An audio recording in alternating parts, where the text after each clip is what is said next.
to Palestinian Authority leaders for UN General Assembly. Ukraine's president rejects proposals for buffer zone to end war. Boat heading to Canary Island capsizes, killing at least 69 passengers. UN Health Agency warns of worsening global cholera outbreaks. Anambra State government bans writing of assignments in textbook. Police arrest 6 suspected cult members in Osun State. Now the news in details. I'm Deborah Nwaka Oba. Palestinian President Mahmoud Abbas has been blocked from attending the UN General Assembly session in New York next month after he and 80 other Palestinian officials had their visas revoked, the U.S. State Department has confirmed. U.S. Secretary of State Marco Rubio blamed them for undermining peace efforts and for seeking the unilateral recognition of a conjunctural Palestinian state. The decision, which has been welcomed by Israel, is unusual as the U.S. is expected to facilitate travel for officials of all countries wishing to visit the UN headquarters. The ban comes as France leads international effort to recognize a state of Palestine at the session, a move Donald Trump's administration has opposed. Meanwhile, a U.S. appeal court has ruled that most tariffs issued by U.S. President Donald Trump are illegal, setting up a potential legal showdown that could upend his foreign policy agenda. The ruling affects Trump's reciprocal tariffs imposed on most countries around the world, as well as other tariffs slapped on China, Mexico, and Canada. In a 7-4 decision, the U.S. Court of Appeals for the Federal Circuit rejected Trump's argument that the tariffs were permitted, calling them invalid as contrary to law. The ruling will not take effect until 14th October to give the administration time to ask the Supreme Court to take up the case. Over to war in Ukraine. Ukrainian President Volodymyr Zelensky has rejected proposals for a buffer zone between Ukrainian and Russian forces as part of a peace deal, arguing it does not reflect the realities of modern warfare. His comments followed a report suggesting European leaders were considering a 40-kilometer buffer zone as part of either a ceasefire or longer-term agreement. The war in Ukraine has evolved into a conflict driven by drone technology, and Zelensky suggested a buffer zone of sorts already existed because of the drone strikes close to the front line. Now news from Africa. At least 69 people have died and many more are missing after a boat capsized off the coast of Mauritania, Coast Guards in the Northwest Africa country have said. 17 people have been rescued and a search is continuing for other passengers who were aboard the dugout canoe that was heading towards Spain's Canary Island. According to survivors, the boat left the Gambia 6 days before Tuesday's accident, carrying around 160 people on board, mainly Gambian and Senegalese nationals. The perilous journey over the Atlantic Ocean has become an increasingly common route for African migrants trying to reach Europe. Still in Africa, authorities in the city of Shuain have begun demolishing 2 high-rise complexes owned by Nigerian property developer George Asaba after multiple court rulings declared the structures unlawful. The demolitions followed a March ruling by the Gauteng High Court ordering the removal of the buildings in Lutig Street, Pretoria West. The court found that Asaba failed to submit approved building plans, describing the complexes as unsafe, a health hazard, and in violation of zoning and safety regulations. Asaba's appeal was dismissed in April, with the court upholding the municipality rights to proceed. He was also held in contempt of court for ignoring a July 16, 2024 ordering halting construction. City officials said Asaba will bear the cost of demolition. This news update is coming to you live from Aneke TV. Remember, you can follow us on social media feeds on Facebook, Instagram, X, and TikTok, all at Aneke TV. U.S. denies visas to Palestinian authorities leaders for UN General Assembly. Ukrainian's president rejects proposals for buffer zone to end war. Boat heading to Canary Island capsizes, killing at least 69 passengers. UN Health Agency warns of worsening global cholera outbreaks. Coming up shortly, Anambra State government bans writing of assignments in textbook. Police arrest 6 suspected cult members in Osun State. The news returns after the break.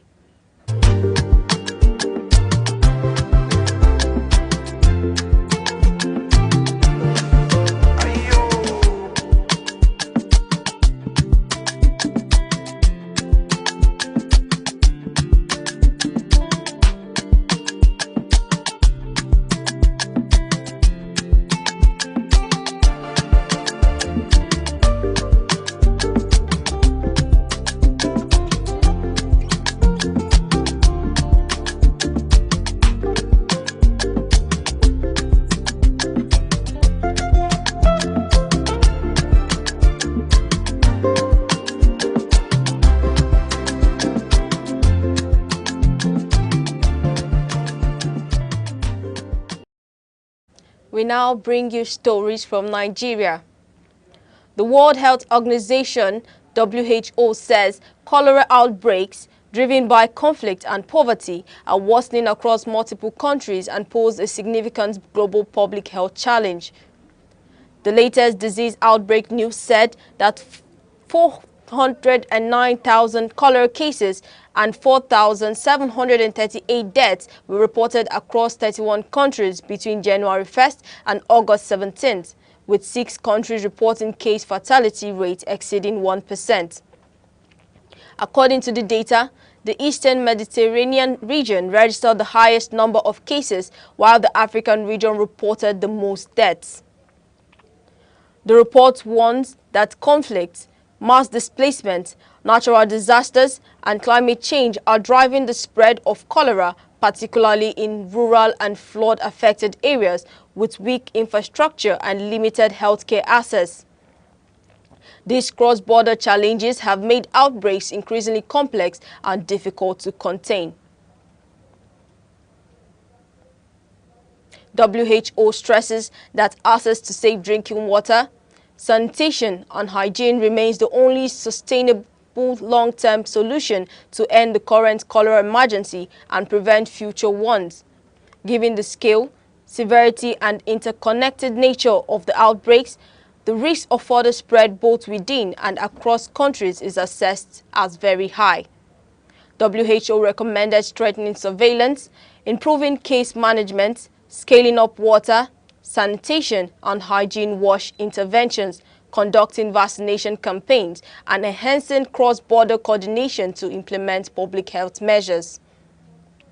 Now over to Enugu.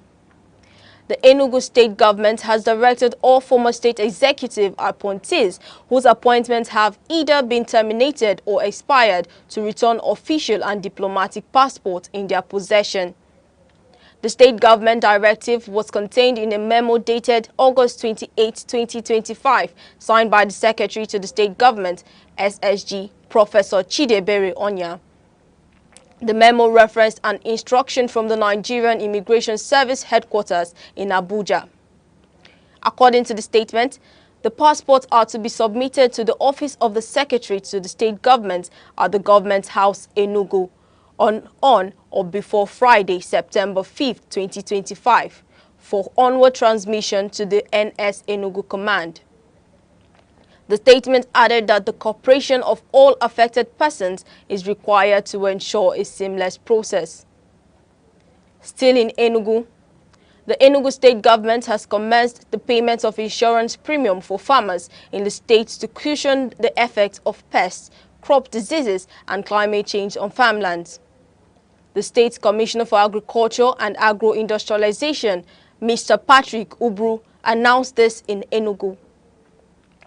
Mr. Obru said this at the sidelines of the one-day Southeast Zonal Consultative Forum for the Review of National Gender Policy in Agriculture for Nigeria and its Strategic Plan of Action 2025 to 2030.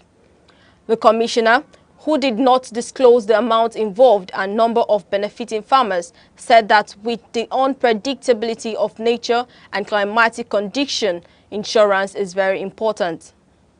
Mr. Ubru also said the state government had set up seed laboratory in the Ministry of Agriculture for better yield and agricultural production.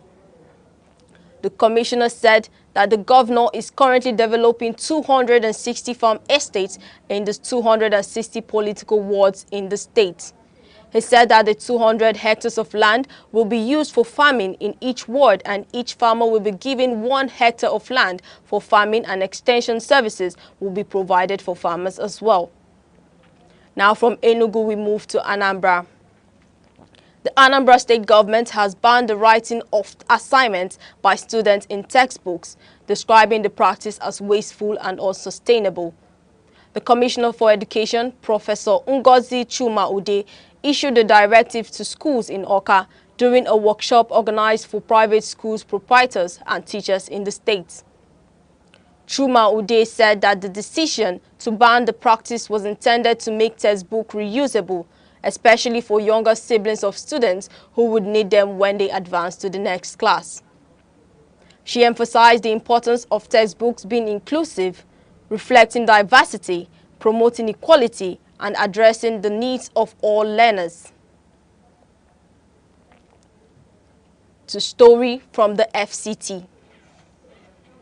The Nigerian Union of Journalists, FCT Council, has condemned in strong terms the harassment and verbal assault of the immediate past president of the Nigerian Association of Women Journalists and a transport reporter with the Nigerian Television Authority, NTA, Ladi Bala, by the managing director of the Nigerian Railway Corporation, Dr. Kayode Obeifa.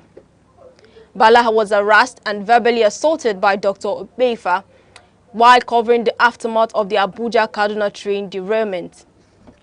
Eyewitness said Dr. Obeifa disrupted her live reporting, hurled insults at her, including stupid, foolish woman, and useless, and ordered security operatives to forcibly remove her from the scene. Despite claiming his actions were for security reasons, Dr. Obeifa allegedly threatened to report Bala to security agencies, the presidency, and NTA management in a bid to cost her job, while vowing to bar her from future NRS events.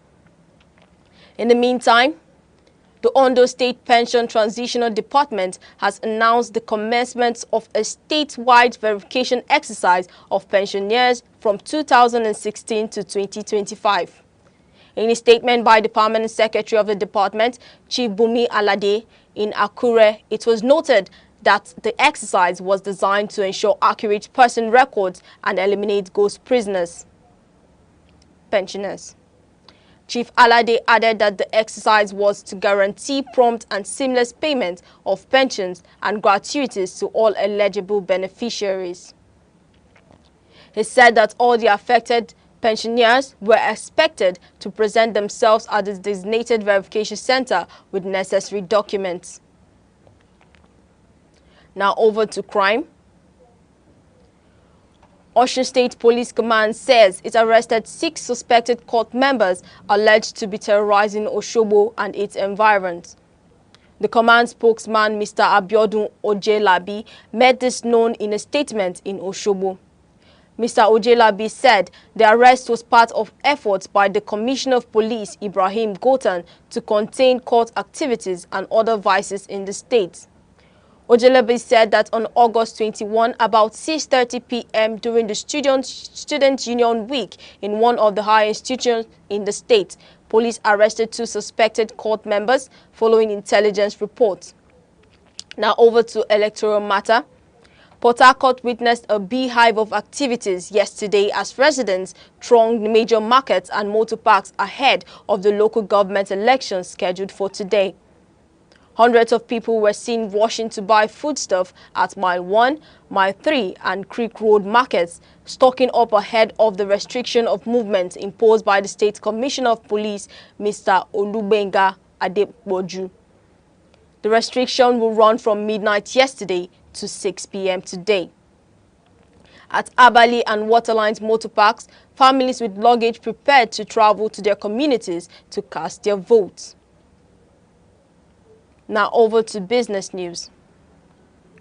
The United Kingdom Nigeria Infrastructure Advisory Facility, in partnership with the Nigerian Governors Forum, has concluded a major national initiative to support state-led electricity market reforms.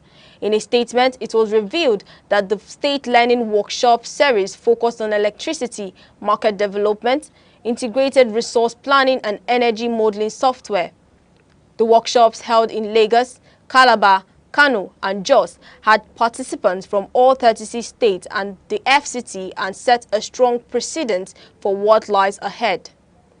The statement indicated that the workshops equipped policymakers, regulators and stakeholders with the tools to design robust, sustainable and investor-ready electricity markets at the state level in line with the provisions of the Electricity Act 2023. Now over to sports. Bayer Leverkusen forward Victor Boniface has been left out of the Super Eagles squad for next month's 2026 World Cup qualifiers against Rwanda and South Africa. The 23-year-old was the biggest omission as head coach Eric Schell released his final list. The list was posted on Super Eagles' official X account. Regulars such as Victor Osimhen, William Troost-Ekong, Ademola Lookman, Stanley Nwabali, Ola Aina, Alex Iwobi, Wilfred Ndidi, Samuel Chukwueze and Calvin Bassey all made the cut for the must-win fixtures.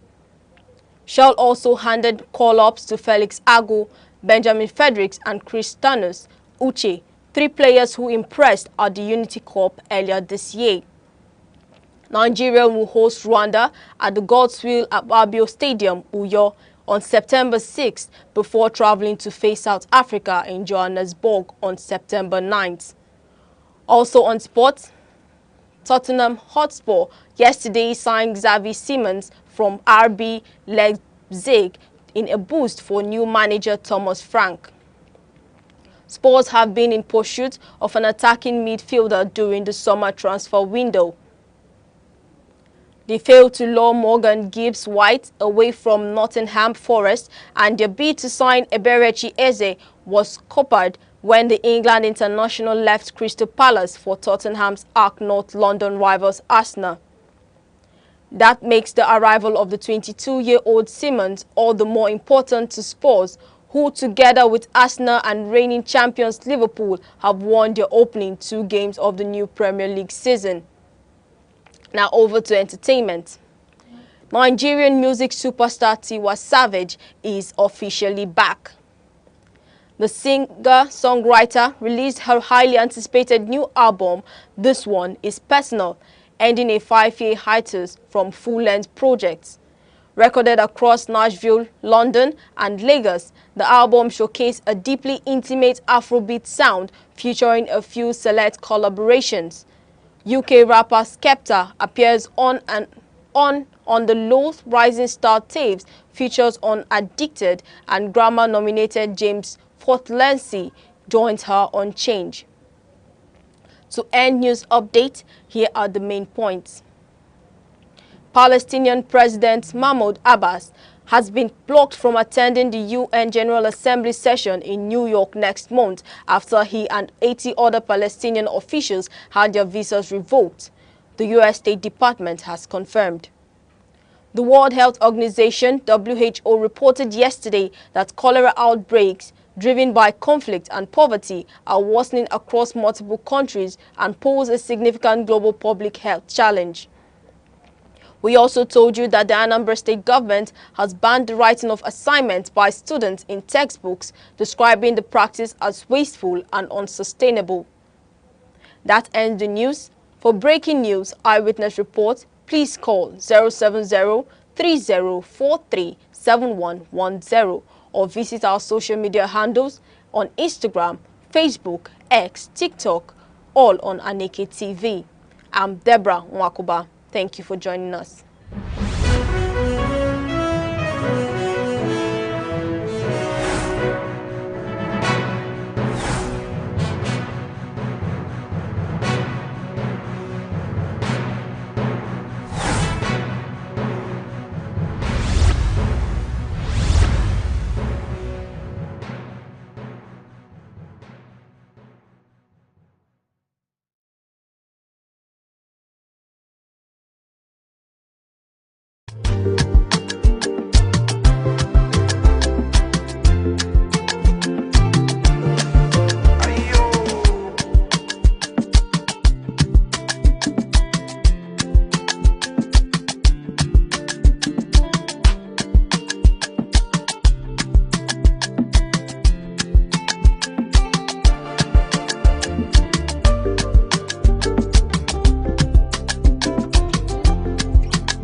The red cap is a powerful symbol of authority, tradition, and chieftaincy. It signifies leadership, cultural identity, and a connection to the ancestors. The red cap is primarily worn by men who hold traditional titles such as Nze, Ozo, Ichie, Chief, Onyish. The number of eagle feathers on the cap can denote the wearer's status within the chieftaincy system. The red cap comes in different shapes, and each shape represents a particular hierarchy in the traditional institution in Igbo land.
Na mbụ ọja m na-asị ekekele ụwa na ọkwa ọja ekenekwa gị n'eluigwe na ala na-ekene gị n'urukpuru na kpakpando na-ekene gị n'ugwu na ndịna na-ekene gị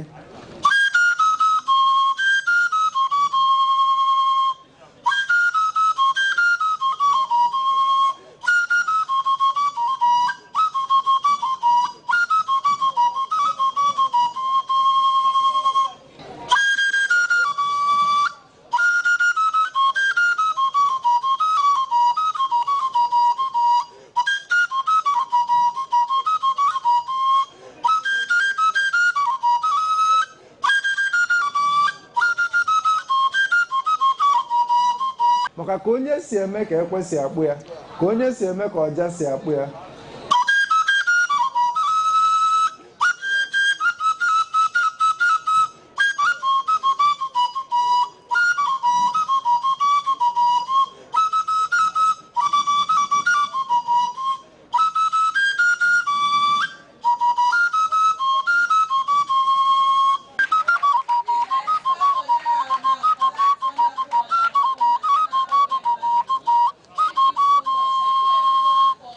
Ihe a bụ Aneke TV.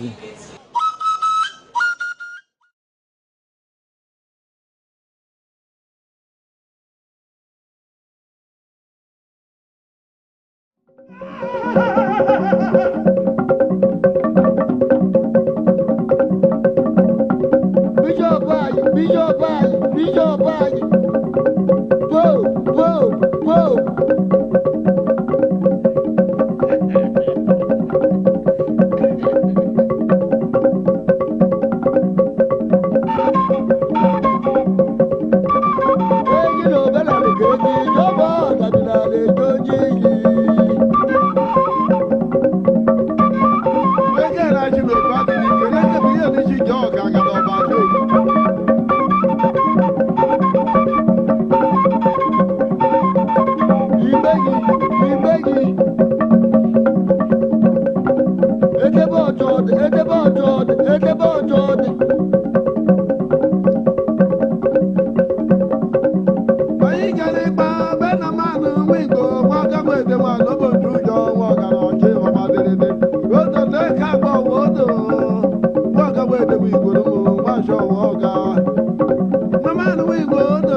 Enugu is one of the 36 states of the Nigerian Federation.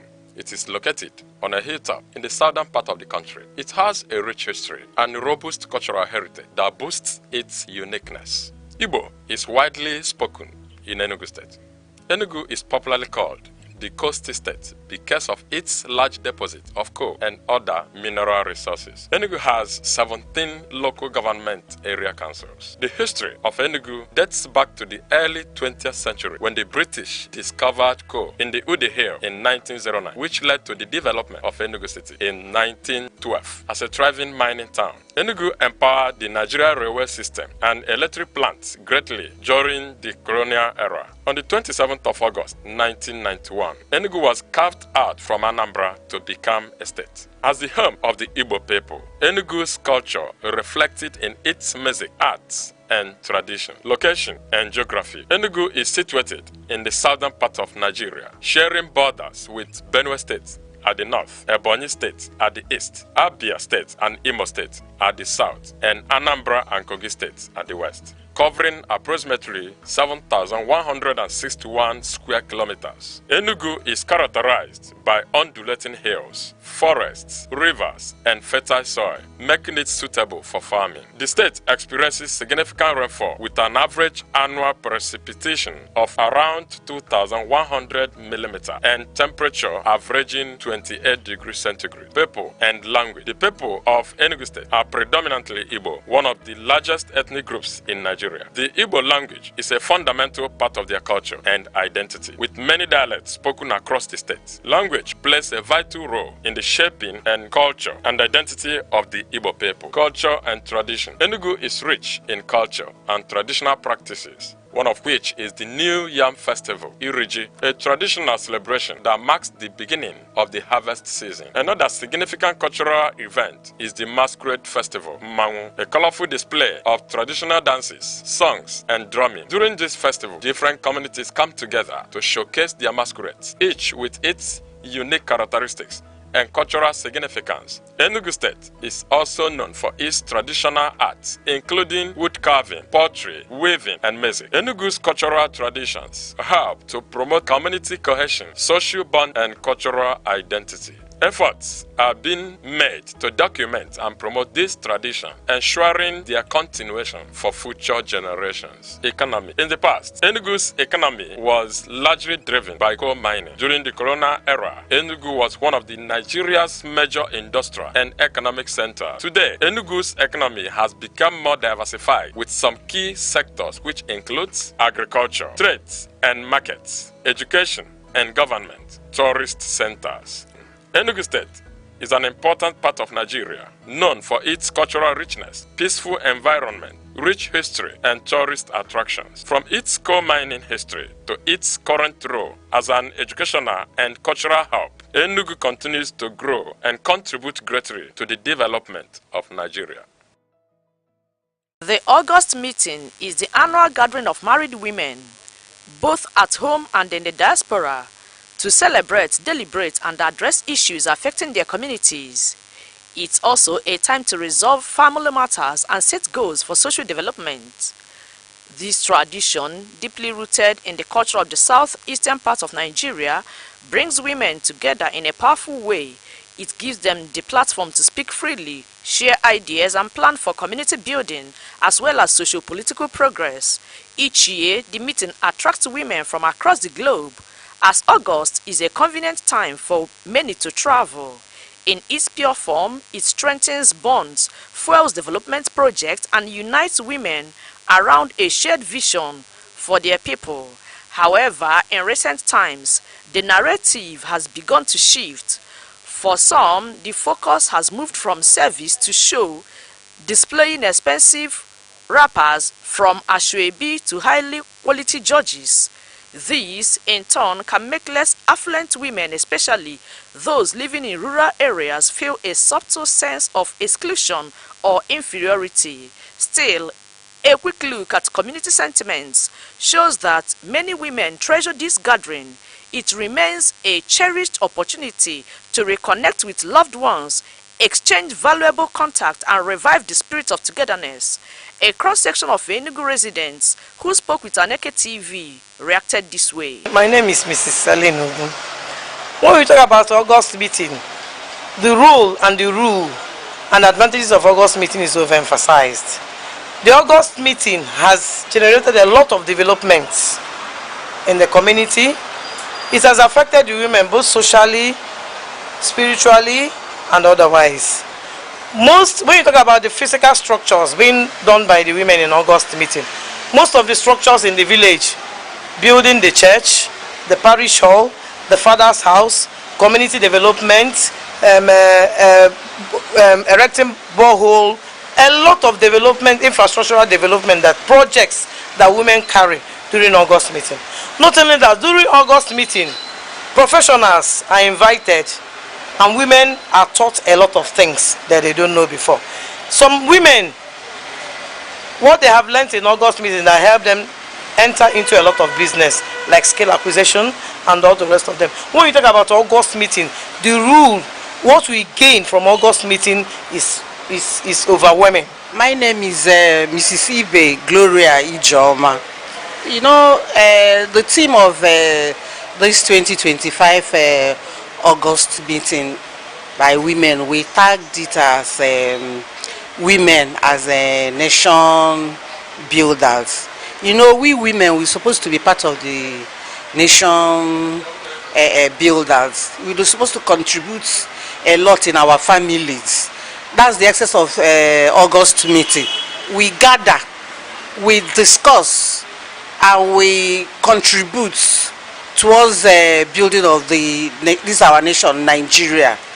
You see, we even discuss on how to tackle.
All right, viewers, good morning, and thank you for joining us today on Aneke TV, The Week in Retrospect. I still remain Uche Osai. And I'm Deborah Waka Oba. Thank you for joining us this week. And I am Chiwendo Ifeonwankwo. All right. Before we get into the week in retrospect, let us first of all take a look at today's newspaper headlines. Yes, and we'll be taking our newspaper headlines on The Nation, Vanguard, Punch, and The Guardian newspaper. Now over to The Nation newspaper headline. It says, Imo, Ebonyi pay rise governors under pressure to raise minimum wage. And then over to the Punch headlines, mixed fortunes as power supply improves. Then in the Vanguard, we have open grazing conflicts claim 2,800 lives in 5 years. Then lastly, in the Guardian headline, we have medical tourism, reversal narratives, a myth or reality. All right. Looking at the Guardian newspaper, talking about medical tourism, reversal narratives, a myth or reality. All right. This headline, I think, to decide on which pendulum it swings, either a myth or reality, it has to be based on the impact or assessment on ground. These are not utopia. These are what you can feel.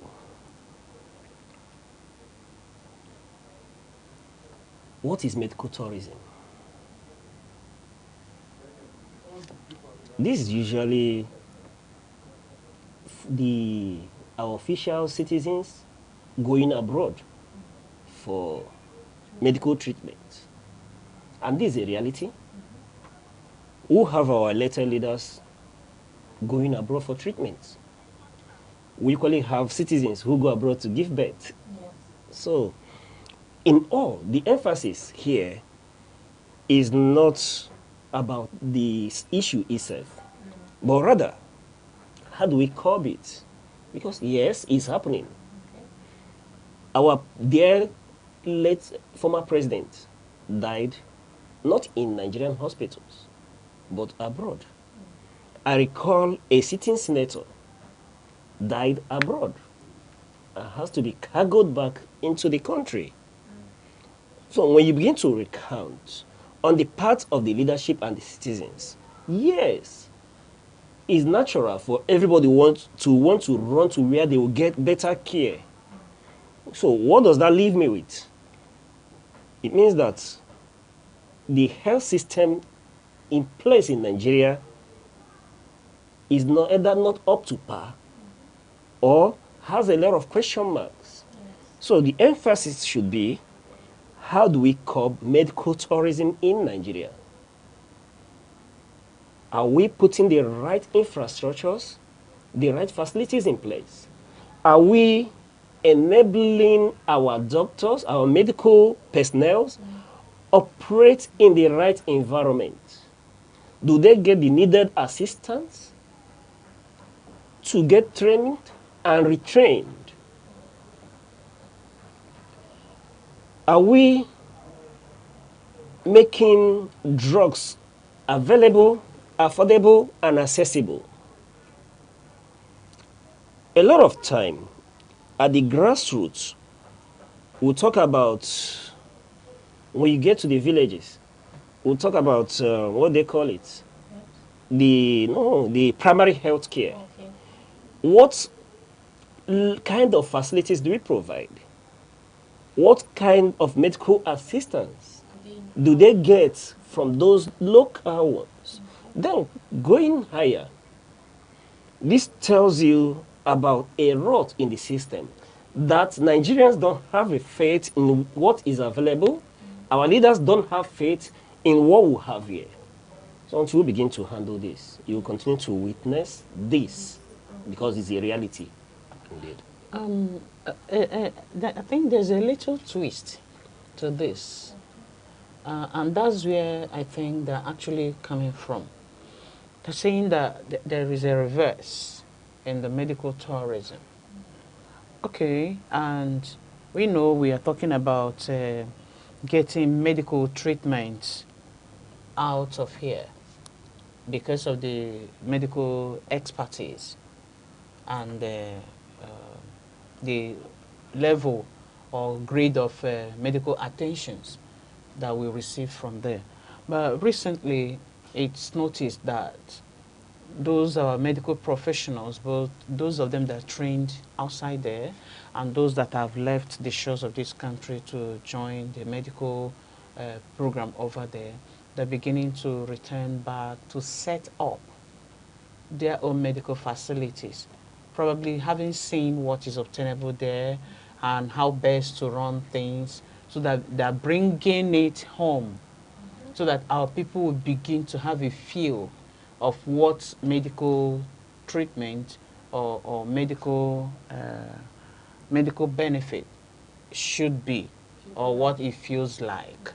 So like have instances of people coming in because of one ailment or the other, that over there it costs huge amounts of money. They're bringing it or coming back home to come and assess the same health treatment. It costs cheaper, lesser than what it would have cost them over there. So I think that's the angle where they're looking at, and not really that our medical professionals over there are now trooping into the country to come and start probably working again for the government. All right. In conclusion, for this to be an issue, still underscores the fact that we don't have the right equipment facility in place. Exactly. For us to either be talking about either the return of our JAPAD medical doctors, professionals, or about making the treatment cheaper here. The fact remains that medical tourism is still in vogue. Our leaders don't have faith in what we have. Very much. How many of them are returning? How many of them will set up structures and facilities that will cater for 200 million population? So the question still remains, or the call is to our leaders to see to it that the right environment is created. We won't be talking about either reversal or what. Let the right thing be done. Let's have the facilities in place that even if it's management of an ailment, we'll have the right facilities here to manage it. Because at the end of the day, what we're looking at is a pressure on our economy, on our currency. For you to travel, you have to convert naira to a foreign currency. You understand? So the call is, let the right thing be done. Let our government invest on our health system. How much do we have in the budget? Is it well executed? Is it enough? Recently, we read the headlines where medical professionals are complaining about not getting the right environment, the right funding for retraining. Training and retraining. Yes, so all this should be put in place. And yes, the rest of it. And if some are returning, kudos, right? But the emphasis should be on doing the right thing.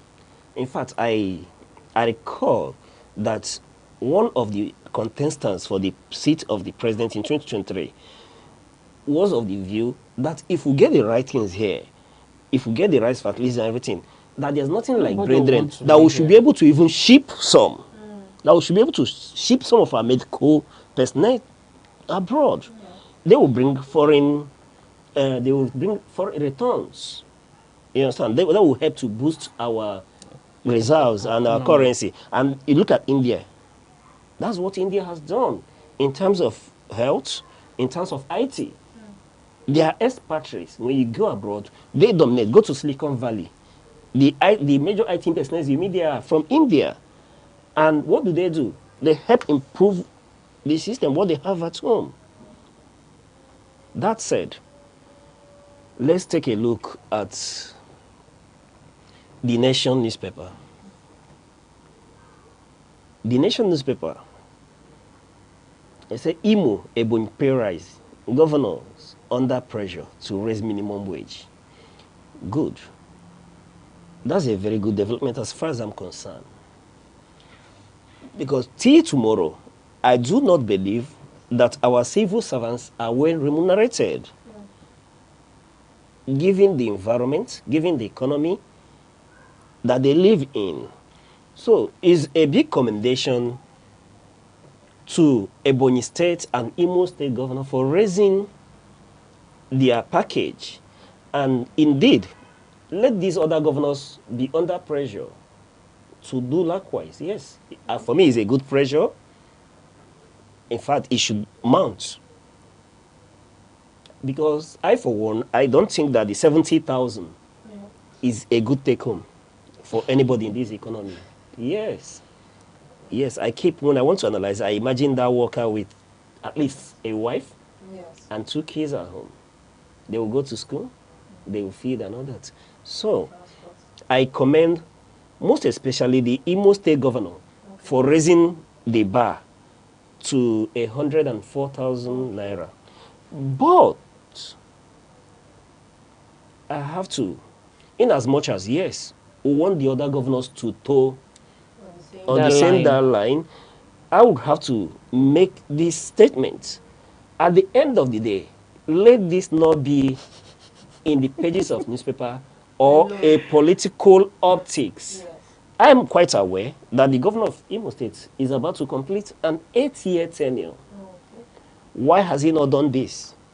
For a long time. So, in all, let this not be a landmine for an incoming government. What's changed? That's my question. What has changed? Is it that they receive more allocation from the federal, or they've received a homogeneous increment or increase in their internally generated revenue? What's changed? Why is this coming now at the tail end of his administration? Like I said, let it not be a landmine for an incoming government. And if it is not, very well commendable. And other governors, especially the governors of Southeast, yes, I was informed that the government of Abia State and Anambra State, Enugu State, are paying above the minimum wage of 70,000. But let them see Imo State as a challenge. The welfare of workers in southeastern Nigeria should be increased. Being that, I'm sorry, let it not sound as if I do not support the government at the center. But, I always remember that these are people who are domiciled in the region where a slice or a pinch of bread will be soaked in tea and be given to. So all they have are their governors, their state government to look up to. And I call on them. They should toe the path of Imo State governor if it is sustainable, and if they see that they are hindrance to it in terms of revenue, then they should double up, because that's the office they vie for, that's the service they took. They should see to it that they increase revenue and then increase the emolument or the wages of workers. And again, now why these other states are on the positive light of salary increment? Plateau, states like Plateau and Taraba are saying that they didn't buy into it. Taraba is saying we are trying to find our feet in coming around the 70,000 naira by federal government, and you people want to put us on the hot seat. We won't take it. We won't take it because we don't have much coming into the state treasury. Plateau State is saying that you can put us on the edge, that we'll have to do what we have. So that if there's a way, we'll be glad to improve it, improve on the salary. But when there is no way we can do it, we'll not dance to your tune. That's what I'm saying. All right. Moving on to the Vanguard. Can you get that headline again, please? Now, over to the Vanguard headline. Open grazing conflicts claim 2,800 lives in 5 years. In 5 years. Now, 2,800 lives in 5 years. Underneath that headline, you see why law against it has failed. And 2.2 million people displaced in Benue, Plateau, and Nasarawa. For me, this is where the emphasis is. Are we a country at war? Obviously, we are. Okay. Yes, if we are not at war and you have over 2.2 million people displaced, then there's something fundamentally wrong with us. If we have lost about 2,800 lives in 5 years, just to open grazing, not to other terrorists, banditry and all that. No, just to open grazing. And then about 2.2 million lives people are being displaced. That means we are actually in war. Now, why has the law on open grazing failed? I am left with no choice but to posit that it's either these cows are owned by highly placed individuals in the society. There's no way cows will walk through our cities. Even in the FCT, you see cows in broad daylight, major highways and roads. You see cows trekking and all that, and nothing is being said or done about it. I'm left with no option but to believe that these cows are not just owned by ordinary herders, but by individuals in high places. There are moments where you see these grazers, the herders, with ammunition. Some, you see them hanging AK-47. Let's even say like cutlass and this long... When you talk about cutlass, you undermine the issue. Yeah, I'm just saying at least... Anybody can hold cutlass. You can say you want to use it to cut grass. Okay. But hanging AK-47, I dare tell you that you can't carry a pistol from here to the next this without being arrested. But in the open, not at night, you will see a header carrying AK-47. We are used to them carrying sticks. Now they hang AK-47 and they are not arrested. So why won't it be on the increase? Why has the law failed? This law is failing, I suppose, for lack of implementation or for lack of will. And who are the people to implement this? The same suspects in high places. Now, that reminds me. Ghana had similar situation. What happened? They had a courageous president who made an announcement that they won't tolerate such. That if they see cows in the open, that they will kill it. He gave an order, and the order was carried out. Since then, we've not heard the issue of herders or cows trudging the streets of Ghana in the open. Right? Now, that's will, that's courage. It curbed the issues. I've not heard that the Fulanis or the cow owners have regrouped to go and attack Ghana. They enjoy relative peace when it comes to open grazing and cows and herders and all that. Why can't we replicate same in Nigeria?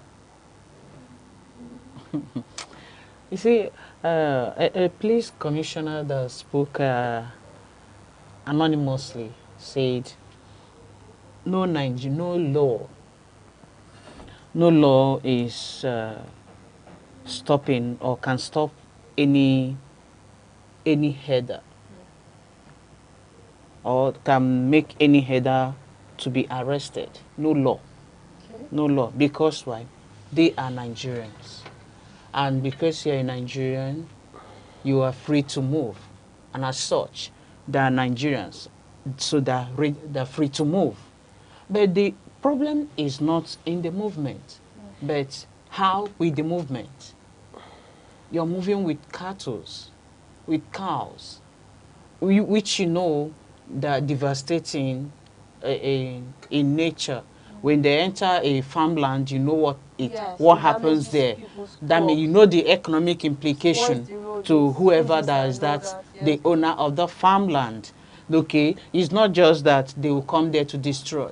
They now come with AK-47 against. I know as a child then, I used to see them, it's with sticks. Yes. They move around. And then it used to be very peaceful. You know, when we see them, we know that, okay, are you getting it? But this time, I don't understand. And they will not just come to move around, even if just to graze on the farm. No, but they will end up attacking the farmer or whoever that is there. Maybe for them, they feel that such person portends threat to them, so like removing the threat from their way. But why in the first place? I think there are things like ranches where these cows or cattle can actually be kept, for not just for the safety of and life, for the safety of lives and property of the people, economically speaking, so that when they venture into people's farmland, those farm produce or products they won't end up being destroyed. But when they end up and find themselves in ranches, one, they'll be well taken good care of. And it's because they're even moving around, you find out they don't gather much weight. But when they stay at a place where they're being fed very well, you find out that the milk they will be producing will be on the increase, the beef and everything. Economically wise, there'll be an improved there'll be an improvement.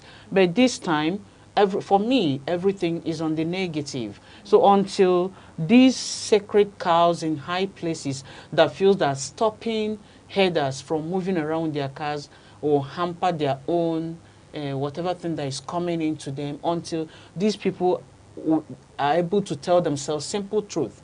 Let's face the truth. Let's do the right thing. For me, they know they're not doing the right thing, but I don't know why they're stopping themselves from doing the right thing. If they're able to do the right thing by agreeing that these laws be passed, then ranches for the cow owners will be set up. And all of these things will be a thing of the past. Right. It will become history. Right.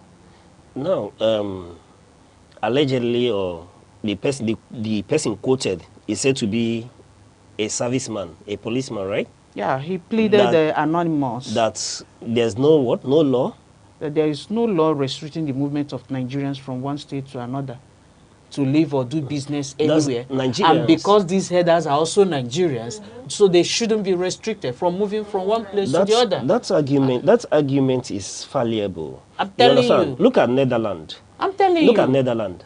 Netherlands, part of their earning as a country comes from milk,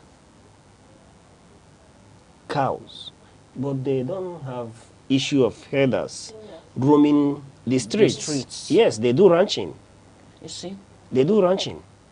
In fact, it's been argued that ranching, like you pointedly said, is more beneficial. It's very much beneficial. Not just the cows, but to the herders as well. And the it cow has owners. economic impact on the economy. Yes, that's why I said allegedly, because one cannot really prove that that person is a policeman. And in our case, I would sum up that it is lack of will. Lack of will. Lack of political will and courage that has caused this crisis to linger to this moment. To this extent. And who should take a cue? To the nations who are generating a whole lot of revenue from just milk. Milk is an aspect of it. It's just milk, not just the milk. Not the heads. Not the heads. Just milk. Just the milk. Yes, so and they don't have issues like this. They don't roam the streets. They ranch.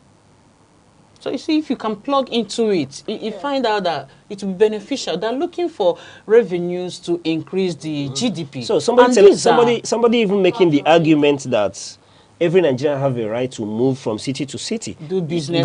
Yes, granted. Of course, granted, business, but that's not cows. Cows are not human beings. Are you getting the Nigerian it? Constitution said human beings. It means that they put more. What is it called?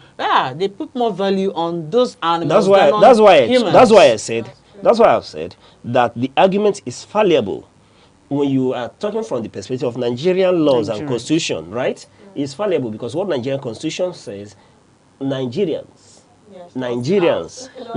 are human beings. They are citizens, right?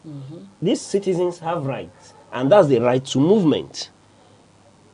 To do business. Now, if you're telling me cows are no citizens, cows are no human beings. Yeah, maybe they are saying that moving around with the cow is the business that they're doing. I think that's where they are coming from. Good. So, the herders are human beings. They can go anywhere they want to do business, but they should not be allowed to roam the streets, destroy the farmland, because at the expense of the lives and property of people. Right? That should be the issue here. And to it, I say that it's the lack of courage and will, political will to implement the law that is the issue here. Okay. Thank you. So moving on, we'll start with the week. Yes, Monday. We'll be going on our newspaper from August 25th, which is on Monday. Now we're reading from the Nation's news headline. It says Nigeria, Brazil to seal deals in aviation, livestock, other sectors. And then in the Punch headline, it said presidential order fails to curb soaring drug prices. And then in the Vanguard headline, it said economy industrialization in jeopardy as agri manufacturing sinks. And lastly, in the Guardian, it says Malema, Africa's future dependent on political economy in Nigeria, South Africa. Right. The Guardian, Malema visited Nigeria, Enugu State in particular, during the NBA conference, where he gave a rousing speech, bringing to mind the call of some patriotic Africans in the past about African unity. You know, listening to his speech, the highlight for me was when he reminded us that Africa, before the advent of colonialism, does not have borders. Yes, because before the advent of Europeans, we were first Africans, and we moved freely. We saw that in our trades. Yes, we interacted with our neighbors, we traded with each other. There were no issue of visa, there were no issue of passports, there were no boundaries. We moved freely. Now, modernization has given us boundaries.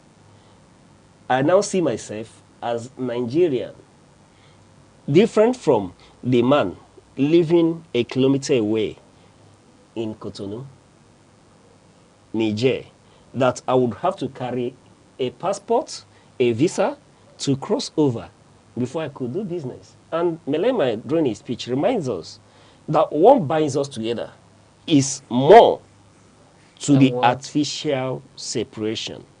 In all, his position is that this separation, though caused by outsiders, that African leaders should look inward to collaborating with each other in areas of energy and vice versa. That will help to see development take root and take flight in Africa.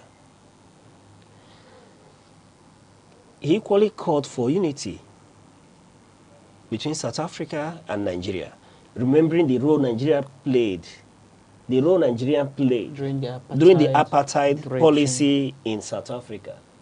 He thanked Nigerians, and for me, the symbolisms of his presence in Nigeria and remembering the role we played goes a long way for me.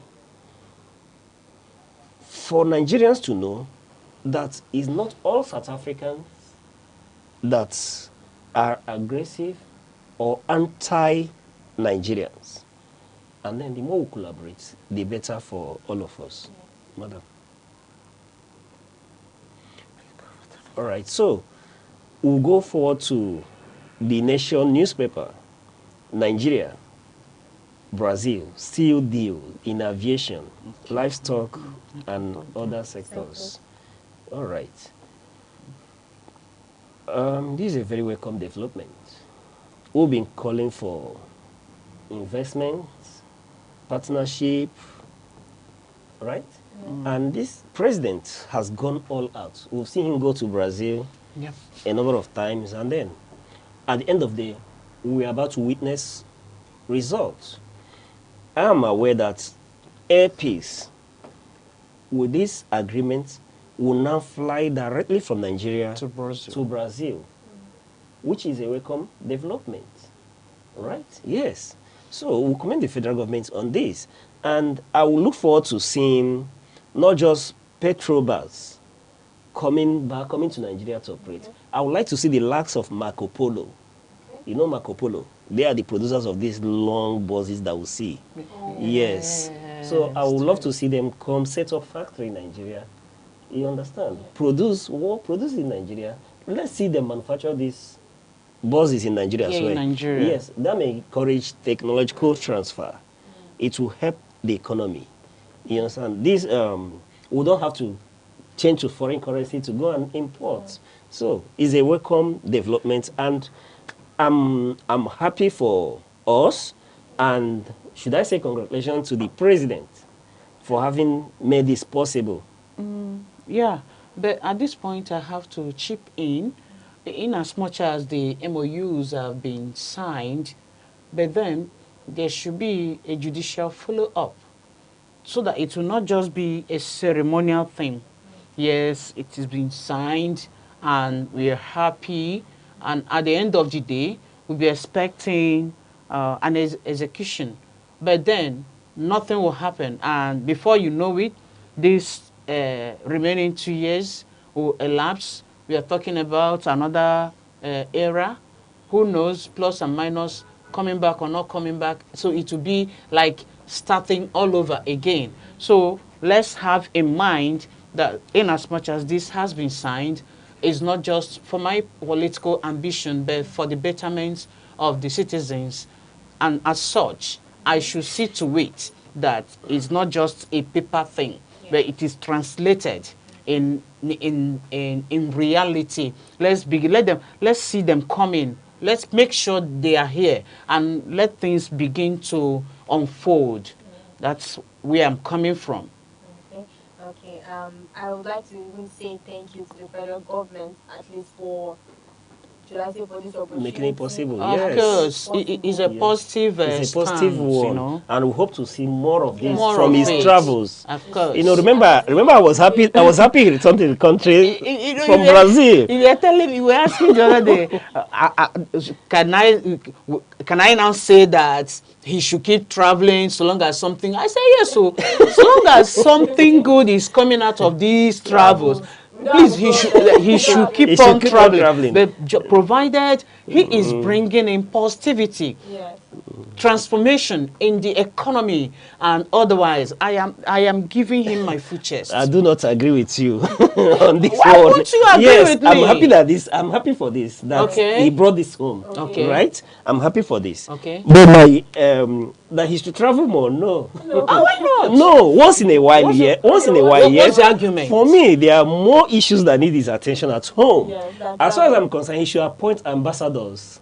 Do you understand? We've seen countries do deal and they don't travel that much. Okay. You understand? You see, if I cite US as an example, you see Trump doing a lot of deals, but he doesn't travel compared to the number of deals he does. You see his advisors, his aides travel more, go smoothing these agreements, and then he comes Bring to back sign. Yes, so I would encourage the president, appoint ambassadors.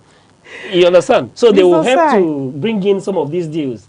Let him go for the ceremonies. Okay. And yes, but him traveling that much, nah. To go and initiate a deal. So his own will be more of to go and seal the deal. Ceremony. Ceremonies. And once in a while, bring them here, let them come here, and then the deals are gone are signed into, and then let's see to it that the benefits, it kicks off not just on the front pages of newspaper. Let it translate to what we can witness. Yeah. Like I said, I'm looking forward to seeing Marco Polo.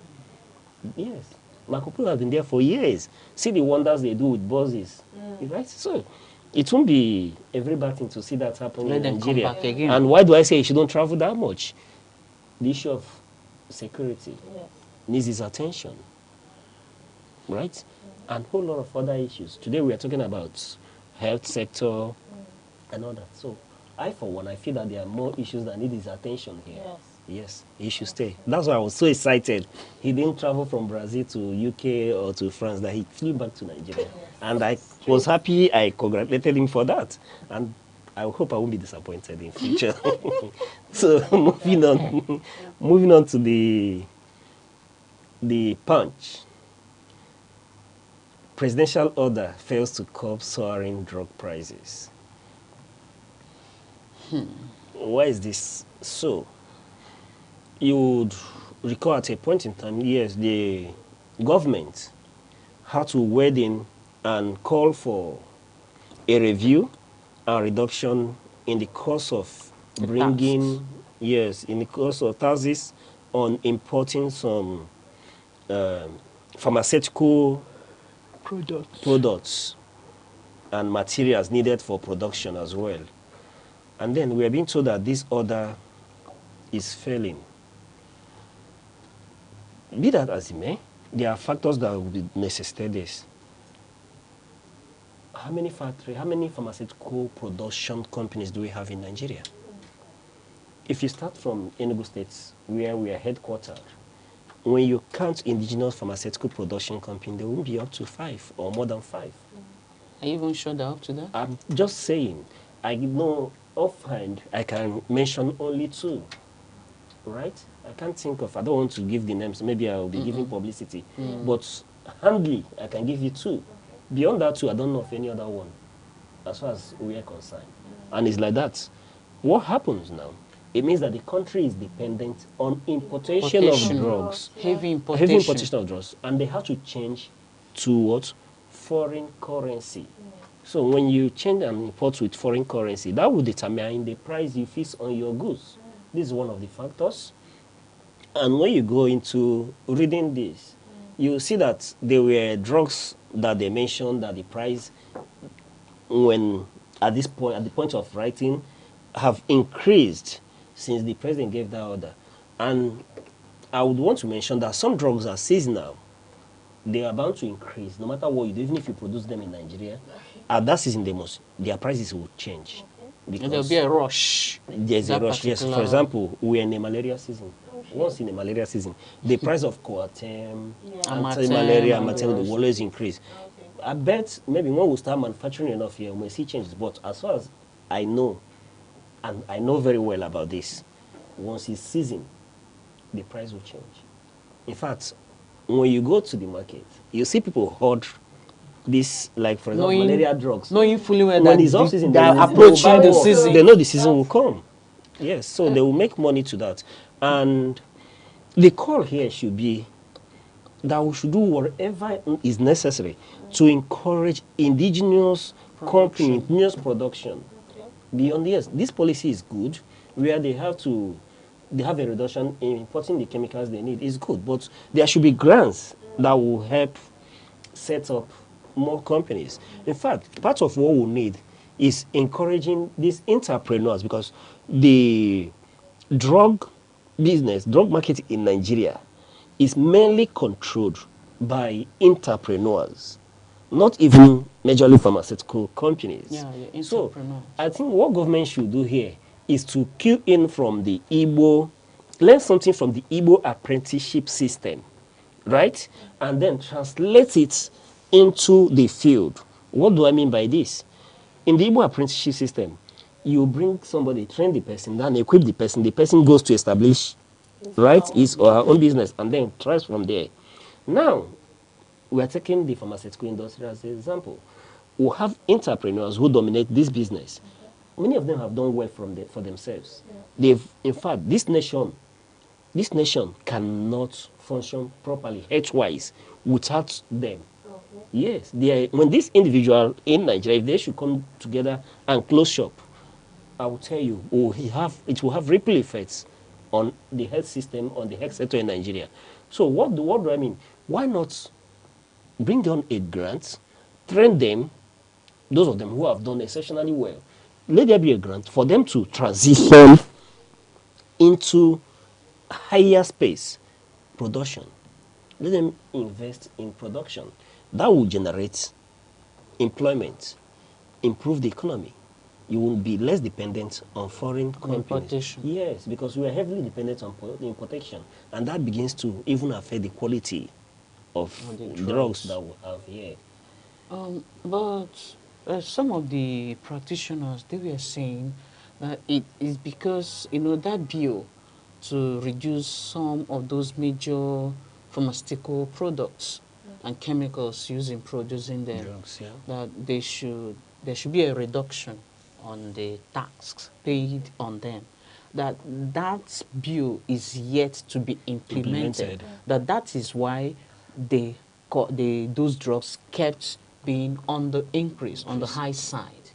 So that if they are calling on the government to ensure that these bills are being implemented, so that they won't keep having this issue of high price or hiking prices of these essential drugs, especially for those special treatments, ailments that that like high BP and all that. I know that majority of the asthma, majority of the amlodipine, lisinopril, diabetes and diabetic drugs, insulin yeah, are being imported. yes. Majority of these So drugs that are if they being can imported. implement this bill, that it will definitely, they will feel it. They will have the true reduction in these prices, no matter the season they find themselves in. All right, the call should be on the federal government to see Yes. that this order is obeyed and rightfully implemented. Yes. When that is done, I believe we will begin to see changes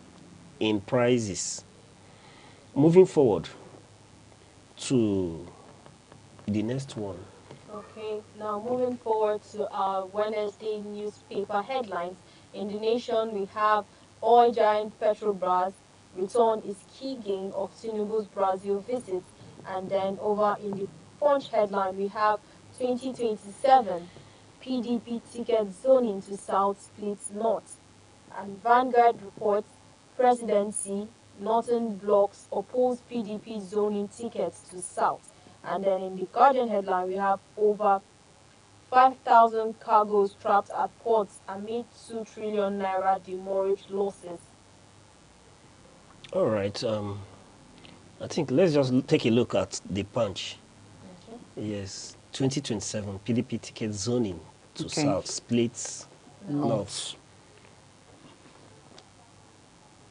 This should be expected, like we really rightly pointed out. Yes, we do not expect that once PDP zone their ticket to the south, that everybody will be happy, That all all will be well, or the cracks that we spoke to will would automatically be sealed sealed up and all that. Yes. Having said that, I think it's a welcome development that the governor of Bauchi, Governor Bala Mohammed, has said that he is now in support of the ticket being zoned to the south. It's a welcome development. So what changed? That's my question. What changed this stance? That's my question. I would want to believe that the party machinery is now working to be able to whip members into agreeing to party decision. I would be so excited if that's what happened. But the other way around, let it not be that this is somebody that has seen, okay, let me cut the for myself. His tenure is coming to an end. He will be eligible to contest.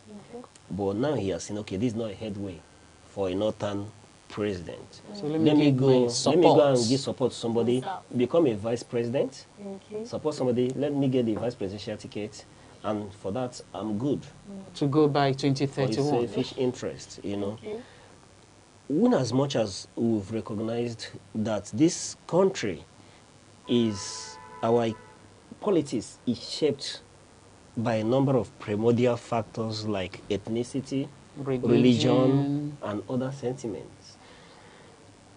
We still hope and pray that we'll get to that time when the best of us can be able to come forward and be propelled up for this position, irrespective of where they come from, irrespective of religion. So long as the person is capable. Yes, so far as the person is deliver, capable. Yeah, because what we are seeing today is that the parties will determine based on their own selfish interests, on those, or just on the interest to win election by zoning, when we zone and compensate the southern people and all that. But my question is, I will always ask, PDP from 1999 had a southern president of southwest extraction. PDP, afterwards, after the demise of our dear president, Umar Musa Yar'Adua, will now had a president from southern Nigeria of a south-south extraction. I want to speak to fairness and justice. Why is PDP not courageous enough to say, okay, this time around, we are giving it to let's zone it directly to southeastern extraction. They should have been specific and outspoken. Nigeria. Right? What's stopping them? I think that should be the call. And we'll pray and hope that this helps PDP heal, because we know that at the end of the day, this has not solved the issue in PDP. The cracks are still there. These are cosmetic approaches. Until they talk about the issue of discipline, anti-party activities, and all that, then this will not be it. And just as we rightly pointed out to them not being courageous enough to say, though it is not written anywhere, but speaking to conscience, that this south they zoned, it should be specifically southeast. By 2031, automatically the ticket will be going down to the north. I know northwest, northeast, they've all experienced it. North Central is yet to come there. Let them be courageous enough to say, though it is now in the north, but it should be North Central. Let them be courageous enough to say that. All right. At the end of the, most of this, what we'll do is academics who can only give suggestions and all that. Of course. At the end of the political parties want to win election, and they would want to Do put what their they want what to they do. want to do and put their best foot forward. But a question rings in my head when we talk of the Southeast. What are the Southeast leaders doing to merit even that spot? What are they doing as a party?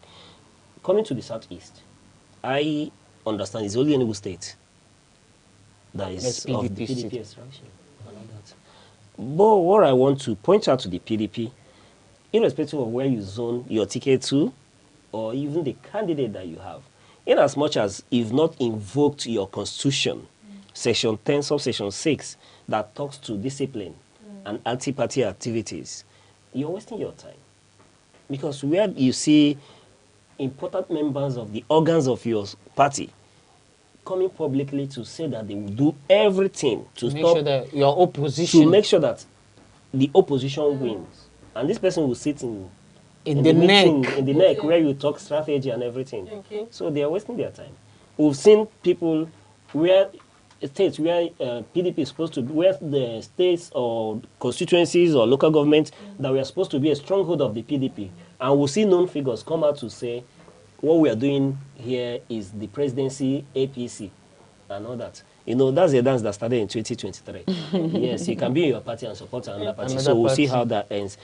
For what of time, let's move to Yes, the next one. Friday's All right. news headline. And then in the Nation, it says Ojulari, NNPCL lost $500 million monthly to refineries operation.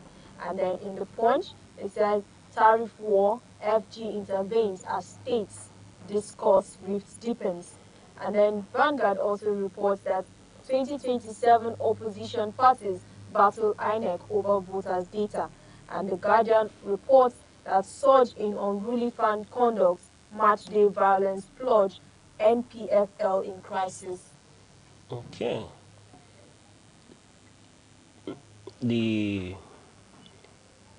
Let's look at the issue on Vanguard, please. In 2027, opposition parties battle INEC over voters' data. Yeah, I think this should be a key one. Okay. Yes. The issue with voters registration and data.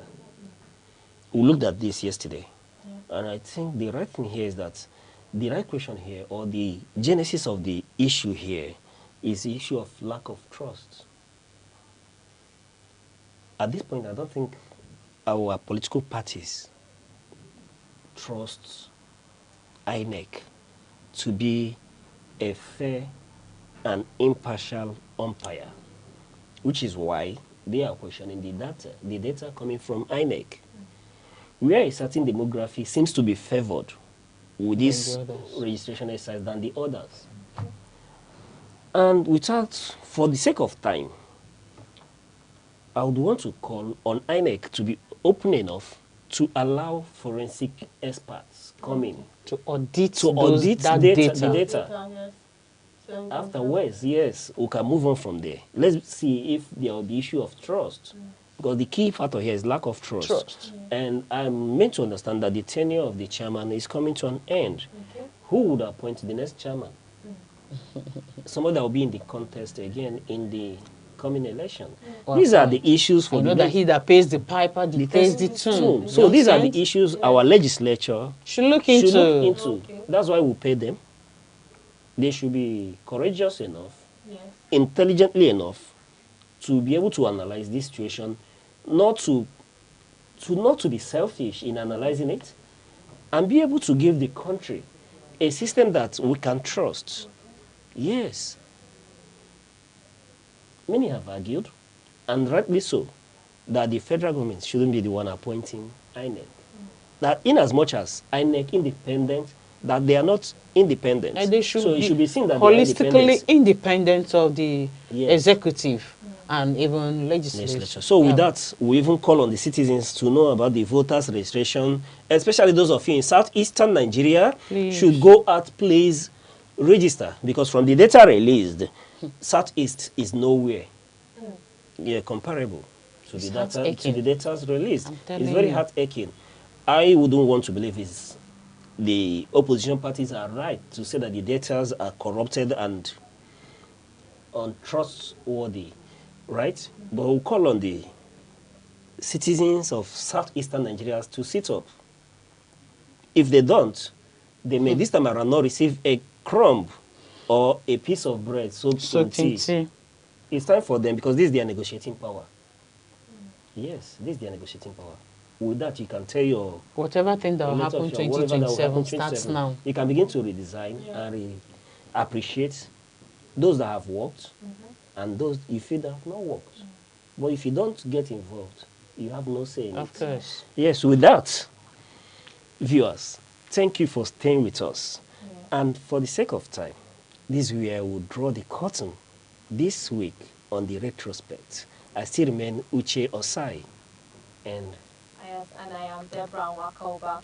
And I am Chinwendo Ifyon Wankwo. And we'll be happy to be back with you at the same time next week. Thank you.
The red cap is a powerful symbol of authority, tradition, and chieftaincy.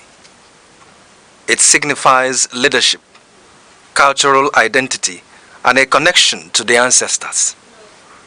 The red cap is primarily worn by men who hold traditional titles, such as Nze, Ozo, Ichie, Chief, Onyish. The number of eagle feathers on the cap can denote the wearer's status within the chieftaincy system. The red cap comes in different shapes, and each shape represents a particular hierarchy in the traditional institution in Igbo land.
na mbụ ọja m na-asị ekekele ụwa na ọkwa ọja ekenekwa gị n'eluigwe na ala na-ekene gị n'urukpuru na kpakpando na-ekene gị n'ugwu na ndịna na-ekene gị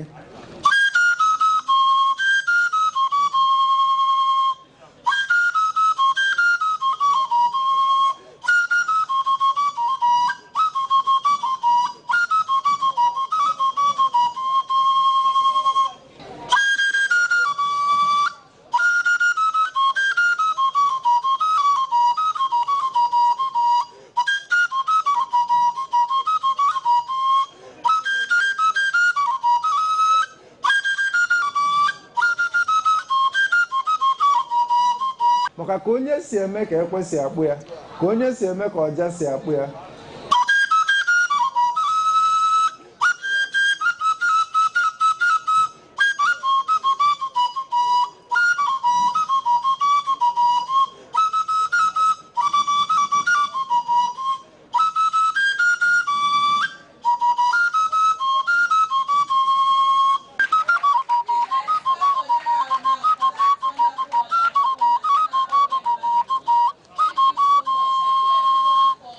ihe a bụ Aneke TV.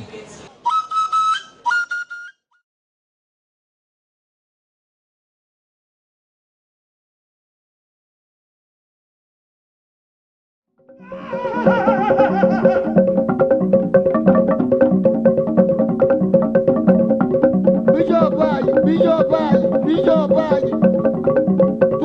whoa.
Go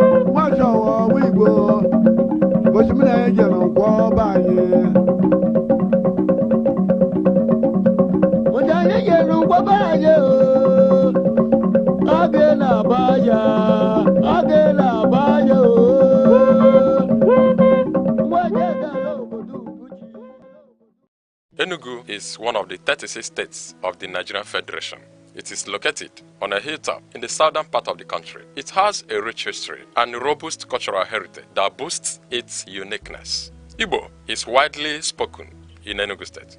Enugu is popularly called the Coast State because of its large deposit of coal and other mineral resources. Enugu has 17 local government area councils. The history of Enugu dates back to the early 20th century when the British discovered coal in the Ude Hill in 1909, which led to the development of Enugu City in 1912 as a thriving mining town. Enugu empowered the Nigeria railway system and electric plants greatly during the colonial era. On the 27th of August 1991, Enugu was carved out from Anambra to become a state. As the home of the Igbo people, Enugu's culture reflected in its music, arts, and tradition, location, and geography. Enugu is situated in the southern part of Nigeria, sharing borders with Benue State at the north, Ebonyi State at the east, Abia State and Imo State at the south, and Anambra and Kogi State at the west, covering approximately 7,161 square kilometers. Enugu is characterized by undulating hills, forests, rivers, and fertile soil, making it suitable for farming. The state experiences significant rainfall with an average annual precipitation of around 2,100 millimeters and temperature averaging 28 degrees centigrade. People and language. The people of Enugu State are predominantly Igbo, one of the largest ethnic groups in Nigeria. The Igbo language is a fundamental part of their culture and identity, with many dialects spoken across the state. Language plays a vital role in the shaping and culture and identity of the Igbo people. Culture and tradition. Enugu is rich in culture and traditional practices, one of which is the New Yam Festival, Iriji, a traditional celebration that marks the beginning of the harvest season. Another significant cultural event is the Masquerade Festival, Mangu, a colorful display of traditional dances, songs, and drumming. During this festival, different communities come together to showcase their masquerades, each with its unique characteristics and cultural significance. Enugu State is also known for its traditional arts, including wood carving, pottery, weaving, and music. Enugu's cultural traditions help to promote community cohesion, social bond, and cultural identity. Efforts are being made to document and promote this tradition, ensuring their continuation for future generations. Economy. In the past, Enugu's economy was largely driven by coal mining. During the colonial era, Enugu was one of the Nigeria's major industrial and economic centers. Today, Enugu's economy has become more diversified with some key sectors which includes agriculture, trades and markets, education and government, tourist centers. Enugu State is an important part of Nigeria, known for its cultural richness, peaceful environment, rich history, and tourist attractions. From its coal mining history to its current role as an educational and cultural hub, Enugu continues to grow and contribute greatly to the development of Nigeria. The August meeting is the annual gathering of married women, both at home and in the diaspora, to celebrate, deliberate, and address issues affecting their communities. It's also a time to resolve family matters and set goals for social development. This tradition, deeply rooted in the culture of the southeastern part of Nigeria, brings women together in a powerful way. It gives them the platform to speak freely, share ideas, and plan for community building, as well as socio-political progress. Each year, the meeting attracts women from across the globe, as August is a convenient time for many to travel. In its pure form, it strengthens bonds, fuels development projects, and unites women around a shared vision for their people. However, in recent times, the narrative has begun to shift. For some, the focus has moved from service to show, displaying expensive wrappers from Ashwebi to highly quality judges. These, in turn, can make less affluent women, especially those living in rural areas, feel a subtle sense of exclusion or inferiority. Still, A quick look at community sentiments shows that many women treasure this gathering. It remains a cherished opportunity to reconnect with loved ones, exchange valuable contact, and revive the spirit of togetherness. A cross-section of Enugu residents who spoke with Aneke TV reacted this way. My name is Mrs. Aneke. When we talk about August meeting, the role and advantages of August meeting is overemphasized. The August meeting has generated a lot of developments in the community. It has affected the women both socially, spiritually, and otherwise. When you talk about the physical structures being done by the women in August meeting, most of the structures in the village, building the church, the parish hall, the father's house, community development,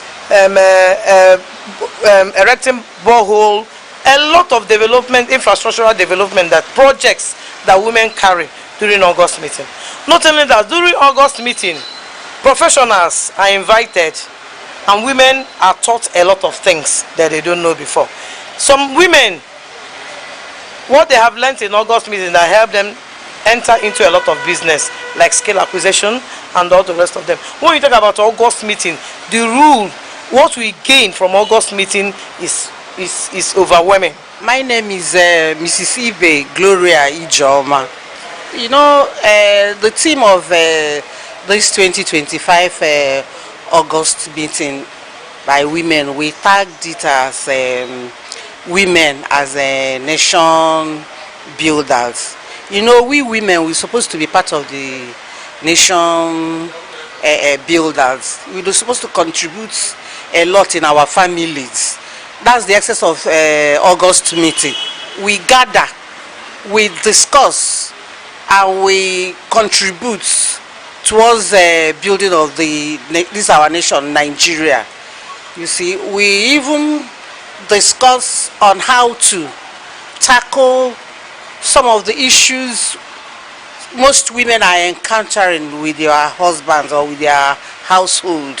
So that's the excess. When we gather, we now deliberate and talk on how to move the nation forward. The family as the family and the nation as a whole, how to move them forward. That's the excess.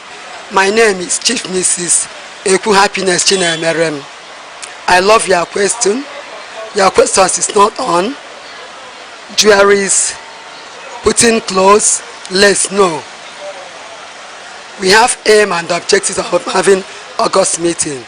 It is where we discuss how we are going to look into our villages, our churches, our schools, primary and secondary schools in our hometown. The way we do it, it is this time that we go into our streams to sweep, go to our market squares to sweep it and look for those who need help. And what are we going to do in the church to elevate what we are doing there as Christians? So now going that in my own town, we are no more thinking of wearing gorgeous dresses. We go by simple, what do I call it? Or just a simple cloth. As the August meeting continues to evolve, it remains a living reminder of the Igbo belief in the vital role women play in community building and socio-political development. Chidimmi Kemede, Aneke TV.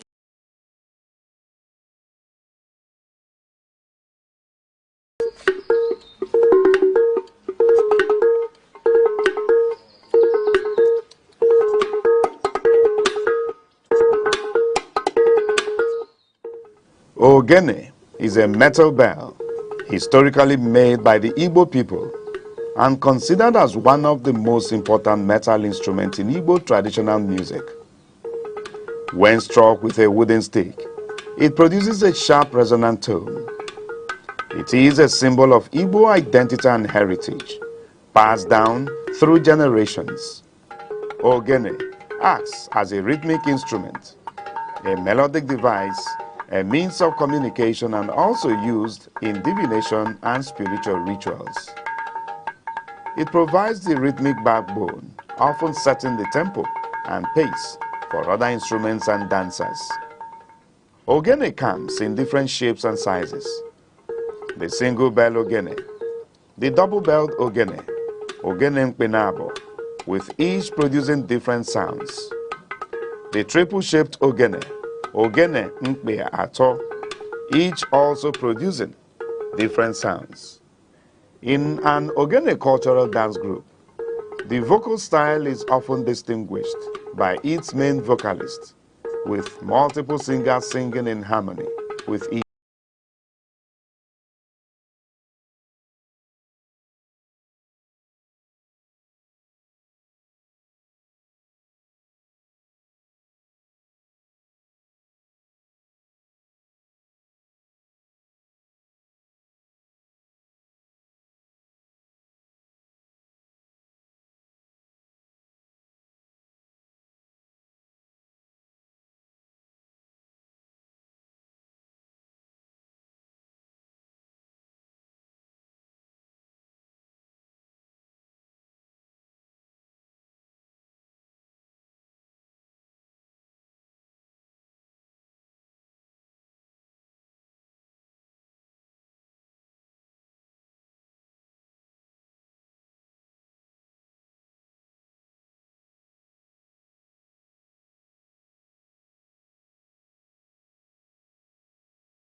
There are two types of kola nut produced in Nigeria: kola nitida, otherwise called gworo, and widely eaten in northern part of Nigeria. Kola acuminata, also referred to as Igbo kola, is of local origin and occupies an important position in social, religious, and sacred ceremonies in Igbo society. It is seen as a vital and sacred fruit in Igbo land and serves as the major instrument of prayers connecting the ancestors. It cements discussions and also the fundamental bedrock of philosophy and proverbs. It is a symbol of welcome, unity, and peace. If kola nut contains one cotyledon, it is regarded as dump kola nut and thrown away. Kola nut with 4 cotyledons represents the 4 Igbo market days: Eke, Orie, Afo, and Nkwo. If kola nut contains more than 6 cotyledons, it signifies blessings and wealth, and it is celebrated. There is also another type of Igbo kola nut called Ojugo, which is referred to as the king of Igbo kola. The reproductive organ of the kola nut is referred to as the tongue, and it is removed after prayers and thrown to the spirit of the ancestors.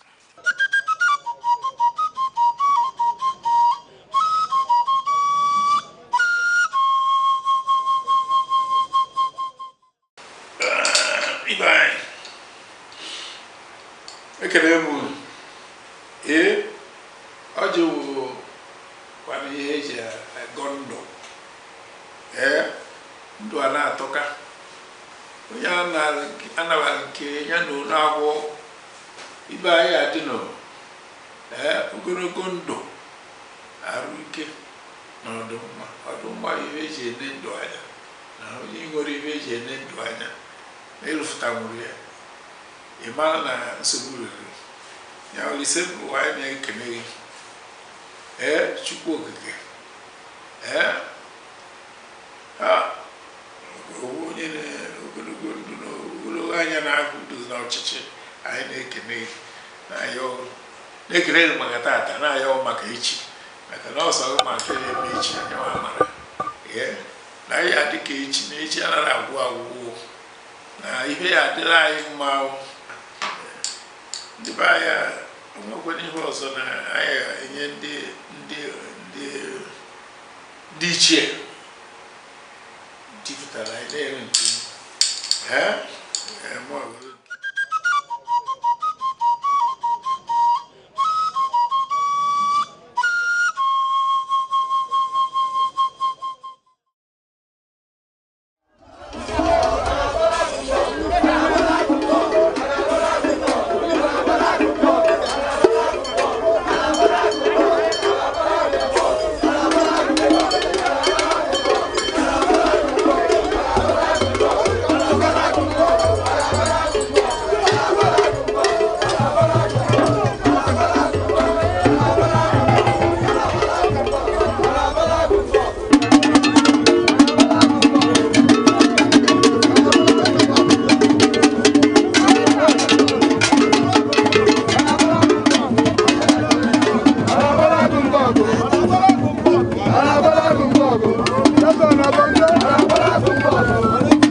so so ni makwalo akwati woni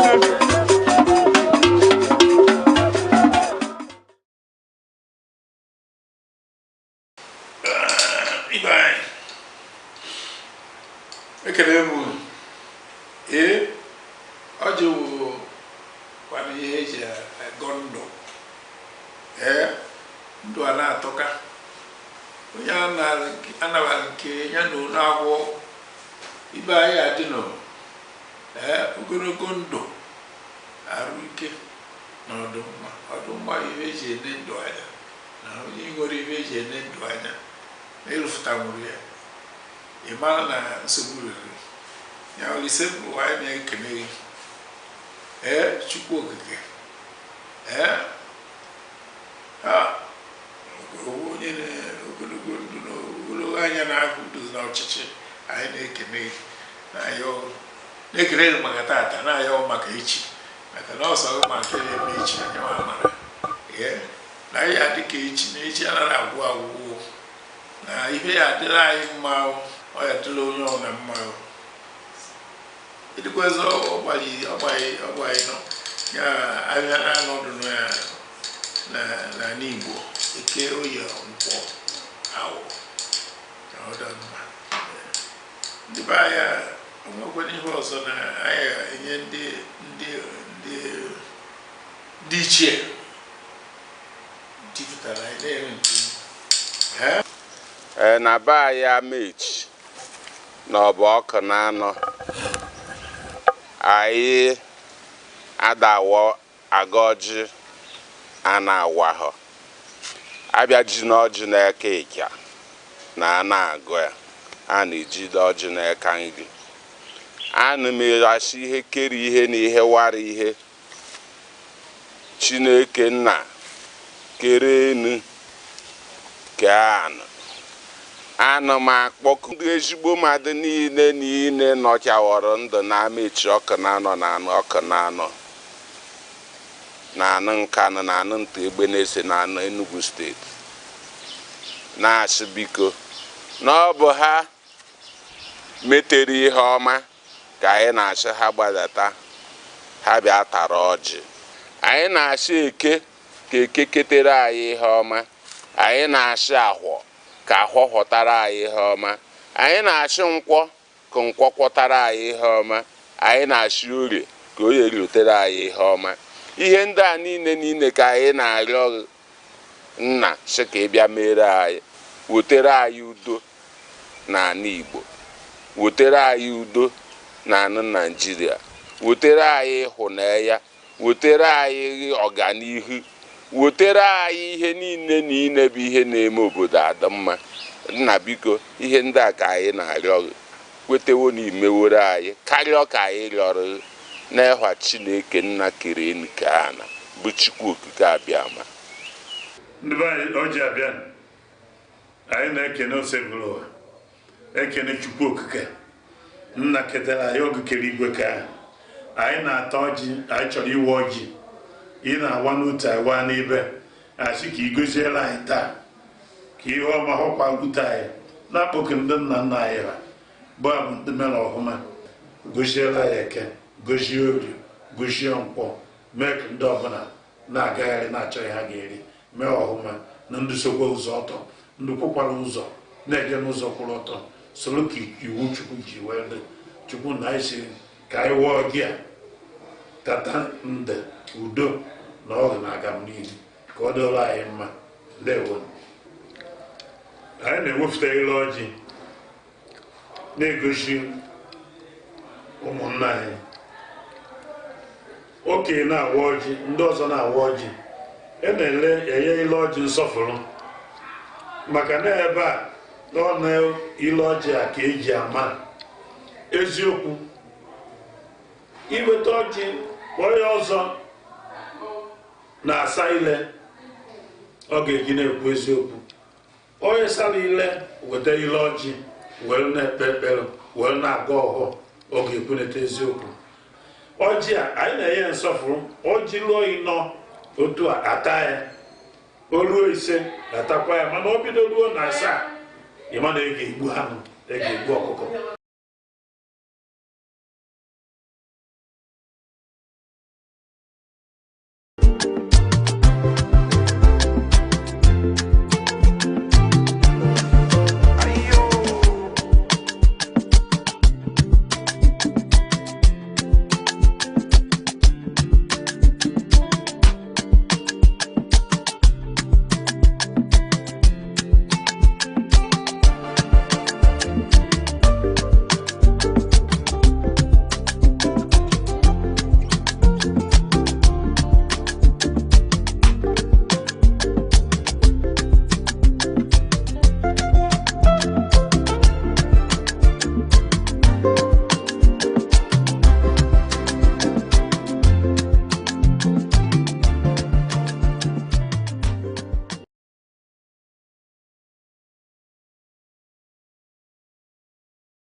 Okay, dear viewer, many thanks to you for joining us on the show. It's at the Arena on Aneke Television today. My name is Chris Anibuogo. Remember, the Arena is where we meet to take on burning topical issues and matters which affects us as a people in this society. Yes, we host analysts and guests who come to offer their thoughts and their opinions on these issues and matters so that we could engender a better society for every one of us. So you're welcome on board, dear viewer. Yes, of course, today we have joining us on this show a regular, a man who has actually dedicated this part of his time to doing what I choose to call national service. Barrister Ezonora Cletus. He is a public affairs analyst, but then he's a lawyer based here in Enugu. It's a pleasure to have you join us, sir. Chris, thank you for having me. All right. Yes, dear viewer, what are we looking at on this show today? Still, on the ongoing Nigerian Bar Association Annual General Conference holding here in Enugu, a look into the Nigerian legal system. That's what we're looking at on the show today. So, let's begin with you on this note. Yes, we understand it's been a week-long activity for you lawyers in Nigeria here in Enugu State. How has the experience been so far for you, the lawyers? Let's begin on that note first. No, the experience is, is commendable and awesome. It's something that is commendable and everybody enjoyed it. Yes, and Okay. It's a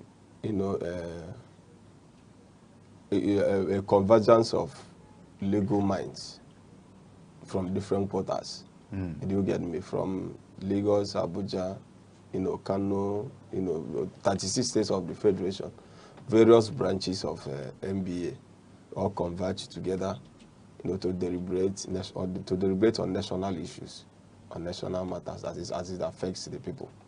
Yes. Now, I wouldn't know, for some of you, this is like homecoming to the coal city state of Enugu. And then we understand, aside from the official, normal, maybe lectures and the speech presentations and the rest of them, what about the fun part of the conference? Have people been catching fun here in Enugu? Of course, from what from what is on ground, everybody can attest to what is playing out. All the hotel, the business activities in Enugu, was booming, and all the hotels in Enugu, was filled up. We are filled up with participants. So there is no space, and it boosts the state's economic economic base. Yes, because a lot of money came into the state within this period, 1 week period of the conference. So, and money is a medium of exchange. You buy goods and services and what have you. So it's good, and we welcome it. It's a good one for the state. Yes, it's a good one. But then also, for some of you, I came across a particular post on social media just this morning where I saw a photograph of a class of 1986 classmates. Okay, meeting again after a very long time. Yes. For some of you, what's the experience been like seeing former classmates coming together in the same environment? Was it crazy? Or was it just the normal business as usual of lawyers speaking grammar in the courtroom? I left school in 2008. Yourself? Yes. Okay. So, and yesterday we had a party. My class, that's 2008, class of Faculty of Law, Enugu State University of Science and Technology. So I saw some people whom I have never met, whom I've never seen after our graduation day yesterday. So it was a commendable thing, and it was something of joy. So it was a thing of joy, because I have not set my eyes on them after we departed in the school, after we graduated from the the Faculty of Law. Okay. So, but I had the opportunity to see them, and we all dined and wine together yesterday. And so it's something that is commendable. Quite commendable indeed. And then bringing the conference to the coast city state of Enugu. I don't know, for you, you are based here in Enugu. Yes. Do you think, we understand that Enugu was not initially proposed to host this annual general conference. Yes. It was supposed to be in Rivers State. Yes. But this is in protest by the NBA. Yes. Against the authorities. Against the proclamation of state of emergency in Rivers State. In Rivers State. Yes. But then again, do you think Enugu has been positioned, has been positioned as one of the leading states in Nigeria? Because considering the period that the decision was taken to divert the venue of the general conference away from Rivers, maybe states like Lagos, Abuja would have been better off. But for the decision to be made that we switch over to Enugu, is that a testament of the fact that the current administration in Enugu has done well for Enugu's environment, so to say, maybe aesthetics? You talked about hotel business being booming. Yes. For you, what is it like? No, you know why the conference was rescheduled or taken to Enugu was because of what transpired in Rivers State. How the president invoked Section 308 to sack a sitting elected governor from office and suspended the House of Assembly, and it was a protest on the arbitrary use of powers exercised by the president. So the NBA rose to an emergency meeting and decided to take that scheduled conference from Port Harcourt to Enugu. Yes, it was a protest because nobody, no right-thinking person or a lawyer, that will welcome what Mr. President did. In Rivers. Yes, because even the Constitution of Federal Republic of Nigeria does not even give the president the power to suspend a common councillor. Let me use that word, a common councillor, let alone a governor that was elected by the majority of lawful votes that was cast during the election, general election. Alongside members of the legislative yes. arm. And the law is clear. The section is clear on the conditions upon which the president can invoke such powers. Do you get that? So the law said it is only when the Nigeria, it is only when the country is at war or any part thereof. That is the clear wording of the Constitution. But in Rivers State there was nothing like war or any part thereof. Then even bombing of oil pipelines, it was orchestrated by political opponents of the governor. From from investigations and we did on ground, yes, and from the report we saw. Do you get that? So now, how could the president imagine suspending a sitting governor without the recourse to the law? And the National Assembly will have the mindset, will have the audacity to sanction the illegality being perpetuated by Mr. President. So the NBA has to give their protest. We have to against take the our position. stance. We have to take our stance and call a spade a spade. That was what happened. And because our president, Barrister Afamo Osigwe, that was elected last year to lead the bar for the next 2 years, he's from the eastern part of it, from Nnewi, so to speak. In Anambra State. Yes, in Anambra State. So, and as an Igbo man, there is no way he will contemplate taking it elsewhere other than a comfortable place within the Igbo, the southeast, within the Igbo extraction, and Enugu happens to be the choosing place. So for you, why Enugu within that short period of time for such a decision? Why Enugu? Why not Anambra? Why not Ebonyi? Why not Imo? Where are they?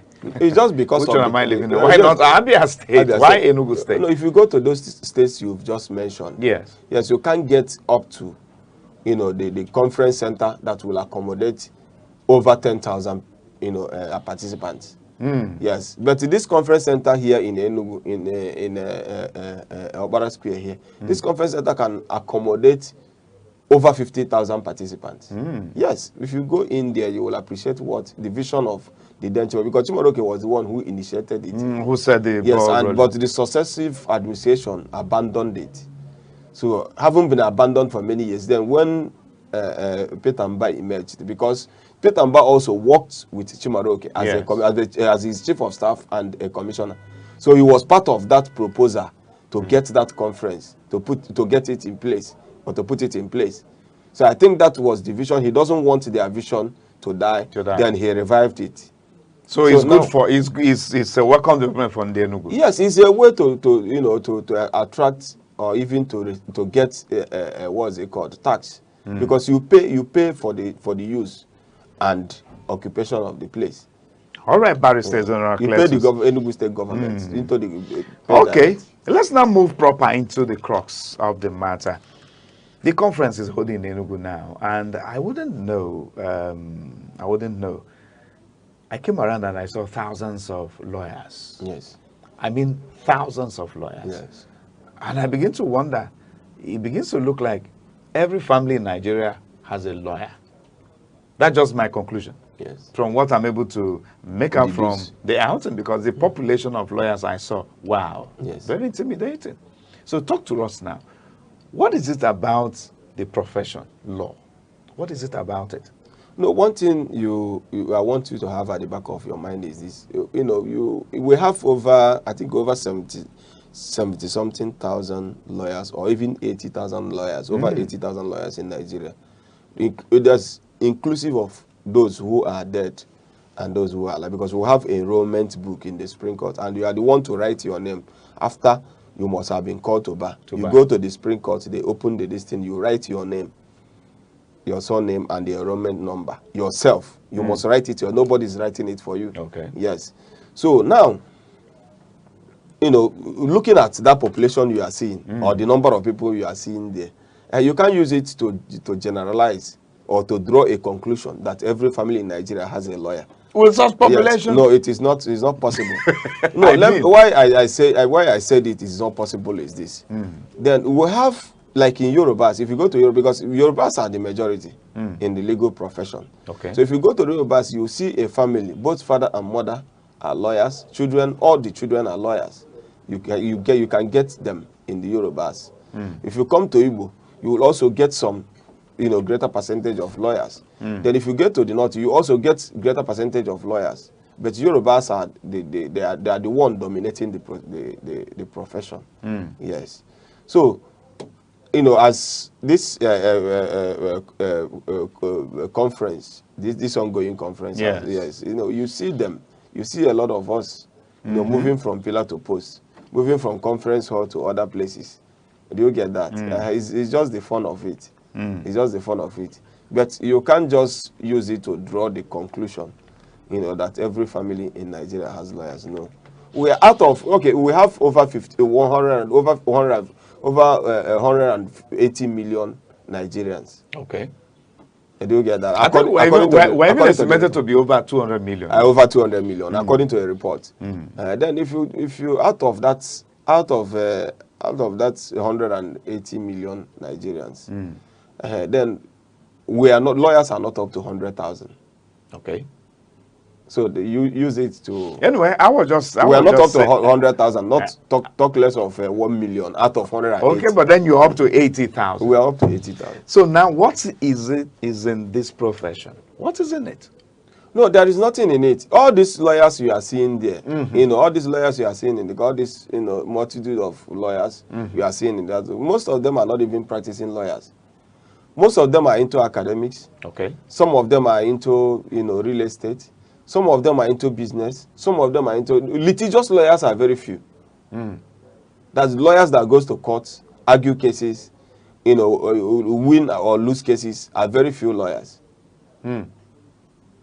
Very few lawyers. Check, or you can draw the statistics in Enugu. Check all the chambers, the chambers, the chambers office in Enugu or lawyers office in Enugu. If you count them, I don't think is over. I don't think it's over 2,000 offices in Enugu. But then the rest are certified lawyers. The rest are certified lawyers. They are certified lawyers. But they are lawyers, but they have other engagements elsewhere. You know, they have other engagements outside law. Now, where I was actually headed to is, some persons have described the legal profession as a noble profession. That is what it is. As a noble, as an honorable profession. It's an honorable profession. I don't know about the other Even though we have some bad eggs amongst us. That's what I'm driving but at. The law has a way to take care of them. That's what I'm driving at. So if we have this number of population out of the rest of us in Nigeria as lawyers, who have been described to be noble, honorable men and women. Yes. The last time I checked also, Barry says in Racletus, the legal sector has been seen to be the last hope of the common man in society. That is what it should be. So do you think that the legal system in Nigeria is actually where it is supposed to be? Are we where we're supposed to be? No, principally. You know, why I say principally is, you know, when it comes to principles, the legal profession, you know, seems to be where it's supposed to be. Yes, but practically, the profession has dwindled. So let's look at both of them. Yes. So now the other one is seeming to be where it should be. Yes. But the other practically is not. It's not there. So let's look at the seeming first. Yes. Why I said so is because the laws are the laws are there. The constitution is there. The other enabling laws are there. Do you get me? And the law is very, very clear and unambiguous. You read them, you apply them the way it should be applied. But in the society we find ourselves, you see some people putting a square peg in a round hole just to achieve their ulterior motive, or just to achieve what they intend to achieve. Do you get that? So now, Nigerian societies, before this democracy came on board in 1999, if a case is filed in court, you can predict what will be the outcome of that case. You can? Yes, you can predict based on the facts available from the contending parties. Do you get me? You can say that this may likely be the outcome of what the court may likely say or deliver as a judgment. I will give you an example. There is a case of Lagos State military government against Ojukwu.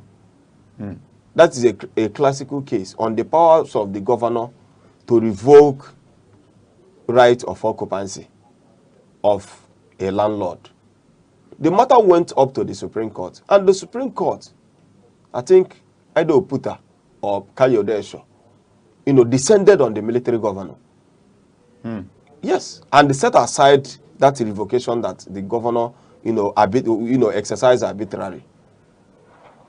Do you get that? But in the practical context we are in the present Nigeria now. In the present Nigeria, it will be very, very difficult for somebody to win a case against a sitting governor. It is practically impossible. So if that's the case, why is that so? Just because I said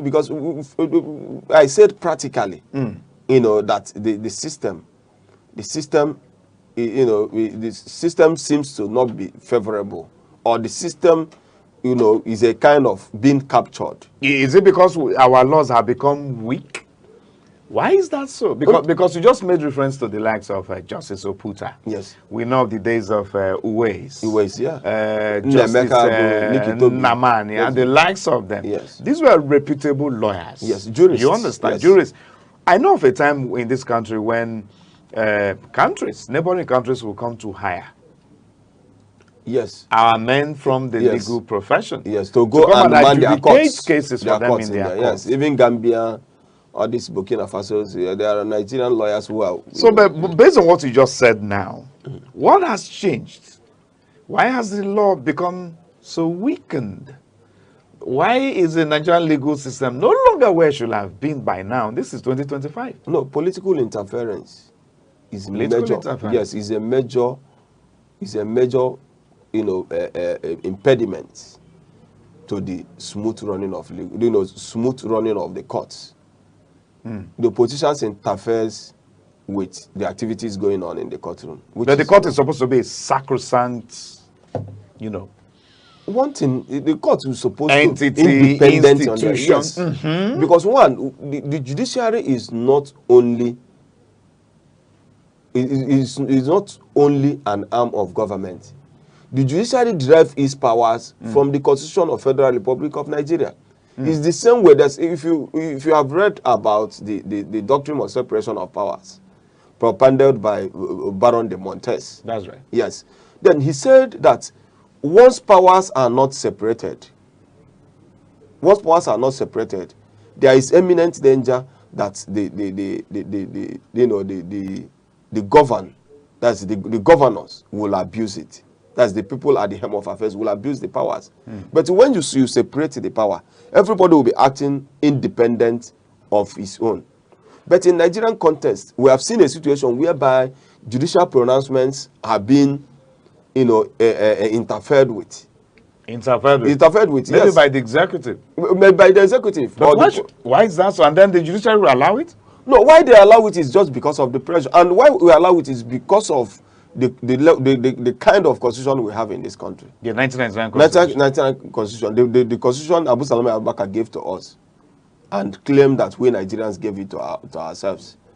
They'll get that. It's because of the constitution we are running. Because we are the judiciary is, partially subservient to the executive.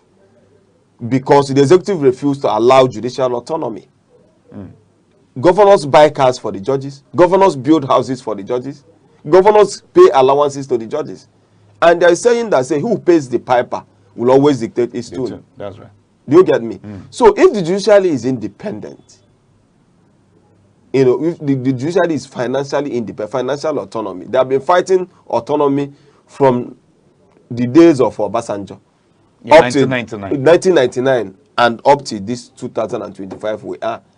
And we've gotten it in principles, but practically the autonomy is not there. If that's the case, are we And are we not that we're saying that the judicial sector, which is the third arm of government, yes, has actually become overwhelmed by the activities of the political class? Yes, I'm saying so. Yes, they have been overwhelmed by the activities of the political class because one is even the constitution itself, in the appointment of judges, judicial officers, the appointment is made by the governor, by the governor through the recommendation of the NJC. Do you get me? The governor makes the appointment of state judges through the recommendation of NJC, as well as even the NJC. Yes. Then the federal courts, the federal judges, the same thing applies. The president appoints judges upon the recommendation of the NJC. So why should that clause, find its way in our constitution? Why should the drafters of our constitution insert that kind of words? Why must the governor appoint through the recommendation of the NJC? The governor should be, their hands should be taken off the appointment. What concerns them? The judiciary should find a way to make their own appointments. Isn't that where the NBA should be coming, the Nigerian Bar Association? The Nigerian Bar Association, yes. The Nigerian Bar Association is a pressure group. It's a registered pressure group. Then now, we have trustees. Now, the NBA, which is the association I belong, we are handicapped because we don't make laws. But then as a pressure group, on whose responsibility to make laws? Apologies. The responsibility of making laws. You are not on a hot seat though, but then these things begin to worry us as concern the members of the society. Because Barry says, you will agree with me that if the Nigerian people have lost hope in leadership, after all, Professor Chinua Achebe of blessed memory, in his book, stated clearly, in one of the books, he stated clearly that the problem with Nigeria is leadership. And also he also said when the center can no longer hold, things will certainly fall apart. Of course. And the leadership is the center. So if the Nigerian people have lost hope in the electoral system, they've lost hope in the, let me say, in the crop of leadership that represents them. Yes. I think the next place they are finding hope is in the justice sector. And if we are saying that the political class have actually overwhelmed the current day crop of, judicial officers that we have. Is that the hope again for the common man? That is the problem we are having. There's no hope again for the common man in Nigeria. Yes. And there's no hope there is no hope outrightly for the common man in Nigeria. So because where would the hope be? Because one, the common man, even to a common man, find it very difficult to even fund a case, to even sponsor a case, to even pay a lawyer his fees, to go to court and stand for him, to file papers for him, for redress. Do you get that? So it is very, very difficult because justice should not only be done, but it should have been seen to have been done. Yes. So now the situation we find ourselves in a very precarious situation that even to assess justice in Nigeria is very, very difficult. Coming from the angle of filing, coming from the angle of, paying the lawyer necessary fees, professional fees, then coming from the angle of even retaining the services of a lawyer as the case progresses in court. So when you take, an appraisal of all these factors, then you find out that it will be difficult for a common man to even fund the case. And that is the reason why you see some of common people in Nigeria resort to deity as a way of finding redress and the refuge to the infringement done to them. Instead of going to the court? Yes, by the ruling class. Yes, instead of going to court. Some will tell you that if you go to court, that the court will last for 10 years. So, I don't know. It's, I don't know, these things anyway. We're actually worried because we look up to the judicial sector to redeem the country. Yes. To redeem the country. But then it's obvious that the judicial sector is actually being overwhelmed itself. They're overwhelmed. But we still have the courageous judges. Those who can sue their ground and do the right thing and do justice, no matter who, or us is God's. Look at me. There are people who are courageous, and I give it to them. There are people who are incorruptible. There are judicial officers who are incorruptible. Let's talk about corruption now. During the last administration under late President Muhammadu Buhari, yes, we saw a situation where he actually directed the arrest of principal judges in Nigeria. Yes. They had to be picked up from their various homes. Yes. Is that not an indication that there is corruption within the bar and the bench? No, the issue is that in that scenario that played out while the late President Muhammadu Buhari was still in the saddle was because the president was misled. Because the action he took, one is ultra-virus, it is illegal, and you can't factor, in a sane society, nobody can advise a president to embark on such sting operation. But then must you go to their destiny? But then the exercise was carried. If you think that a judge is committed offense, or is committing an offense, or is erring in his course of his job, or his course of his judicial duties, the appropriate place to go is NJC. They are the one constitutionally empowered to discipline erring judges. You don't resort to using EFCC, DSS to arrest them at the middle of the night. It is unheard of. Okay, but then again, we also discovered that actually some of them actually had huge sums of money kept in their homes, as discovered. Yes, it's just why they have money. They should have money. Do you get me? It's a tip. Somebody who was also working with them, some people who are giving them that money must have given the president the information that I took money to this man, and that money should be with him.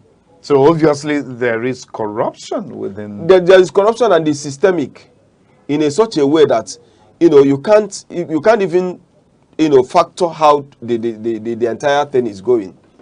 Do you get me? You can't even have a checklist on how to curb the corrupt activities within judiciary and outside the judiciary in Nigeria. Yes, the corruption is too much. It's not something, I don't think anybody can even, I don't think anybody has the way with her to fight corruption in this country. The Sultan of Sokoto, while attending the ongoing conference in Enugu, I listened to his this thing. He had to make a passionate appeal. Yes. To you, the lawyers. Yes. Where he said, please, can you ensure that justice will not be bought anymore? Yes. Did that word fall on deaf ears? Did it fall on stones, or did it get into you? He even said that justice lawyer? is for the highest bidder. Well, yes, the Sultan said so. Yes. That's a serious I listened indictment. to it. Yes, it's a serious indictment. It's just because of what, you know, with the development, you know, the pronouncement coming out from our various courts. Yes. Just in you know, recently, you know, in Anambra, a judge will give an ex parte order. Another judge of the same coordinate jurisdiction will still give the same ex parte application. Even when you are not, even when a judge is not aware or presumed to not be aware, do you get me? You before you give an order of ex parte application, because ex parte means you are hearing one person without the other. That is what it simply means.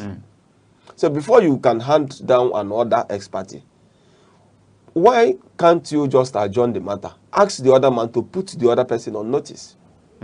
You don't just give ex parte order. Look at Ekwo. Nyang Ekwo was suspended for 2 years. For 2 years without salary. Just because he gave ex parte orders. Unjustifiable ex parte orders. So, you know, we have seen a situation whereby, you know, the temple of justice, you know, is being desecrated on a daily basis by the political class, using the instrumentality of our members, of our lawyers, to perpetrate those, you know, illegality. One still feels that called a court order. One still feels that there must be a way forward out of this whole thing, because the judicial sector is one sector I know that society cannot afford to toy with. Yes. Even if every other sector goes bad, the justice sector shouldn't allow itself, you know, to be overwhelmed by the activities of, let me say, some elites, yes. political class, or even the larger society. I don't know what has become of that blind woman of law. We see her eyes always tied. The symbol of justice. So he's not seeing with anybody. A cloth. So she's not supposed to see anybody. Carrying the scale on one hand and the sword on the other hand. I call her the blind woman of law. It's the blind woman. In Nigeria, it seems she's no longer having the cloth on the eyes anymore. That is where we are sliding into.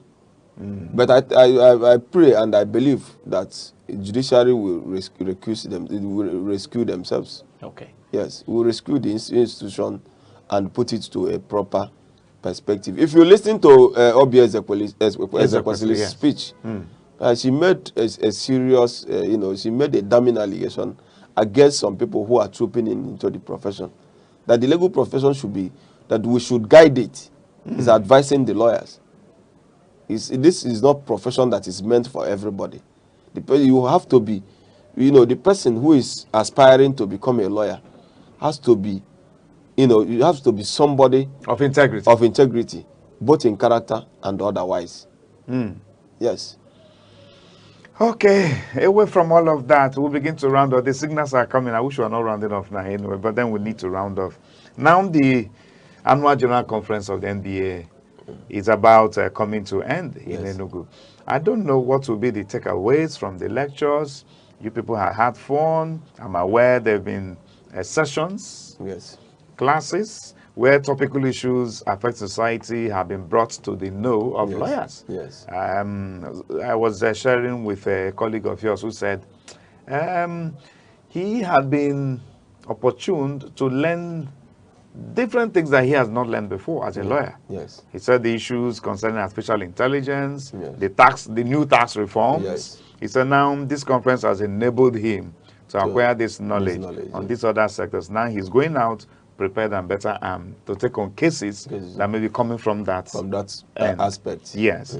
But then, What then should this conference do for you lawyers? Is it just about coming to acquire more knowledge? Is it just about coming to have fun, enjoy the immediate environment? It's just about coming, to have a reunion with former colleagues and classmates. Yes. Shouldn't the conference also provide opportunity for you to begin to treat issues like we are discussing now? Yes, if you look at one of the developments, in a build up to this conference, the detained IPOB leader wrote to NBA. That's Nnamdi Kanu. Urging them to discuss his issue, his continuous detention. Yes, from the within the DSS custody. Was his appeal heeded? No, nobody looked at that because it's not part of the agenda lined up for the they didn't. I don't think they didn't look at it. Do you get me? Because his issue has political and security correlation. Okay. Yes. So it's not something issues you can just pick up and begin to discuss. And it's not part of the agenda of this year's annual general conference. But be that as it may, I think the lawyers, his lawyers should also find a way to bring it to the notice of the NBA, because they meet, they meet on, I think, monthly and a quarterly basis. Okay. Yes. So. Okay, dear viewer, I think this is where we'll wrap it up. The Nigerian Bar Association Annual General Conference. A look into the Nigerian legal sector is what we've been looking at with our guest, Barrister Ezonora Cletus, who is a legal practitioner based in Enugu as well as a public affairs analyst. Barrister, I want to put it to you. Let me borrow your language. I put it to you that you've been very resourceful on this show today. Thank you very much. Thank you for having me. All right, dear viewer, that's much we'll take. I don't know. We'll keep praying that things will get into shape in Nigeria. There must be hope at the end of the tunnel. But by the way, why must we even pass through the tunnel? Just maybe. Maybe there will be another way out. But until that happens, be a better citizen. My name is Chris Hannibal. Bye for now.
The red cap is a powerful symbol of authority, tradition, and chieftaincy. It signifies leadership, cultural identity, and a connection to the ancestors. The red cap is primarily worn by men who hold traditional titles such as Nze, Ozo, Ichie, Chief, Onyish. The number of eagle feathers on the cap can denote the wearer's status within the chieftaincy system. The red cap comes in different shapes, and each shape represents a particular hierarchy in the traditional institution in Igbo land.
na mbụ ọja m na-asa ekekele ụwa na ọkwa ọja ekenekwa gị n'eluigwe na ala na-ekene gị n'urukpuru na kpakpando na-ekene gị n'ugwu na ndịna na-ekene gị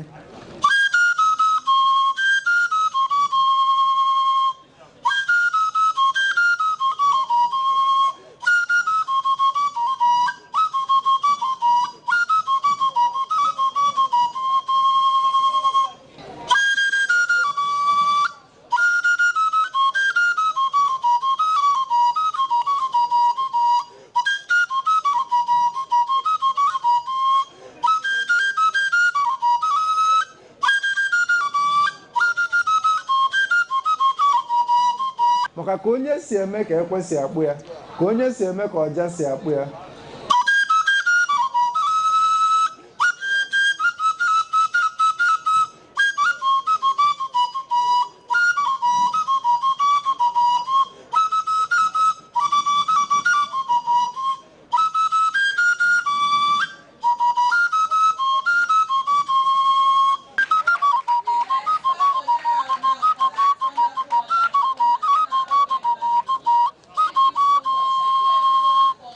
ihe a bụ Aneke TV.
What's up, Naija? Welcome to your #1 Chop Life destination, the Boss Lounge, where the vibe is hot, the gist is choke, and then where gossips is spilled.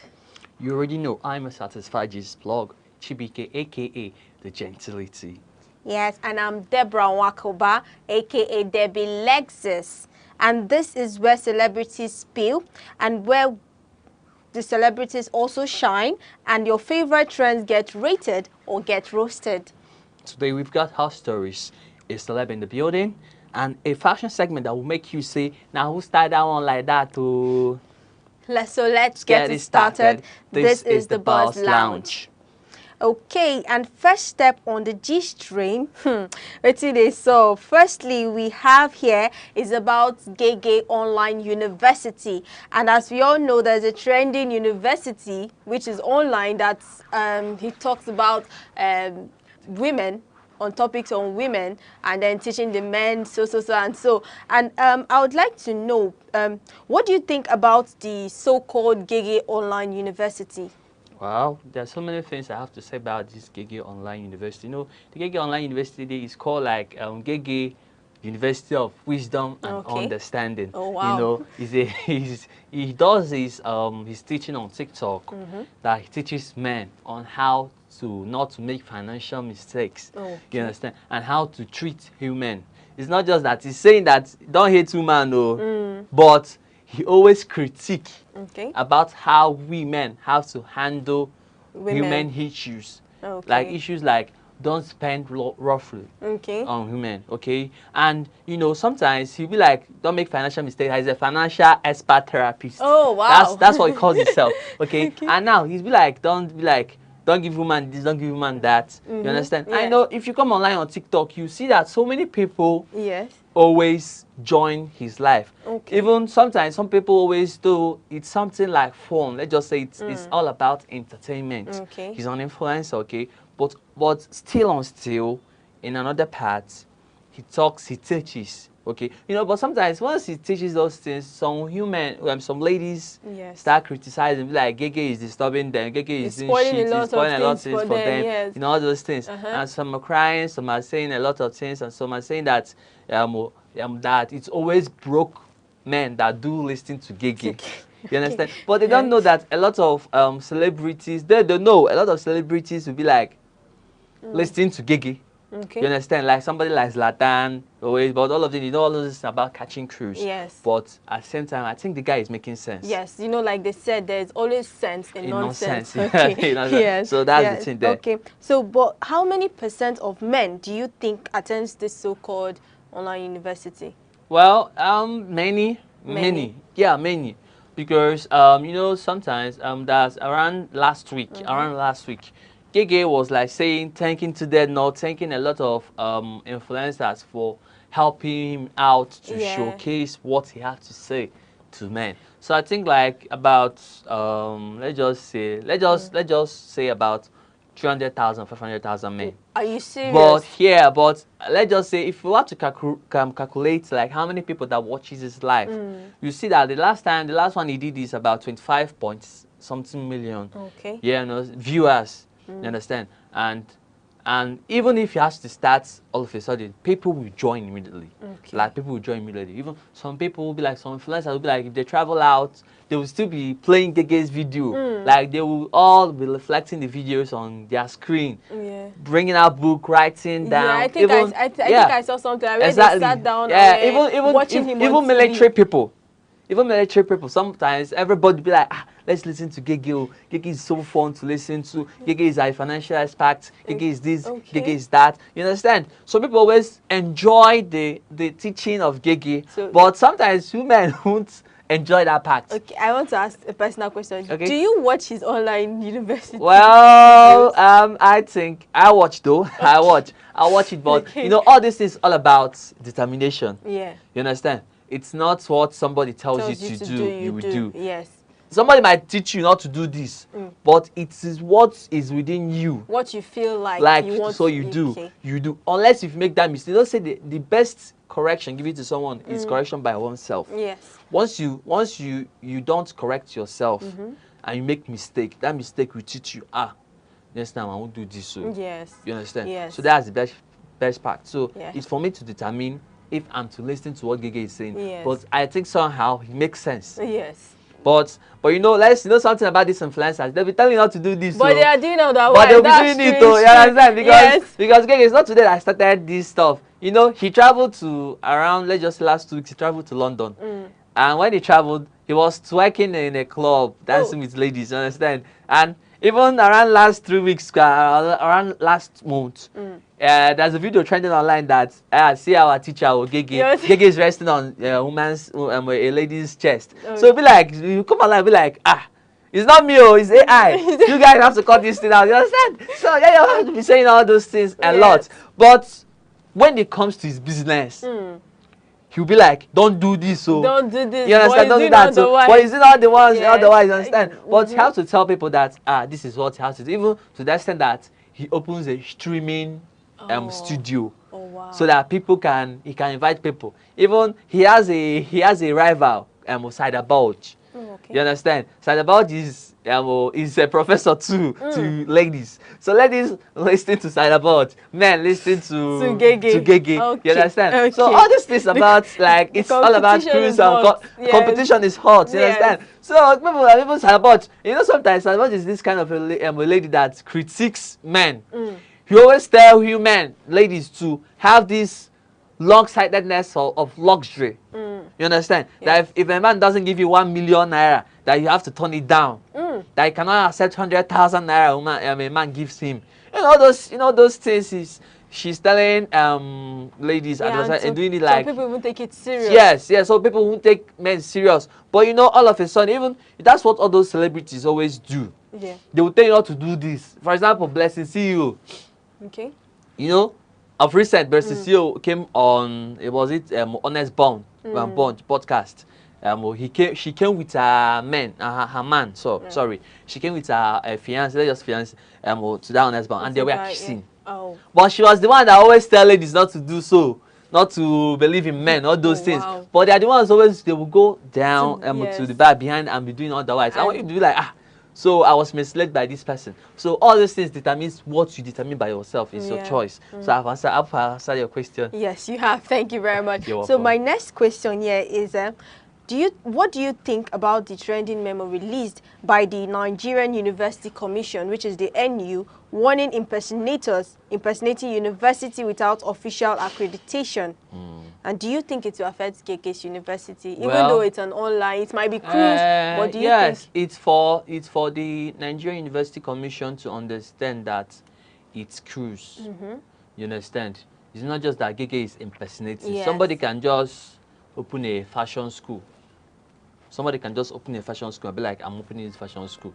Once you learn once you're through learning, going through training, I can give you certificates. Yeah.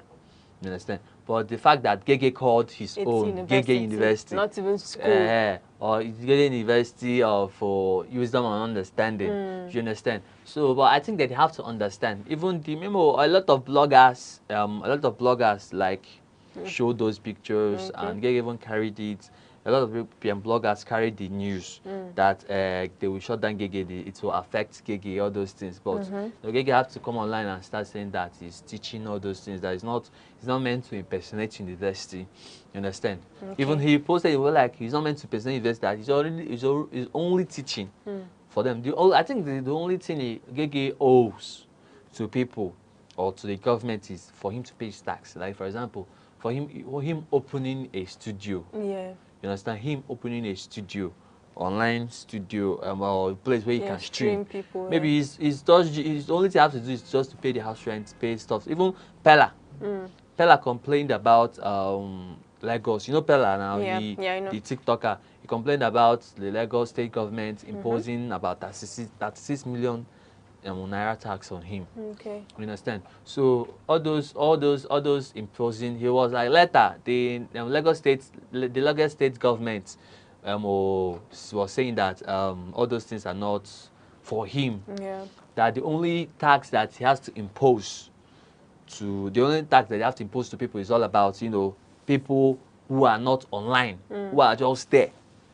You understand? But the tax doesn't affect them. So I think that all those things about is for them to make it clear that it is not going to affect Gege or any online streamer. So for Gege too. But I think that if somebody next time, if another person, my advice to other people watching this program is, if you are to open a streaming app or any stuff, a streaming platform, just be mindful of what you call that streaming stuff. You understand? I know that sometimes all those influencers, they will name something a very high profile name to draw attention. I know when you seeking to draw attention of something, you put yourself into trouble. You actually draw the attention. Yes, you actually. So, and I think that they draw what they drew for the NUC showing the blogging bloggers carrying around the NUC saying that they will deal with people impersonating universities. They were not registered officially. You understand? So I think it's not a much deal. Or for it to even since the thing was released. I think Gege has been streaming. Even he did a big placard for himself, showing it in Gege University. You understand? School of Wisdom and Understanding. So I think he just showed it. Like even there was a video like for him. He came around. He came online. He be like shouting, "Think that no, thank you. This Lemoyi, thank you. This and thank you. So aristocrat, thank you. All those things." He brought out the placard. You understand? He showed it. He showed it. This is official now. Gege University, Wisdom and Understanding. Simple.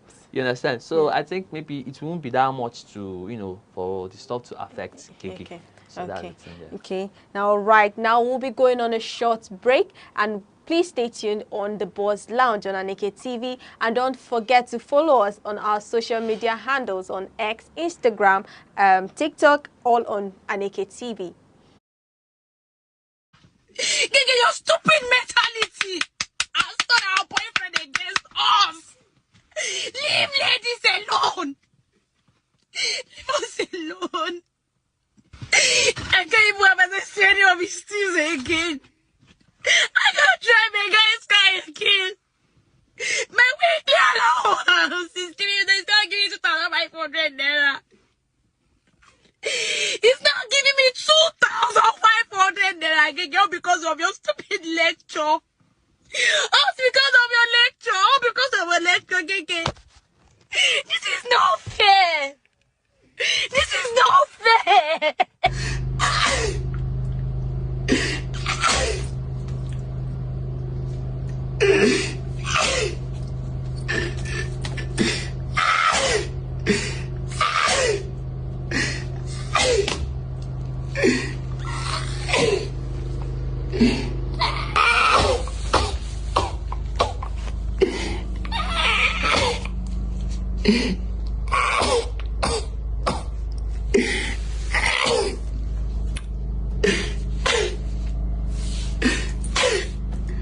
So now this kind of mumu life, when I want make a live for Nigeria, nobody get plan for me again. Congratulations to Nigerians, so now plan for me, don't finally work. I'm not finally useless and stupid.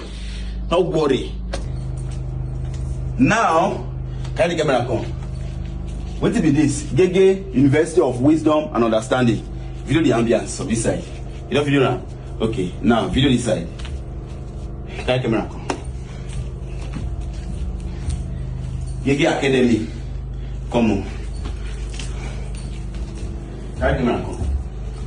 This is where Jesus Christ, Nigerians, Today North, Yemoli, Pokoli, Dino Milaye, Wole Soyinka, my fellow aristocrats.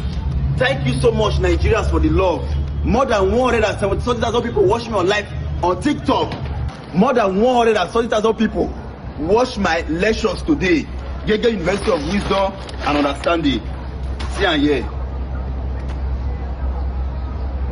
The only university will be saying once you graduate, woman go dey fear you.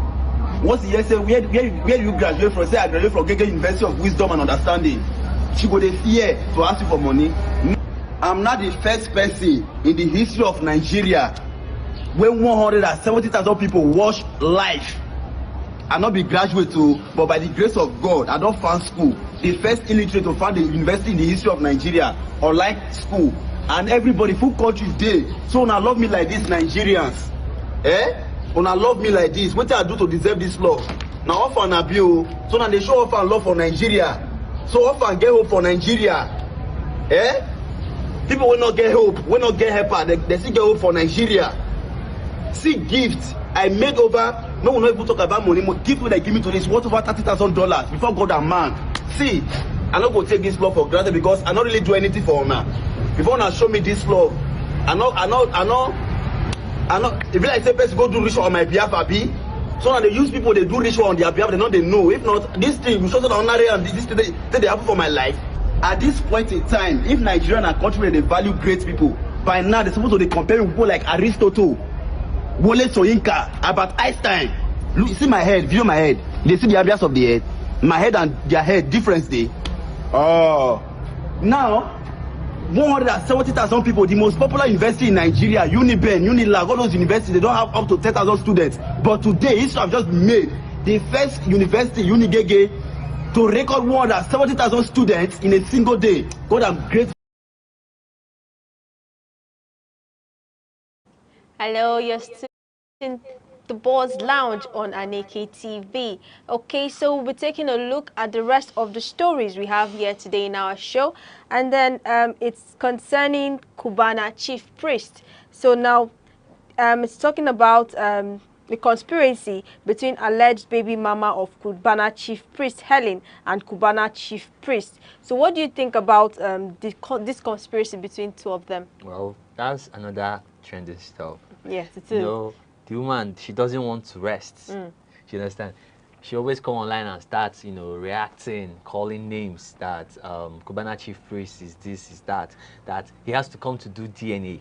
You understand? So the woman, you know, people always ask a lot of questions concerning. Even last time, Cubana chief priest came to Channels TV and Ebuka was asking him questions. Did you really do this with this woman? So he was like saying that if this woman really talks about this thing, that she has to come down to Nigeria and let's deal with it, the DNA test. Because though for me, I don't know if truly the woman is chasing clout as people always think it is. But for the fact that she's taking it to this extent, yes, of dragging Cubana chief priest every for a long time. For a very long time, it shows that she really knows a lot about them. So if she will come down to Nigeria and prove to people, and they can bring in the two of them, they can as well do what they want to do. But you know, for somebody so influential like Cubana chief priest, he won't show any remorse, any show any move for towards this stuff. He might be taking it like he's chasing cloud. So for him, he thinks that if the woman thinks and she stands on her ground and she knows what she's doing, she has to come down. But you know, since then he doesn't react to all those things. Even the one he was discussing with Pella. The last time Pella came to his house, you know, he was saying that if the woman means what she's saying, she has to come down. So I think the conspiracy is always taking more. Even the man was like saying that she would drop a music for. I actually heard she drop a music for Cubana chief priest. So all these things, a lot, these conspiracies happen between them. Even showing the baby's face, showing the baby face online, saying, "See this face. The face looks like your face.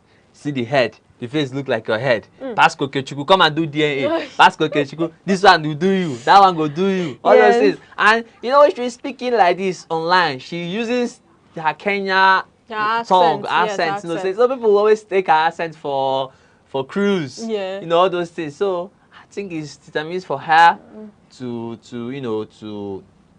make it up with Cubana chief priest. If she will complain.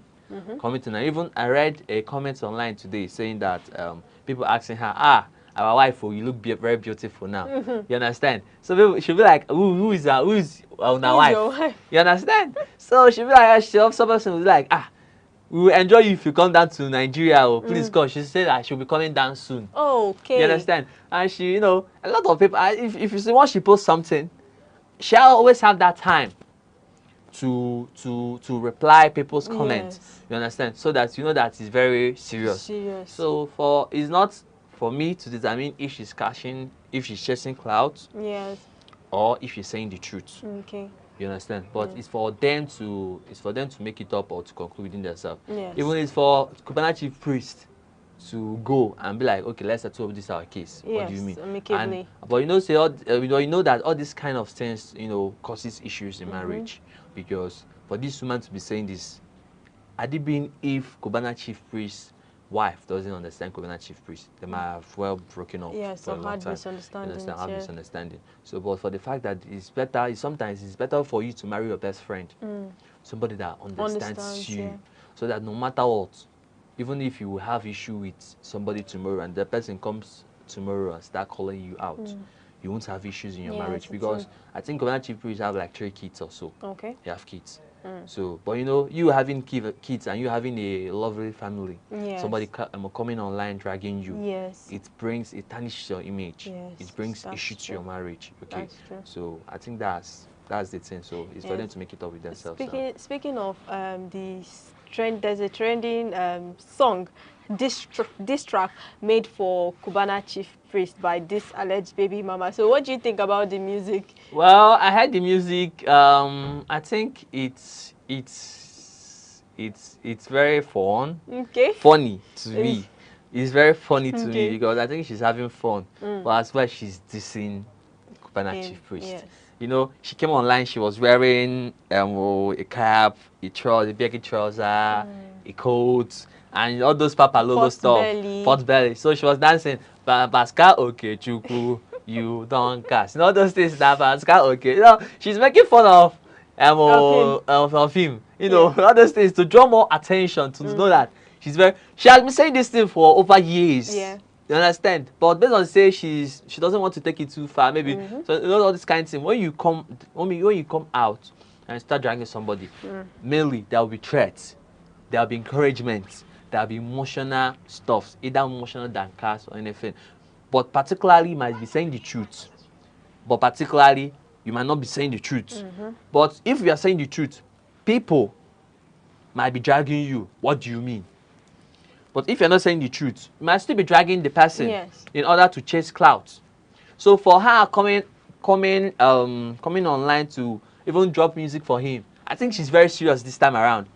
She means business. And sometimes people be like, is it somebody sponsoring this lady to drag Pascal this way? Even the fact that he knows Cubana chief priest's name. Even she's saying that she knows the Cubana chief priest, she knows this, she knows that they have that she knows themselves for long. Yeah, she knows Cubana. You know, there's a lot of things she said. You understand? So for her to come around, you know, wearing all those funny clothes, dancing, to make it look so real that she's serious, and to make it look so fun that she's catching fun that on Cubana chief priest. So it's for her. I know that people will stand out to download the music so that it will be a lot. It's going to go viral. It's already going viral. That's the shortest thing. So what is this is to tarnish his image, to draw his attention, so that even though if Cubana chief priest is passing anywhere tomorrow, you'll be hearing that song, Pascal okay, Chuku, I know people a lot will still play it too. Yeah. Because VDM drop music, a diss track for Portable. People downloaded it. Like Ole, Portable will be Ole, all those things. Yes, even they sang it in Yoruba, sang it in Hausa, sang it in Igbo. Oh wow. Portable even still has to drop his own music. So I think it's for Cubana chief priest to drop this track. but I don't think Cubana chief priest to drop the diss track. No. He won't drop. I don't think, because a big man like him will be like, just leave this person. He's not a musician. Yeah, he's not a musician. But you know, he's a musician though. You know, this year he was serious to say. Last year, you know, he was having issues with Burna Boy. Burna Boy is saying this about Cubana chief priest, telling him that if you mean what you're saying, that you are this one, calling Cubana chief priest Owerri Rick Ross. That's Rick Ross. Oh, okay. You know Rick Ross in US. Nigerian version. Yeah. So he's Nigerian version of Rick Ross. He called him Rick Ross. So even was saying that if you really mean what you are saying, enter US. Because you know, if you watch the Davido's wedding stuff, you know Cubana chief priest is Davido's bestie. But he didn't go to US. So that one is about his own reasons. People are saying that maybe he did drugs, he did this one, he did many stuff, but it all determines. But he really showed love to Davido. So even amongst all these things, people were like saying that maybe he won't be going to US, or maybe what Burna Boy is saying is true. Even it's because of Burna Boy saying that he will enter into music. So don't think that he has dropped a lot of videos or video musics. Okay. I swear. That's the one that he dropped, the Magician, all those things, you understand? Okay. He dropped it, Boy P. He's the one that dropped it. He dropped many stuff. Okay. So I think he's a musician. It's for him if he's to decide to drop this track for Helen. Shaking and you did. Personally, do you think between your own personally now, do you think there was an intimacy between Cubana chief priest and the alleged baby mama Helen? Okay, were you there? I was not there. I was not there. Were According to what she's saying. So you know, we are not there. I was not there. You understand? Yes. So, not there. but for her to be saying that she knows Cubana chief priest well, that she knows because she came online. There's video training online that she knows where Cubana chief priest lives in Malaysia. Kuala Lumpur, all those things, that he's stingy, he always run away with people's money. Yes, I think I heard it. You understand? That he knows him very well.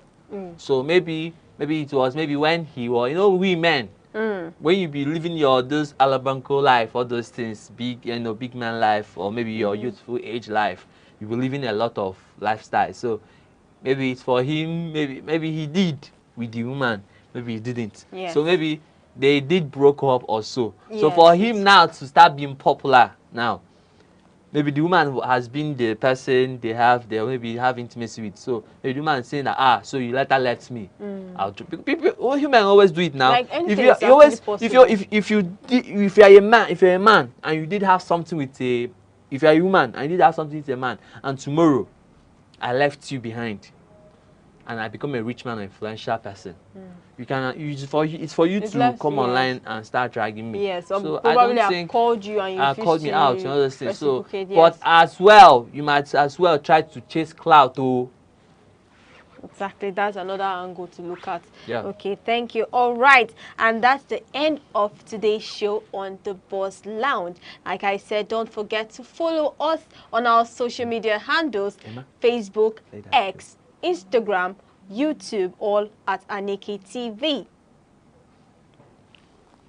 All right, let's take a look at some videos of the alleged baby mama of Cubana chief priest and Dave Dick's track. So let's take a look at it and enjoy. Thank you.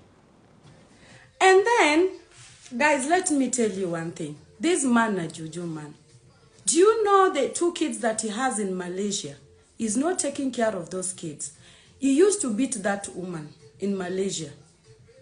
Secondly, he used to live in Damansara in Malaysia, Kuala Lumpur. Pascal, I know everything about you. I know everything about you. You've run with people's money in Malaysia because you are very stingy. When you do deal with them, you scatter everything. Pascal, I go drag you a nyash. I go drag you a nyash, Pascal. Pascal, I will drag you a nyash that you've never seen in your life. I told you, and I told you, that it will not...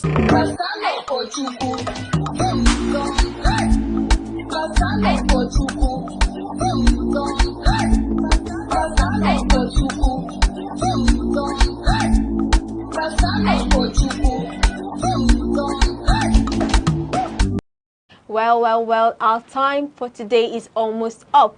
But don't worry, we'll be back next week with more buzz, more laughs, and more vibes on the Buzz Lounge. And don't forget to follow us on all our social media handles like Instagram, X, Facebook, TikTok, and here on YouTube, all at Aneke TV. And also drop your comments using the Buzz Lounge. You might just get featured in our fan plug segment. Thank you. Yes, and I'm Deborah Nwaka Uba, aka Debbie Lexus. And also I am Chibike China, aka The Gentility. If it's trending, if it's spicy, if it's giving wahala, you will find us right here on the Buzz Lounge. Until next time. Bye. Bye.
is a powerful symbol of authority, tradition, and chieftaincy. It signifies leadership, cultural identity, and a connection to the ancestors.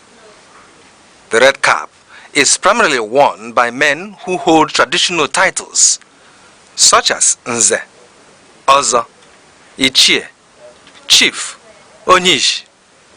The number of eagle feathers on the cap can denote the wearer's status within the chieftaincy system. The red cap comes in different shapes, and each shape represents a particular hierarchy in the traditional institution in Igbo land.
na mbụ ọja m na-asị ekekele ụwa na ọkwa ọja ekenekwa gị n'eluigwe na ala na-ekene gị na urukpuru na kpakpando na-ekene gị na ugwu na ndịna na-ekene gị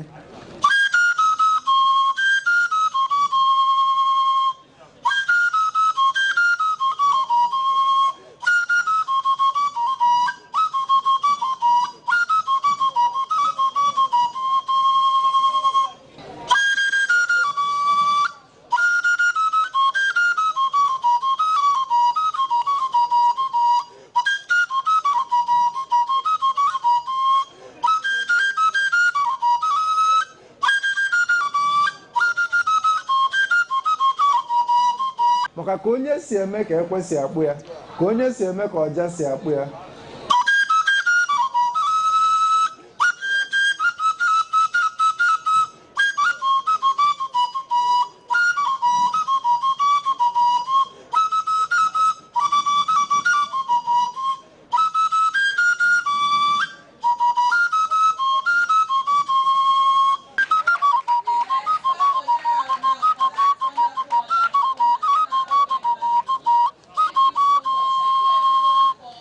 ihe a bụ Aneke TV.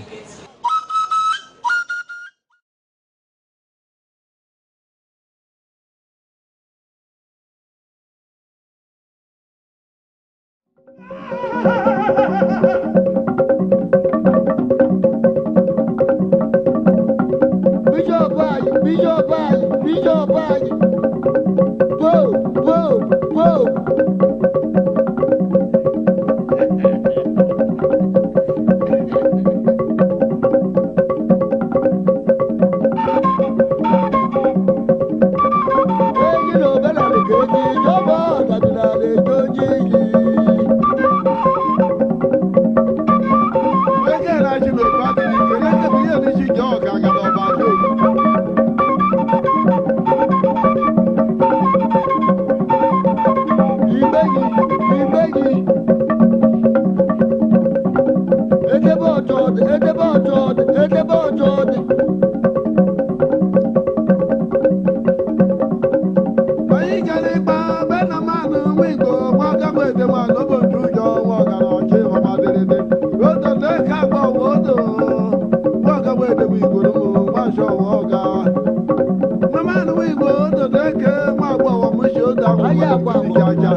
kwanu dimi no di ekwe yibo do. Obeba ya kwa mo. Na ma na mu kwanu dimi wa jowo. Didi de ekwe yibo do ne. Lo da mu na mo. Iya. Go do ne ka. Iya. Lo da mu no go lo mu ke ke go do ne ke. Ayi de ke je go do ne ke mo ga shi lo do go pa ma sha bi lo do ne ke chi lo. Lele ma lo lo ko. Wo ele yo babari. Wo bu ji be go je ka kala. Wo le ke de jo ku bi de ya do lu ku la bo le je no ke do wo.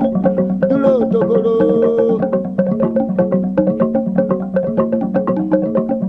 Iya. Mo ta mo te mo ku ma tu.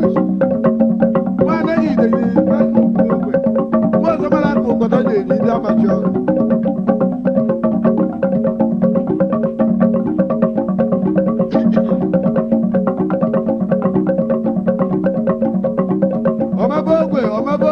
Ọmọ bọ́ọ̀gbẹ̀.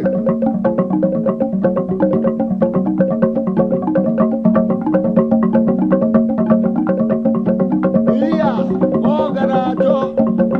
Oje iwu ọrụkọ ga-eje.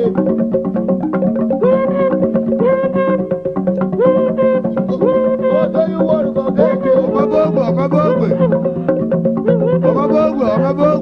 Ije wee gide bụ wigbo ọbẹrẹjẹ ló ń gùjọ ebe gbúdọ̀ òwòrò òwúrò jéde lókèrèjẹ ló ń gùjọ ebe gbúdọ̀ òwòrò òwúrò jéde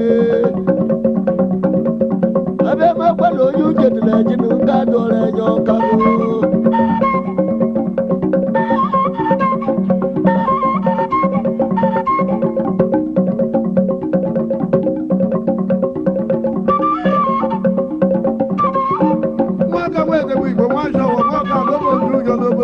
Ọmọ òtòtò ní kéèké kàdájú ṣe.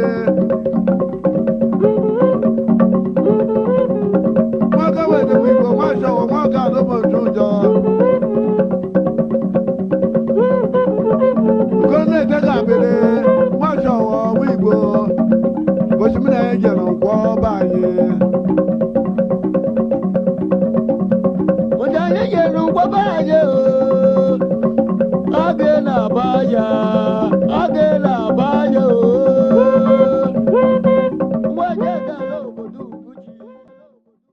Enugu is one of the 36 states of the Nigerian Federation.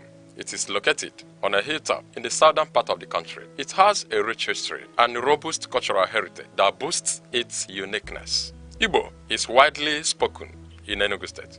Enugu is popularly called the coastal state because of its large deposit of coal and other mineral resources. Enugu has 17 local government area councils. The history of Enugu dates back to the early 20th century when the British discovered coal in the Ude Hill in 1909, which led to the development of Enugu City in 1912 as a thriving mining town. Enugu empowered the Nigeria railway system and electric plants greatly during the colonial era. On the 27th of August 1991, Enugu was carved out from Anambra to become a state. As the home of the Igbo people, Enugu's culture reflected in its music, arts, and tradition, location, and geography. Enugu is situated in the southern part of Nigeria, sharing borders with Benue State at the north, Ebonyi State at the east, Abia State and Imo State at the south, and Anambra and Kogi State at the west, covering approximately 7,161 square kilometers. Enugu is characterized by undulating hills, forests, rivers, and fertile soil,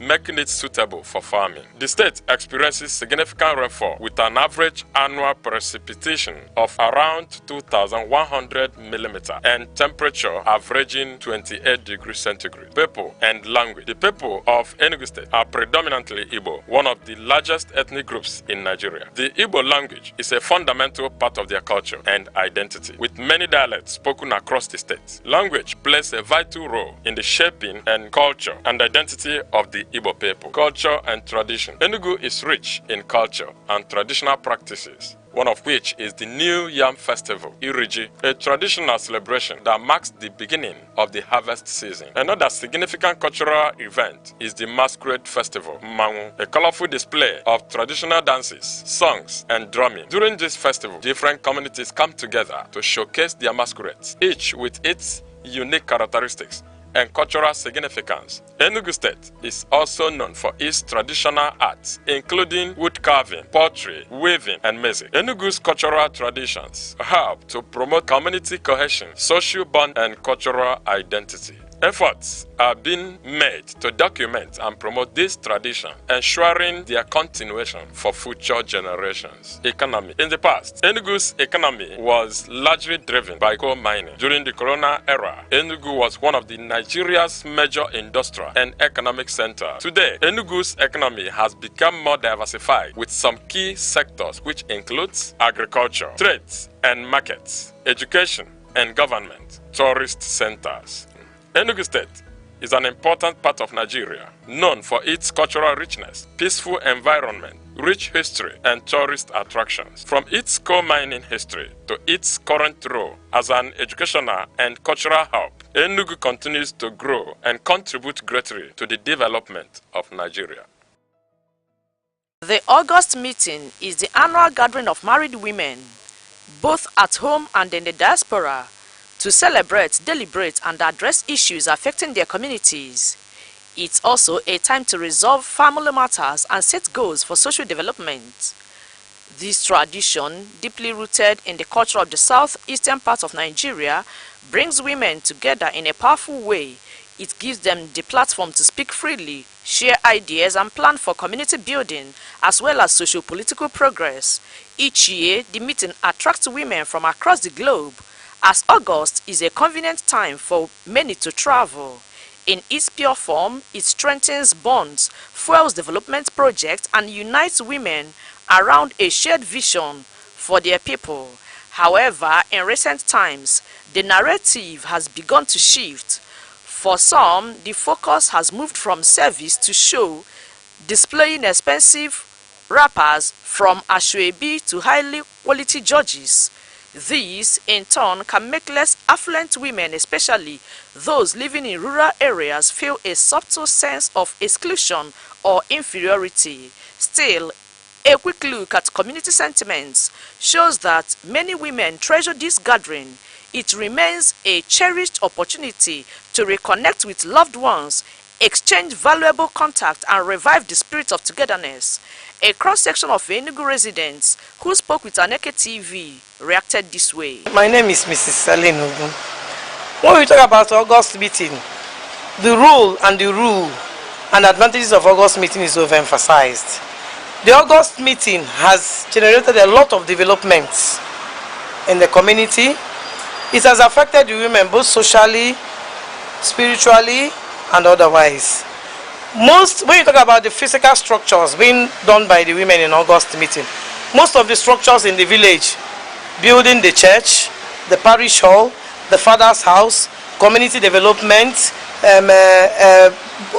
erecting borehole, a lot of development, infrastructural development, that projects that women carry during August meeting.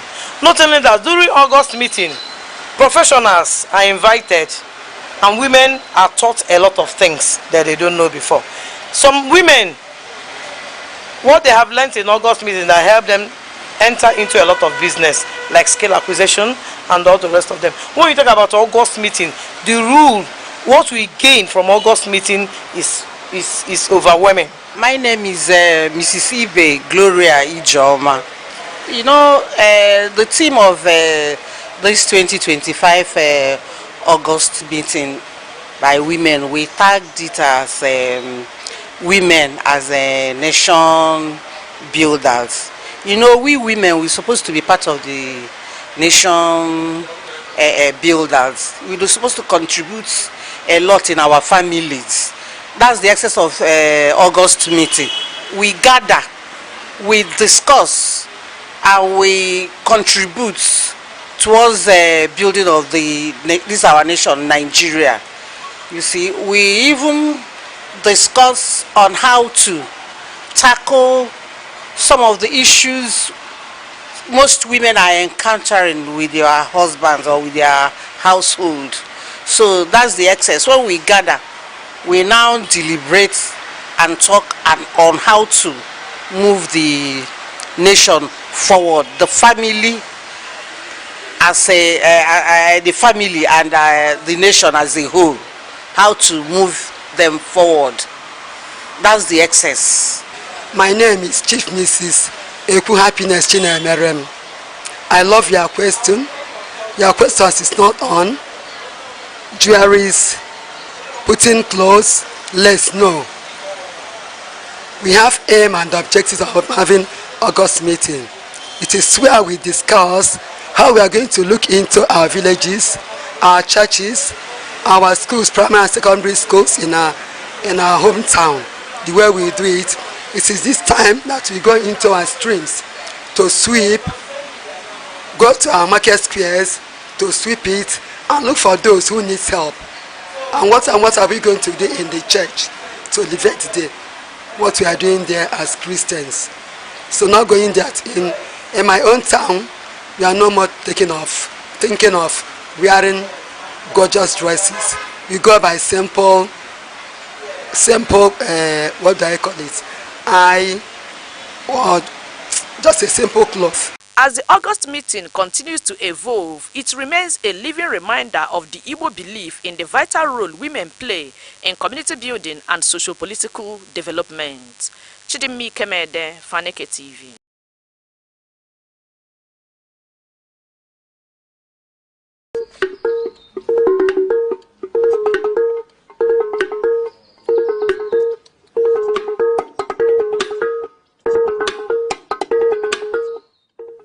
Ogene is a metal bell historically made by the Igbo people and considered as one of the most important metal instruments in Igbo traditional music.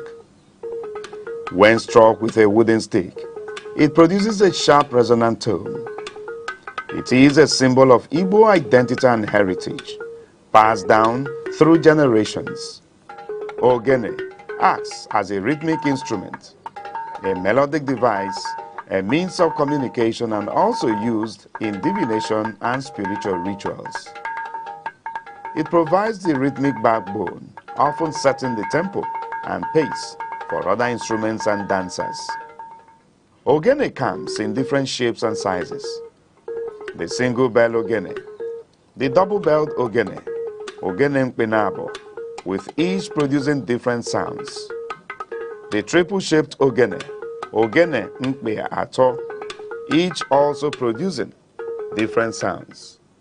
In an ogene cultural dance group, the vocal style is often distinguished by its main vocalist, with multiple singers singing in harmony with each.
There are two types of kola nut produced in Nigeria: kola nitida, otherwise called gworo, and widely eaten in northern part of Nigeria. Kola acuminata, also referred to as Igbo kola, is of local origin and occupies an important position in social, religious, and sacred ceremonies in Igbo society. It is seen as a vital and sacred fruit in Igbo land and serves as the major instrument of prayers connecting the ancestors. It cements discussions and also the fundamental bedrock of philosophy and proverbs. It is a symbol of welcome, unity, and peace. If kola nut contains one cotyledon, it is regarded as dump kola nut and thrown away. Kola nut with 4 cotyledons represents the 4 Igbo market days: Eke, Orie, Afo, and Nkwo. If kola nut contains more than 6 cotyledons, it signifies blessings and wealth, and it is celebrated. There is also another type of Igbo kola nut called Ojugo, which is referred to as the king of Igbo kola. The reproductive organ of the kola nut is referred to as the tongue, and it is removed after prayers and thrown to the spirit of the ancestors.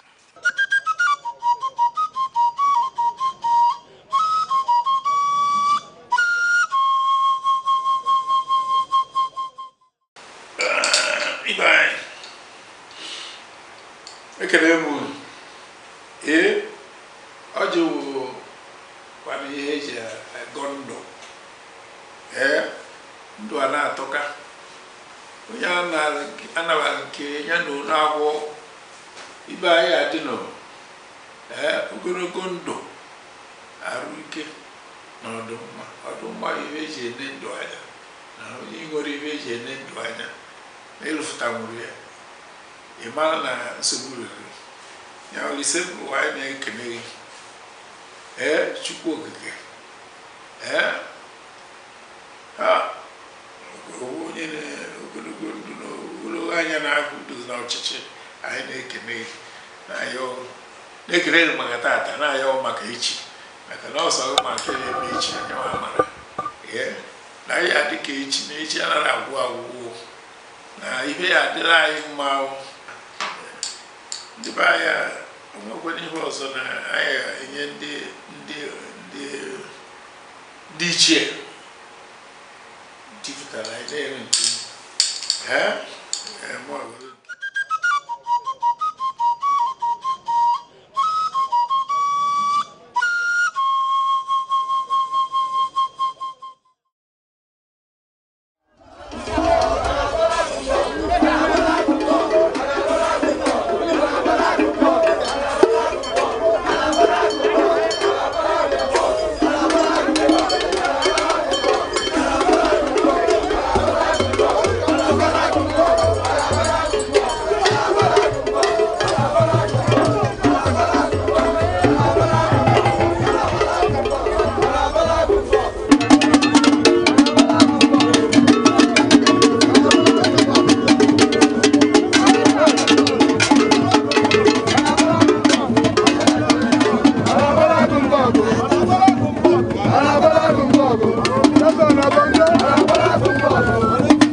makwalo akwa bi wo ni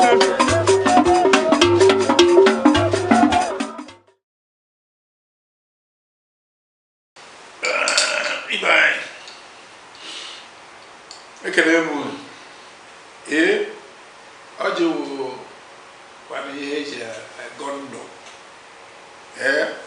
ndo ana atoka onye anabal nke ya no na-agwọ ibe anyị adịnọ ogologo ndụ arụ ike na ọdụmma ihe eji ene ndụ anya na onye nwere ihe eji ene ndụ anya na ịrụfụta nwere ya ịmara na nsogbu rere ya olise bụ anyị na-ekene gị Chukwu okike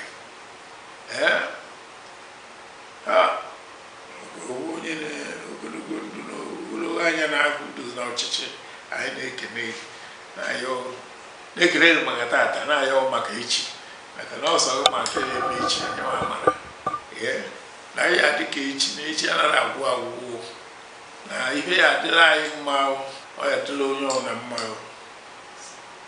ịdịkwazị ọgbaghị nọ ya abịa na anọdụ na n'Igbo eke oyi nkwọ awụ ndị be anya onwekwara ihe ọzọ na anyị enye ndị ichie jupụtara anyị na-ere nke na be anyị amechi na ọbụ ọkụ na anọ anyị adawo aga ọjị a na-awa ha abịa ji na ọjị na-eke ịkya na a na-agụ ya a na-ejide ọjị na-eka nri ana m erachi ihe kere ihe na ihe wara ihe Chineke nna kere enu ke anụ m akpọkụ ndị ezigbo mmadụ niile nọchawọrọ ndụ na amechi ọkụ na anọ na anụ ọkụ na anọ na anụ Nkanụ na anụ Nta Egbe na-ese na anụ Enugu steeti na-asị biko na ọ bụ ha metere ihe ọma ka anyị na-asị ha gbadata ha bịa tara ọjị anyị na-asị eke ka eke ketere anyị ihe ọma anyị na-asị ahwọ ka ahwọ ghọtara anyị ihe ọma anyị na-asị nkwọ ka nkwọ kwọtara anyị ihe ọma anyị na-asị orie ka orie rutere anyị ihe ọma ihe ndị a niile ka anyị na-arịọ nna sị ka ị bịa mere anyị wetere anyị udo n'ala Igbo wetere anyị udo n'ala Naịjirịa wetere anyị ịhụnanya wetere anyị ọganihu wetere anyị ihe niile bụ ihe na-eme obodo adịmma nna biko ihe ndị a ka anyị na-arịọ kwetewo na imewere anyị karịa ka anyị rịọrọ n'ịhwa Chineke nna kere enu ka ana bụ Chukwu okike abịama ndị be anyị ọjị abịa anyị na-ekene osebụrụ ụwa ekene Chukwu okike nna ketara anyị oge kere igwe ka anyị na-ata ọjị anyị chọrọ iwe ọjị ị na-awa n'otu awa n'ibe achị ka ị goziela anyị taa ka ihe ọma hụkwa ute anyị na-akpọku ndị nna nna anyị ha bụ abụ ndị mere ọhụma goziela ya eke gozie ori gozie nkwọ mee ka ndị ọbụla na-agagharị na-achọghị ha ga-eri mee ọhụma na ndị sokwa ụzọ ọtọ ndị kwụkwara ụzọ na-eje n'ụzọ kwụrụ ọtọ soro ka iwu Chukwu ji wee dị Chukwu na anyị siri ka anyị wụọ gị a tata nde udo na ọgụ na aga m n'ihu ka ọ dịrị anyị mma ndewo anyị na-ewepụta ile ọjị na-egosi ụmụnna anyị okenye na-awa ọjị ndị ọzọ na-awa ọjị na-ele enye ile ọjị nsọfụrụ maka na ebe a ọ na ile ọjị a ka eji ama eziokwu iweta ọjị onye ọzọ na-asa ile ọ ga-eji na-ekwu eziokwu onye sara ile weta ile ọjị were na-ekpe ekpere were na-aga ọghọ ọ ga-ekwuneta eziokwu ọjị a anyị na-enye nsọfụrụ ọjị lụọ ịnọ otu a ata ya o ruo ise atakwa ya mana ọ bido ruo na asaa ịma na ị ga-egbu anụ ị ga-egbu ọkụkọ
Okay, dear viewer, many thanks to you for joining us on the show. It's The Arena on Aneke Television today. My name is Chris Anibuogo. Remember, The Arena is where we meet to take on burning topical issues and matters which affects us as a people in this society. Yes, we host analysts and guests who come to offer their thoughts and their opinions on these issues and matters so that we could engender a better society for every one of us. So you're welcome on board, dear viewer. Yes, of course, today we have joining us on this show a regular, a man who has actually dedicated this part of his time to doing what I choose to call national service. Barrister Ezonora Cletus. He is a public affairs analyst, but then he's a lawyer based here in Enugu. It's a pleasure to have you join us, sir. Chris, thank you for having me. All right. Yes, dear viewer, what are we looking at on the show today? Still, on the ongoing Nigerian Bar Association Annual General Conference holding here in Enugu, a look into the Nigerian legal system. That's what we're looking at on the show today. So, let's begin with you on this note.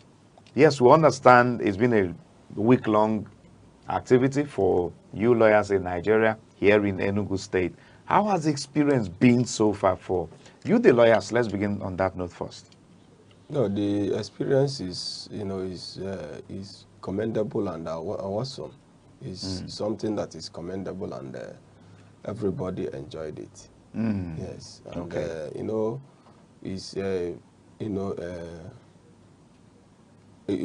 convergence of legal minds from different quarters. Do you get me? From Lagos, Abuja, Kano, 36 states of the Federation, various branches of MBA all converge together, to deliberate on national issues, on national matters as it affects the people. Yes. Now, I wouldn't know, for some of you, this is like homecoming to the co-city state of Enugu. And then we understand, aside from the official, normal, maybe lectures and the speech presentations and the rest of them, what about the fun part of the conference?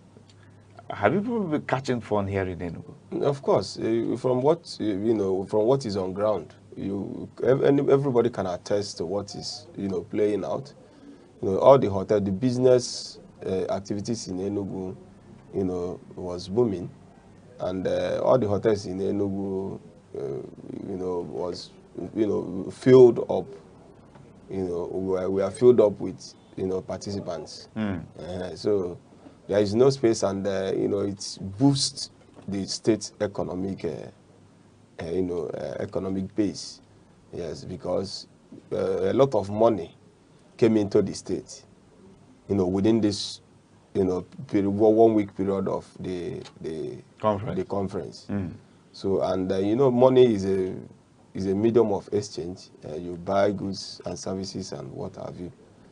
So it's good, and we welcome it. It's a good one for the state. Yes, it's a good one. But then also, for some of you, I came across a particular post on social media just this morning where I saw a photograph of a class of 1986 classmates. Okay, meeting again after a very long time. Yes. For some of you, what's the experience been like seeing former classmates coming together in the same environment? Was it crazy? Or was it just the normal business as usual of lawyers speaking grammar in the courtroom? I left school in 2008. Yourself? Yes. Okay. So, and yesterday we had a party. My class, that's 2008, class of Faculty of Law, Enugu State University of Science and Technology. So I saw some people whom I have never met, whom I've never seen after our graduation day yesterday. So it was a commendable thing, and it was something of joy. So it was a thing of joy, because I have not set my eyes on them after we departed in the school, and then after we graduated from the the Faculty of Law. Okay. So, but I had the opportunity to see them, and we all dined and wine together yesterday. And so it's something that is commendable. Quite commendable indeed. And then bringing the conference to the coast city state of Enugu. I don't know, for you, you are based here in Enugu. Yes. Do you think, we understand that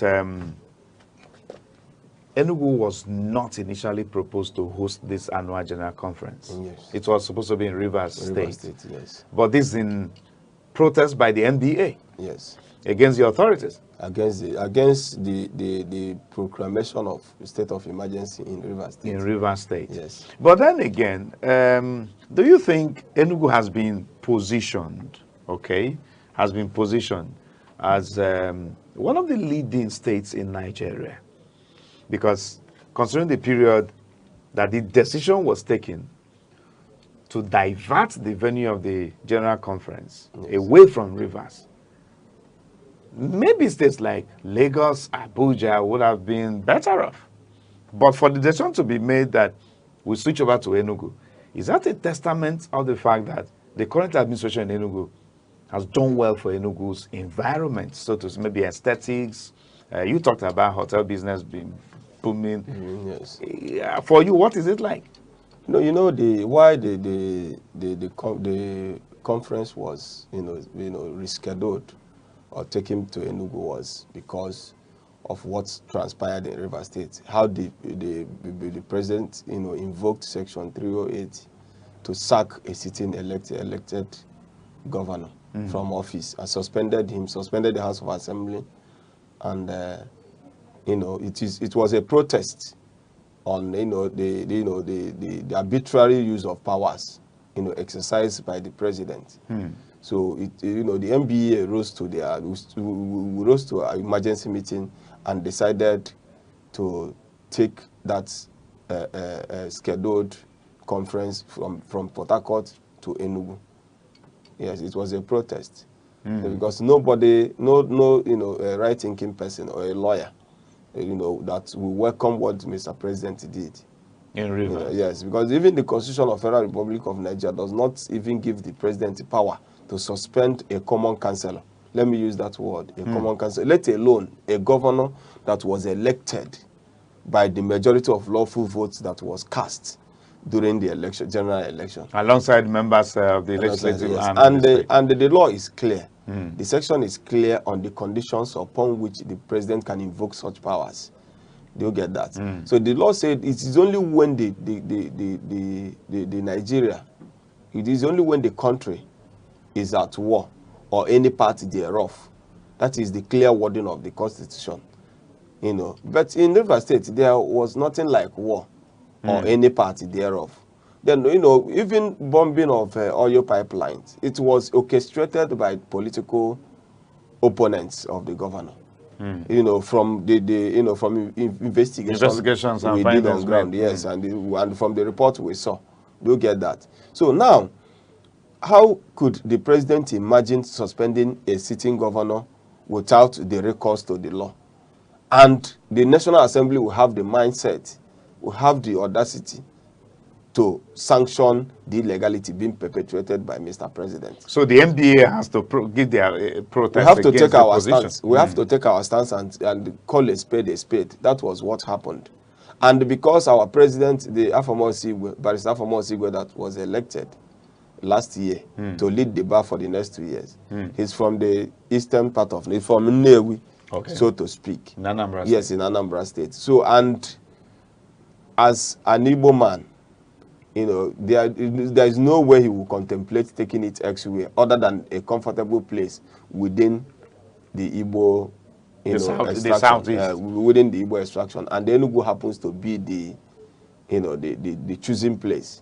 So for you, why Enugu within that short period of time for such a decision? Why Enugu? Why not Anambra? Why not Ebonyi? Why not Imo? Where are they? It's just because Which one am I living in? Why not Abia State? Why Enugu State? No, if you go to those states you've just mentioned, yes, you can't get up to, the conference center that will accommodate over 10,000, participants.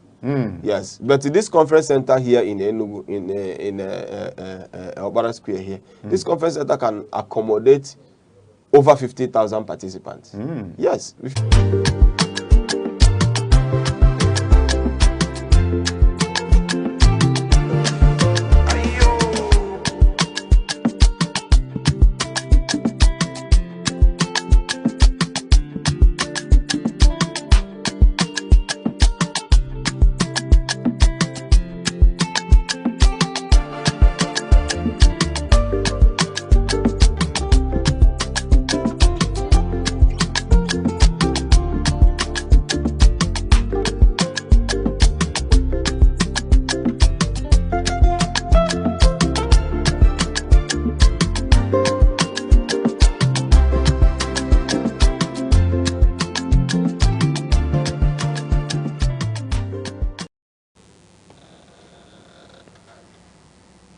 Good afternoon, viewers. Thank you for joining us today on The Insight. The Insight, as you know, is a program where we explore the heartbeat of issues shaping our nation. We explore these issues by bringing expert opinions, analysts, policymakers, men of integrity, and women who have lived this experience, who are part of shaping these issues. And the most important aspect of it is you, our viewers, your opinion as well. Joining us on the show today is an eminent guest, not just a man, but one who has dedicated his life, should I say, almost or over 40 years of his life in the service of God and humanity. I'm speaking about His Grace, Most Reverend Barrister Christopher Ede, the Methodist Archbishop of Enugu Archdiocese. His Grace. Thank you It's very good to much. have you. Thank you very much. With him on the show today is another eminent man of God in the vineyard, one who is passionate and dedicated also.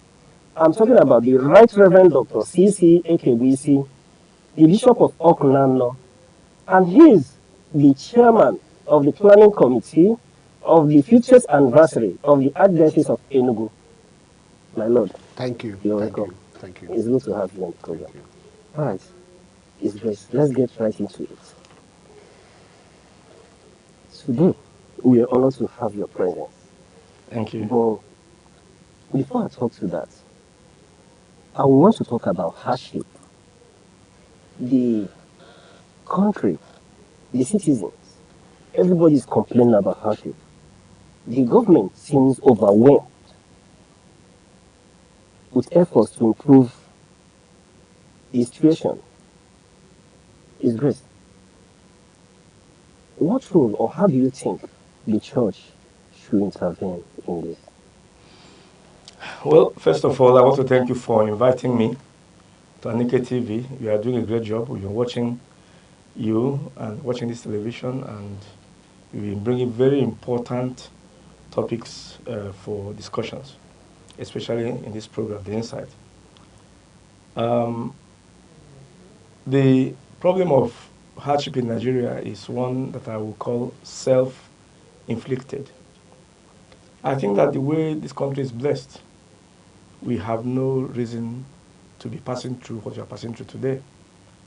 But we have self-inflicted ourselves, and everybody is suffering from that affliction. The bottom line, the real cause of our hardship is not because God has not blessed us with all that is needed for living and for good life. He has blessed us with all sorts of mineral resources. Nigeria has more deposits of fuel than Saudi Arabia. Nigeria has more deposits of gas. I think it's the third highest endowed nation in the world with gas. Nigeria has 65% of the arable land of this continent, and we have no reason actually to be passing through the difficulty we're passing through. It's all about leadership. Like my tomorrow would say, leadership is everything. It is what determines the rise or the fall of a people. Nigeria, from time, has not been able to get the issue of leadership right. And unless we tackle that, we'll never get it right. When people begin to talk about the church and the issue of tackling hardship, honestly speaking, without wanting to pull out the church from our responsibilities, I'd like to say that we should begin from the beginning, from where this trouble really started. Because the church also is passing through difficulties and hardship, occasioned by the fact that in the nation where we are operating, the church is the people. And when the people are passing through hardship, the church also is passing through hardship. I can tell you, the church today is passing through hardship. Those of us who are at the level of administration of the church finding it difficult these days even to maintain the stipends. You know what is called stipend or salary? We don't pay pastors salary, we pay them stipends because just a living wage to enable them thrive. But we're finding it difficult now to even feed them, to pay that stipend. And also because of the hardship of the nation. It's somebody, those who are blessed pay tithe, those who are blessed pay give offering, those who are blessed come for thanksgiving. When people are passing through difficulties like we have in the country today, it reduces. And so being able to even tackle the small issues of giving a stipend to a pastor who ordinarily should be fed by the church because, I mean, a man is worthy of his wage. Sure. Well, we're passing through that kind of difficulty now, being able to pay our wages. So you now understand that even the church that they are looking up to are finding things extremely difficult as we speak. Oh, that be as it may, I want to say that the church see their responsibility not just as a spiritual responsibility, where people are taught about heaven and the life hereafter, or where people are taught to live out the faith in the now. Because the Bible we preach is not just for the future. The Bible we preach is also that the scriptures have answers to current issues. Business has answers to family life, has answers to relationships, has answers to virtually everything you will ask about. And so the faith is the life we live on a daily basis. So the church is contributing to alleviating hardship by teaching the people how to live it right. Secondly, the church, we believe so much that a lazy man, a Christian should not be a lazy man. And unfortunately, just see our country. Now it is raining. See the vegetation. Can you believe me that if you throw away the seed of a fruit, just throw it away into the bush and go your way. Come tomorrow, you see it sprouting. Leave it there. Don't go there again. Don't even try to water it. Tomorrow you see a mango tree. Next thing you have mango to eat. Why is it that we have such beautiful landscape? We are so much blessed, and yet we are hungry. Why? When almost everywhere around us, you can farm. You can if we know how to work hard. Every mother, every wife should have a little garden to give small vegetables to eat. But oh no, everybody wants to show their manicures and pedicures, and then go to the market to buy little things. Even now that people have changed over to the things that they think are now giving, like the fruits and the vegetables, go and price it. And those things are things that we can get. We teach these things in church that people should get back to work. Set down a man that is diligent in his works. This man is going to sit with kings, princes and princesses. He's not going to sit with mean men. So that is the duty of the church. But the third one is also that we provide avenues for these things to happen. Churches, we have cooperatives, we bring people together, we encourage them, we teach them on how to go about these things themselves, because some people just lack information, they lack knowledge, and my people perish for lack of knowledge. So the church also have departments where these things are done. But finally, we also have arms that are welfaristic in nature.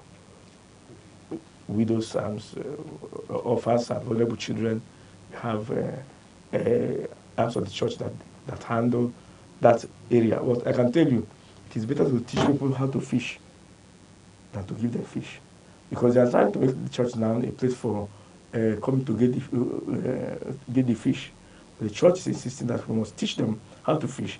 So while we are giving them, they start learning how to fish. So that they don't keep being a beggarly congregation, a congregation that can stand up to their own, to the times and be able to respond to their own needs. Thank you. All right. Show me a man who is diligent in his work. He will stand before kings and not mere men. Amen. My Lord Bishop, having heard what His Grace said, do you think that the family has failed or has played a contributory role to increasing poverty in the land? Thank you. I want to first of all thank His Grace for giving me this opportunity to join him in this discourse, and thank also Aneke TV for the good work you are doing. I am thinking over some periods now, the emphasis of the church and society shifted from this family to wealth. There seemed to be a neglect of the role, the responsibility, the objectives of the family. And that's why it's like the church, the family, they are no longer living up to expectations. The man is busy, the wife is busy, the children are abandoned, and at the end, the byproduct affects the society. I remember the years back when we have institutions like the family circle that devote time to prepare young people who are going into homes. If you look carefully, decades back, a young man is not allowed just to pick up a woman on the street and marry. Marriage is between a community. If you want to marry, your community will decide, oh, do we marry from this area? And now you see somebody on Facebook and you pick him or her up for marriage. Definitely, because the backgrounds are not strong. The byproduct of the marriage is not strong. That's why we can agree, and it seems as if there is a failure on the side of the family. And we can't lose hope and said, because the family have failed, everybody should raise their hands up in despair. But there is a serious campaign on trying now to conscientize the church, the family, on what should be their role in alleviating this noticed problem of the society. People are giving a lot of effort and input, trying to say, if you get it right at home, the society will be well. The scripture is very fundamental here. It says, train up a child in the way he should go.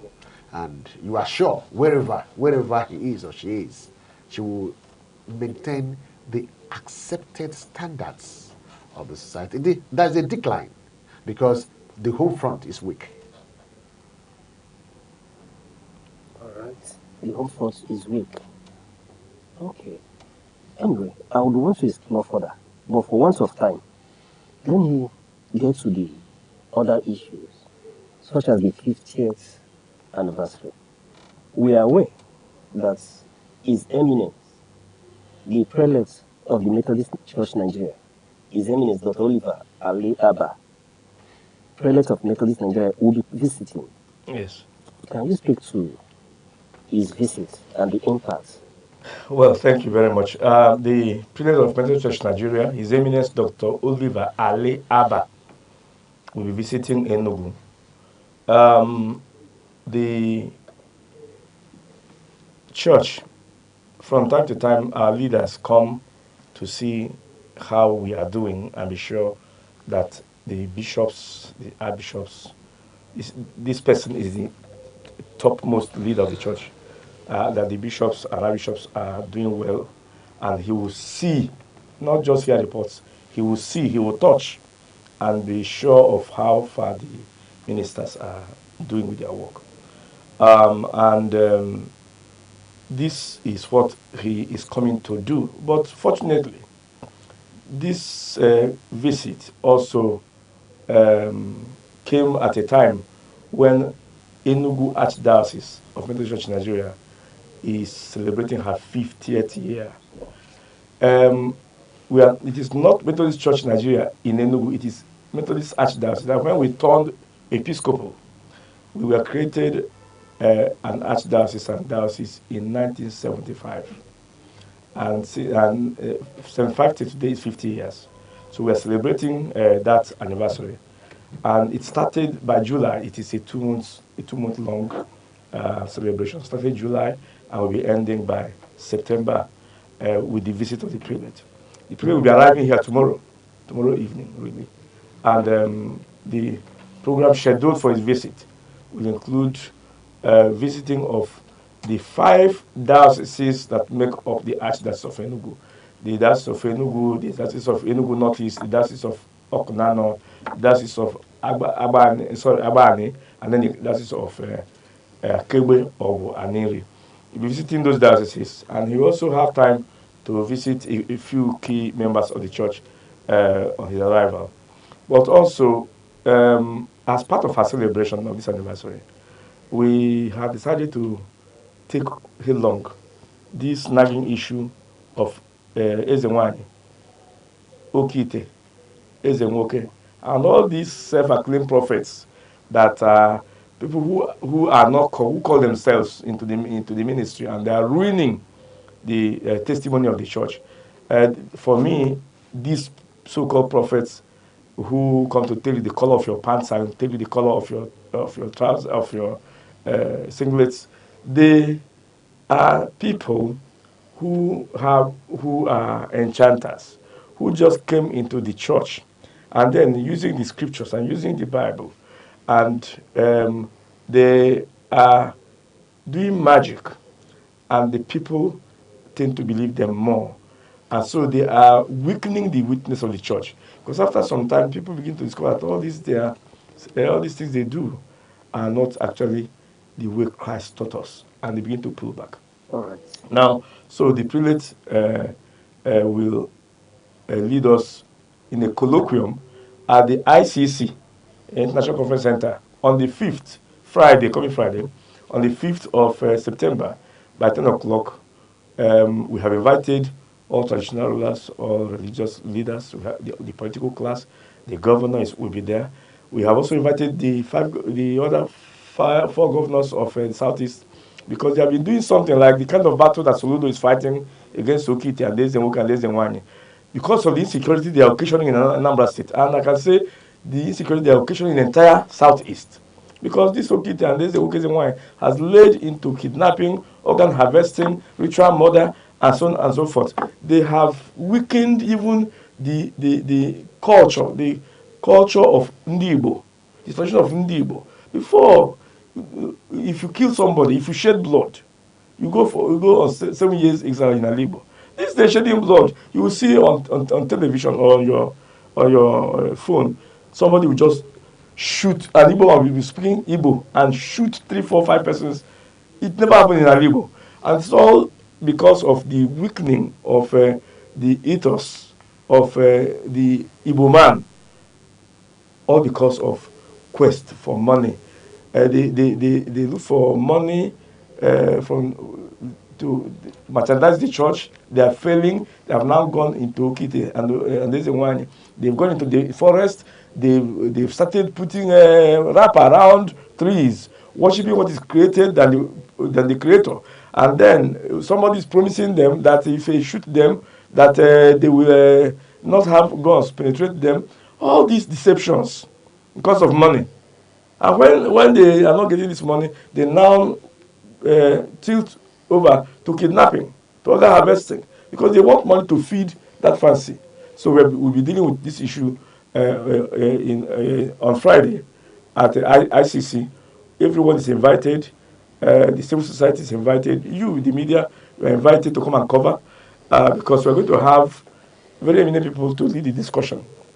First, we're going to have the Bishop of the Catholic Church in Soka Diocese, Professor Godfrey Gubike will be there as a speaker. Professor Sam Amadi, an erudite scholar at the University of Abuja, will be there. And we're going to have also Professor Ambassador, His Royal Highness Ambassador Agobozo. He's going, the former immediate past chairman of the Traditional Rulers Council.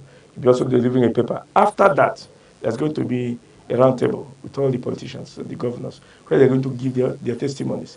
And a person like Ozigbono himself, Presato Eze, wants to be there to give his testimony about his own wealth. Because people think that everyone who is rich now is either a ritualist or you are in one cult or the other. The man wants to come and give his testimony. He said to me when I visited him, he's never visited a dibia in his life. That was a mind-blowing testimony. Nobody would believe that. But he said to me, and he said it before traditional rulers and bishops, that he has never visited a dibia all his life, and he's one of the richest men in Alibo. So it's going to be a very great one. Then on the 7th, Sunday, we're going to honor two men, very important men in this state. The chairman of the Local Government Services Commission, Chief Barrister Nobodo, will be given knighthood by the prelate. And then the National Secretary of the Police Services Commission, Chief Barrister Onyemuche Namani, will be made a knight, all at the Wesley Cathedral, Owani, just by Robinson Street. And everybody is invited to that service. It's going to be a high mass, so to say, for the prelate to mark his visit, but he's honoring these two men. After that, we'll be receiving the prelate on Monday, the 8th, just to thank you for visiting us. And then Tuesday is gone. So it's going to be a loaded week for us. And I can tell you, the public is invited to be part of our joy. It is all in thanksgiving to God for the 50th anniversary of the Archdiocese of Enugu. It's well packed, and we suppose that would be very impactful as well, going by the topics that will be selected for the event. However, my lord, as the chairman of the planning committee, is there more you want to add to what His Grace has said? Oh, His Grace said it all, and we are very excited that Enugu Archdiocese has come of age, and we want the celebration to be loud, because we are also involved in shaping the society. That's why we are making effort to partner with the current issue His Grace has so elaborated. We want to be involved. We want to still encourage Igbos back to hard work.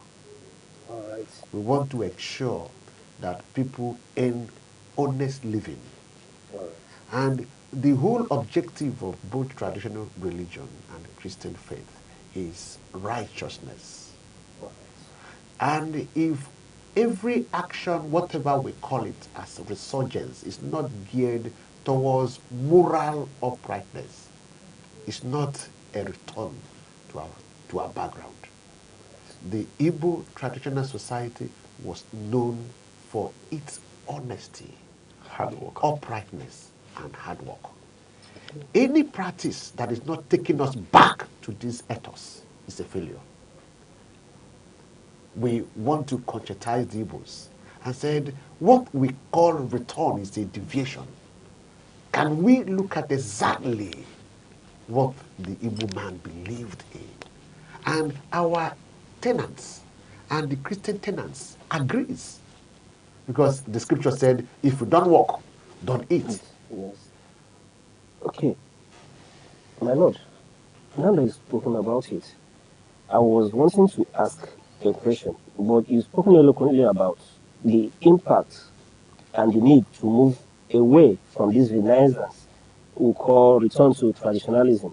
However, I want to ask, I've listened to you speak, is there any special preparation to bring in the youths who are the forefront of this return to either nature or tradition? That's why we are here, making use of the media, making use of the TV. Yesterday we are with the radio FM. station, and then we are going. Our billboards are everywhere. We are inviting everybody, On social calling media, on the everywhere. opinion leaders to come and listen to us. We want to engage. We want to start the discourse. It's not going to be an end, but we want to start it up so as people can engage. And then we begin to ask ourselves the questions: are we really returning to our roots? Or are we bringing things that are alien to the Igbo culture and ethos? All right.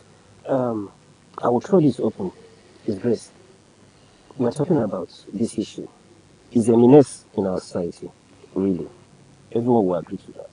But my question is, don't you think the church has played a part in driving, especially the youth, away from Christianity and the church? Well, you know, I have always been very careful with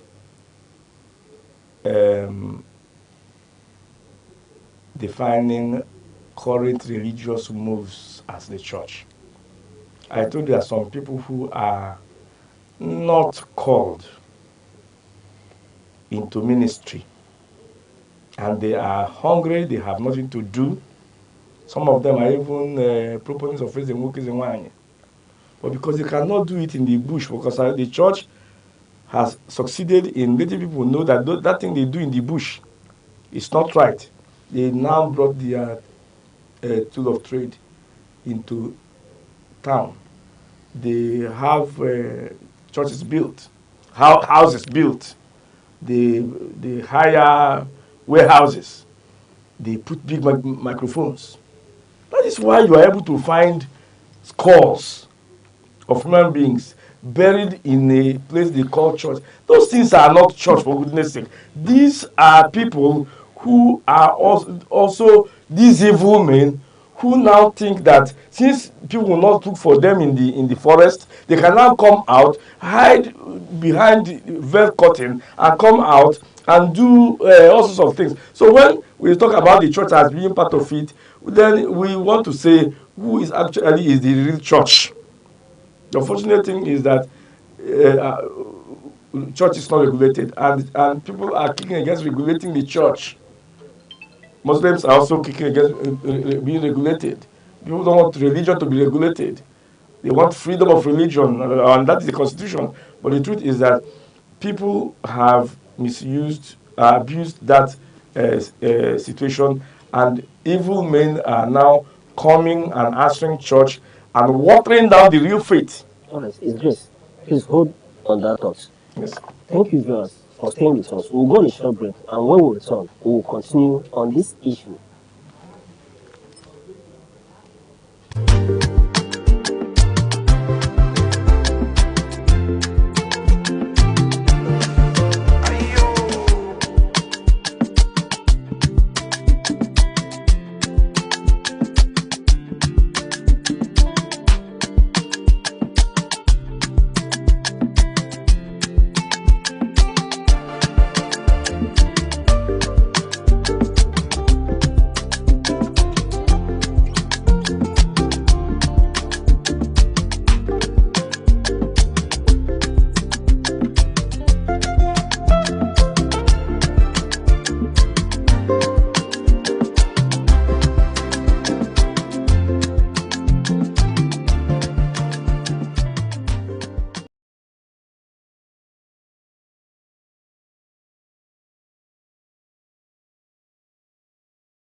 All right.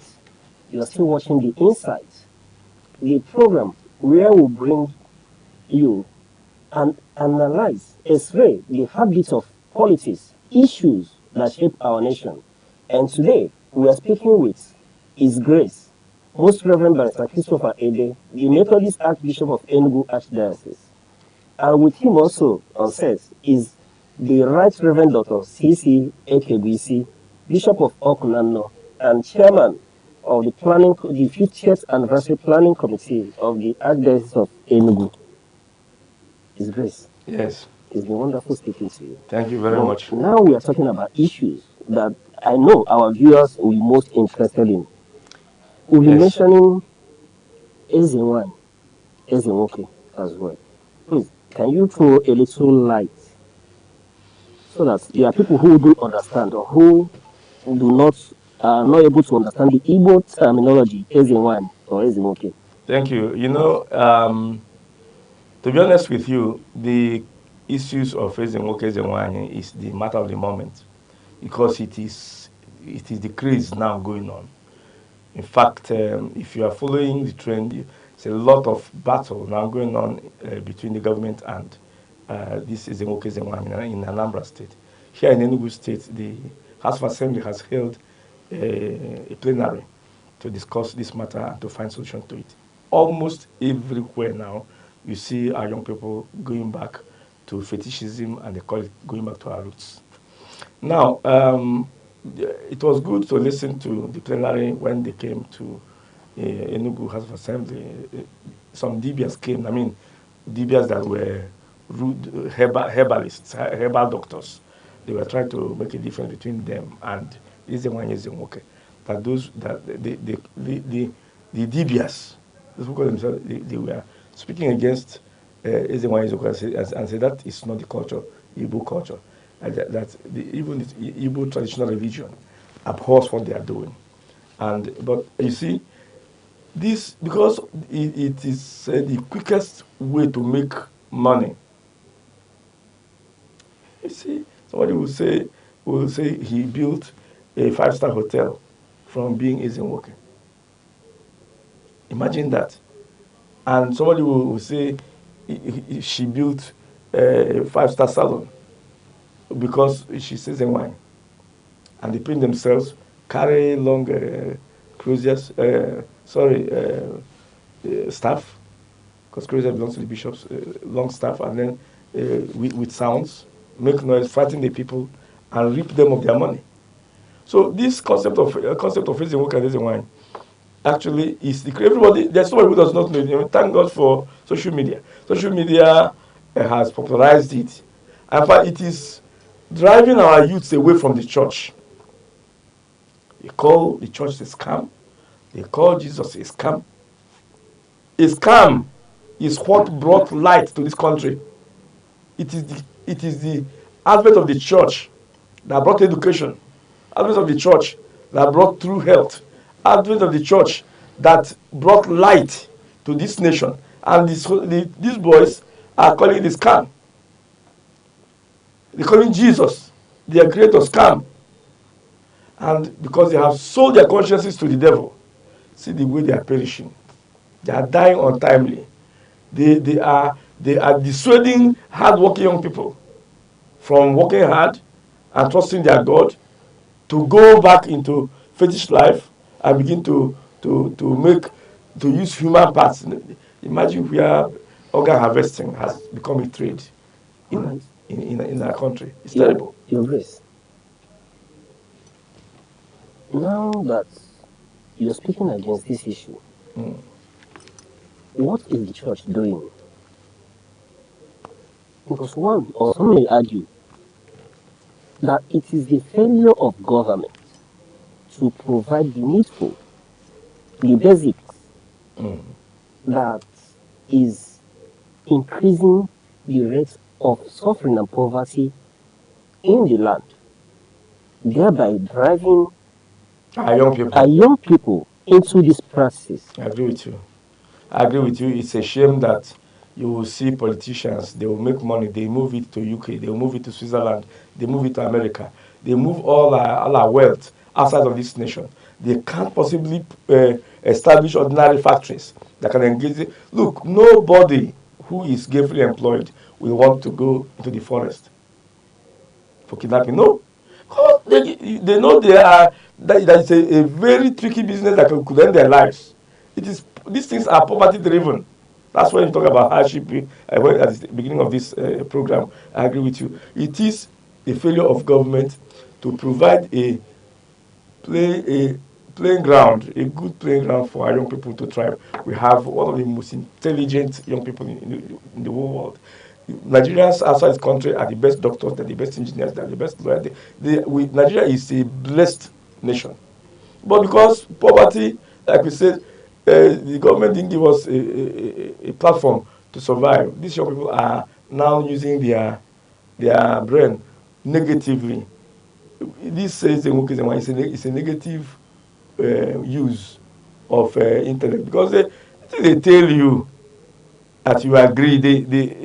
When they say the church is washing your brain, is resetting your brain, when they themselves are the ones that are actually terribly resetting. 419 became known now because 419 was the beginning of resetting of brain.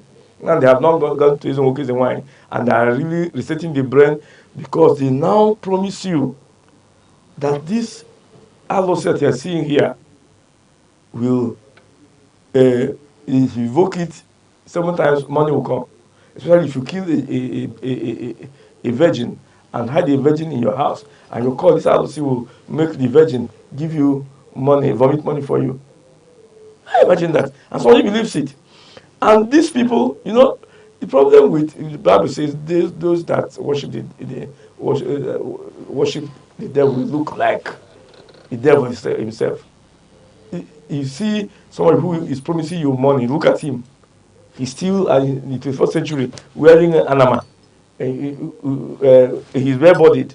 Not his own children are still struggling, and they're promising you all the money in the world. You're accepting it. That is where the real sightseeing is. But people, because when people touch on your roots, you tend to believe them more. Ibaja was at the heart of African traditional religion. Afa, Aja, Nsi. These things. So when they are returning these things, they tend to speak to the psyche, because that is where people started in the dark ages. And now that the light of the gospel has shone and people are out of it, when we tell our people, then it seem to resonate with what they have forgotten before, and they now come out to continue with Your it. Grace, is there no line separating what we know as the traditional worship from which our forefathers started from before the advent of Christianity? Some would argue that there is some inculturation between our tradition and the church. What I'm asking is there no line separating the two for those practitioners of tradition and those who are involved in these practices that we're talking about? I'd like Bishop to speak to this. Your Grace and our presenter, thank you for that question. Let me start by saying that Africans are deeply religious. And if we must take it from that point, it will help us to understand these recent developments. We tend to interpret every activity around the lens of religion. And the manifestations, one of these signs we are seeing is not even starting now. You remember when we moved back to democracy, those people who were vying to be elected into political offices consulted mediums. We then read on papers where a serving governor, before you are sworn in or chosen as a commissioner, he will take you to an idol to covenant with the idol that you will be loyal. So this happened almost 30 years, 20 years before the emergence of these self-acclaimed prophets. The making of both traditional priest or Christian priest is not an overnight activity. The failure, and which is the main cause, is that people overnight will emerge without any formal training. If you are conversant with African traditional religion, you don't just become a priest. Somebody else will train you. Somebody else will teach you the ethos, the practice, the things you should not do to protect the sacredness of that institution. And because these things have been jettisoned both in the church and in the traditional setting, that there seems to be a confusion. What we are trying to call enculturation or inculturation is like, can we identify the good things in African traditional religion and project it? Like I said earlier, our ability to delineate the things we should cherish, to define the things we should cherish. Honesty, both in the political circle, in the church circle, is lacking. And then, in trying to say, do we have a clear-cut difference? How do we must sit down together and ask ourselves, what is the main objective of religion? Brotherliness, love, peace, and development.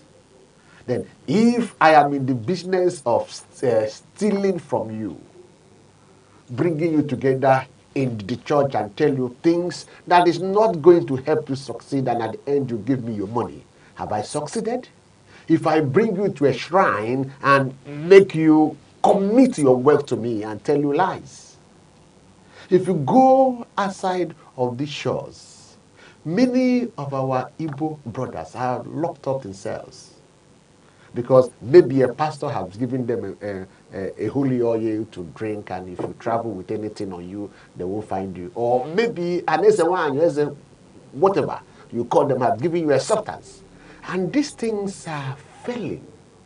And our young people are being arrested, murdered in foreign lands. That's why the church is taking it headlong. But then, what should we do as a response? That's why we are bringing this discussion on the front burner. Said, can the elites, the politicians, everybody involved, can we gather together and begin to look critically at this problem? Can we restore the dignity of Ndibo? All right. All right. My lord, being that there are those who call themselves to ministry, who seem to be at the forefront of propagating this deviation from the church doctrines and the scripture, do you think government should be encouraged to license the church as a way of checking such persons? His Grace subtly mentioned it, and is currently an ongoing debate whether the churches and religions should subject itself to some level of regulations. But then I am thinking, both the academia, the academic world, is also not helping here. Because when you mention that our young people tend to return back to their roots, you discover people want to go to areas they don't have information on. We've not been able to provide solid study for these young people to tell them, look at exactly what our forefathers practiced. Look at the things they abhorred. Look at the things they cherished. So that if you are returning, you know exactly what you are returning to. For me, I will call on government to set up strong institutions that will discuss our past, that will educate the young generations. Like currently, there are some issues on return. Are you returning to something you know, or you are returning to invent the wheels? That is a gap, that is a lacuna, that we cannot read up our past.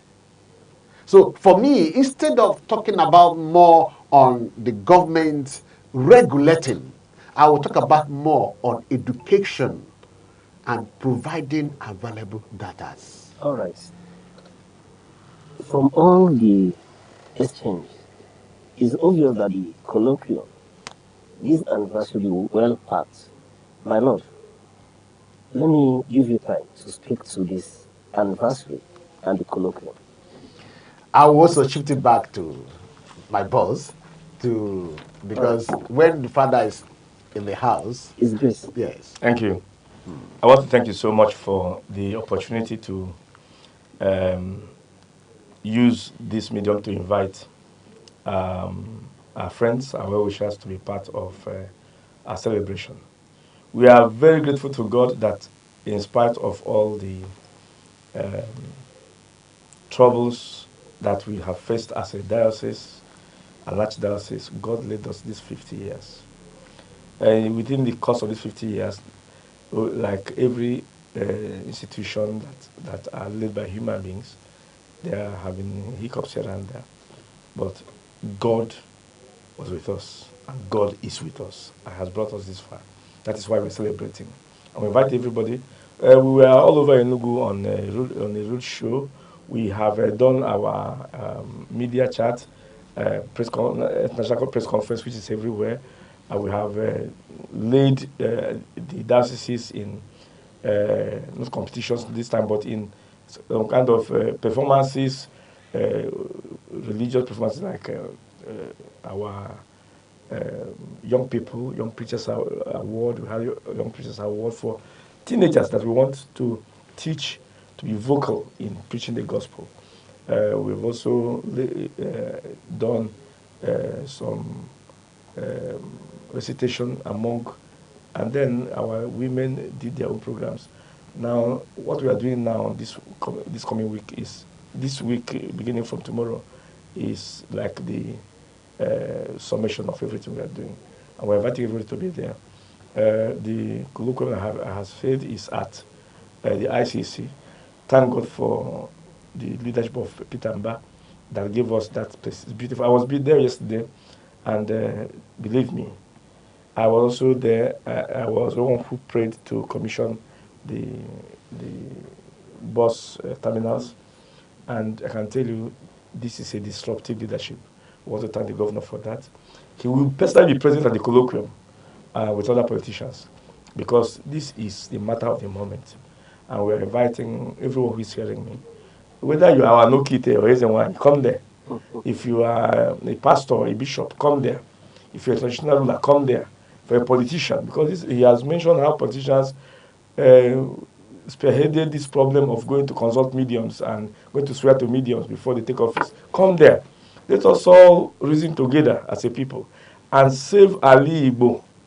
We are really deviating. God will help us. And I invite people also to the service of servant. It's going to be a great service. The preacher will be the priest himself. And I have told you that two very important sons of this state will be knighted.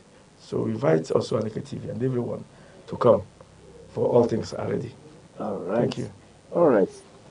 You viewers, you've heard our discussion. You've heard every issues raised. It's now over to you. Let's hear your views. Let's know what you think about these issues that has been raised today. The issue of Ezenwany, Ezenwoke, and Okipe. Let's get your opinion. Remember, your voice is important. And this is where we'll draw the curtain today on the insight. And who'll be speaking with His Grace, Most Reverend Barrister Christopher Ede, the Methodist Archbishop of Enugu Diocese, and the Right Reverend Dr. C.C. Ekebisi, Bishop of Okunano Diocese. Thank you very much. Everybody come. All things are ready for this anniversary and for the colloquium. Come. We are waiting for you. Thank you. All right. So you viewers, don't forget to send us your opinion.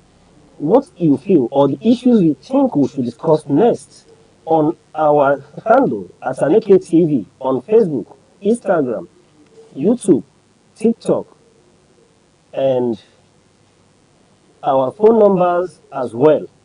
is open for you to send your opinion. Like I said, your voice matters. Thank you.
Enugu is one of the 36 states of the Nigerian Federation.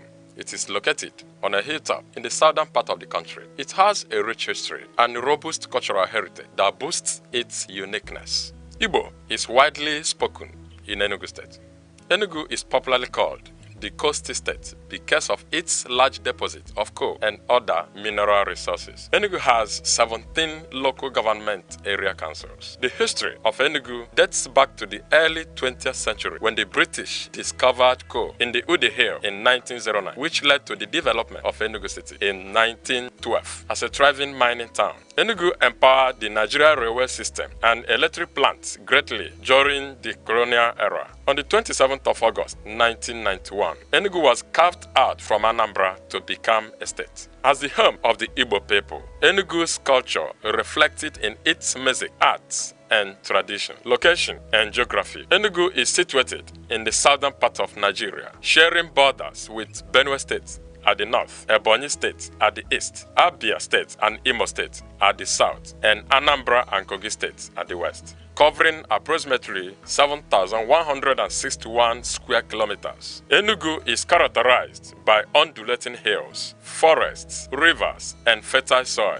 making it suitable for farming. The state experiences significant rainfall with an average annual precipitation of around 2,100 mm and temperature averaging 28 degrees centigrade. People and language. The people of Enugu State are predominantly Igbo, one of the largest ethnic groups in Nigeria. The Igbo language is a fundamental part of their culture and identity, with many dialects spoken across the state. Language plays a vital role in the shaping and culture and identity of the Igbo people. Culture and tradition. Enugu is rich in culture and traditional practices, one of which is the New Yam Festival, Iriji, a traditional celebration that marks the beginning of the harvest season. Another significant cultural event is the Masquerade Festival, Mmanwu, a colorful display of traditional dances, songs, and drumming. During this festival, different communities come together to showcase their masquerades, each with its unique characteristics and cultural significance. Enugu State is also known for its traditional arts, including wood carving, pottery, weaving, and music. Enugu's cultural traditions help to promote community cohesion, social bond, and cultural identity.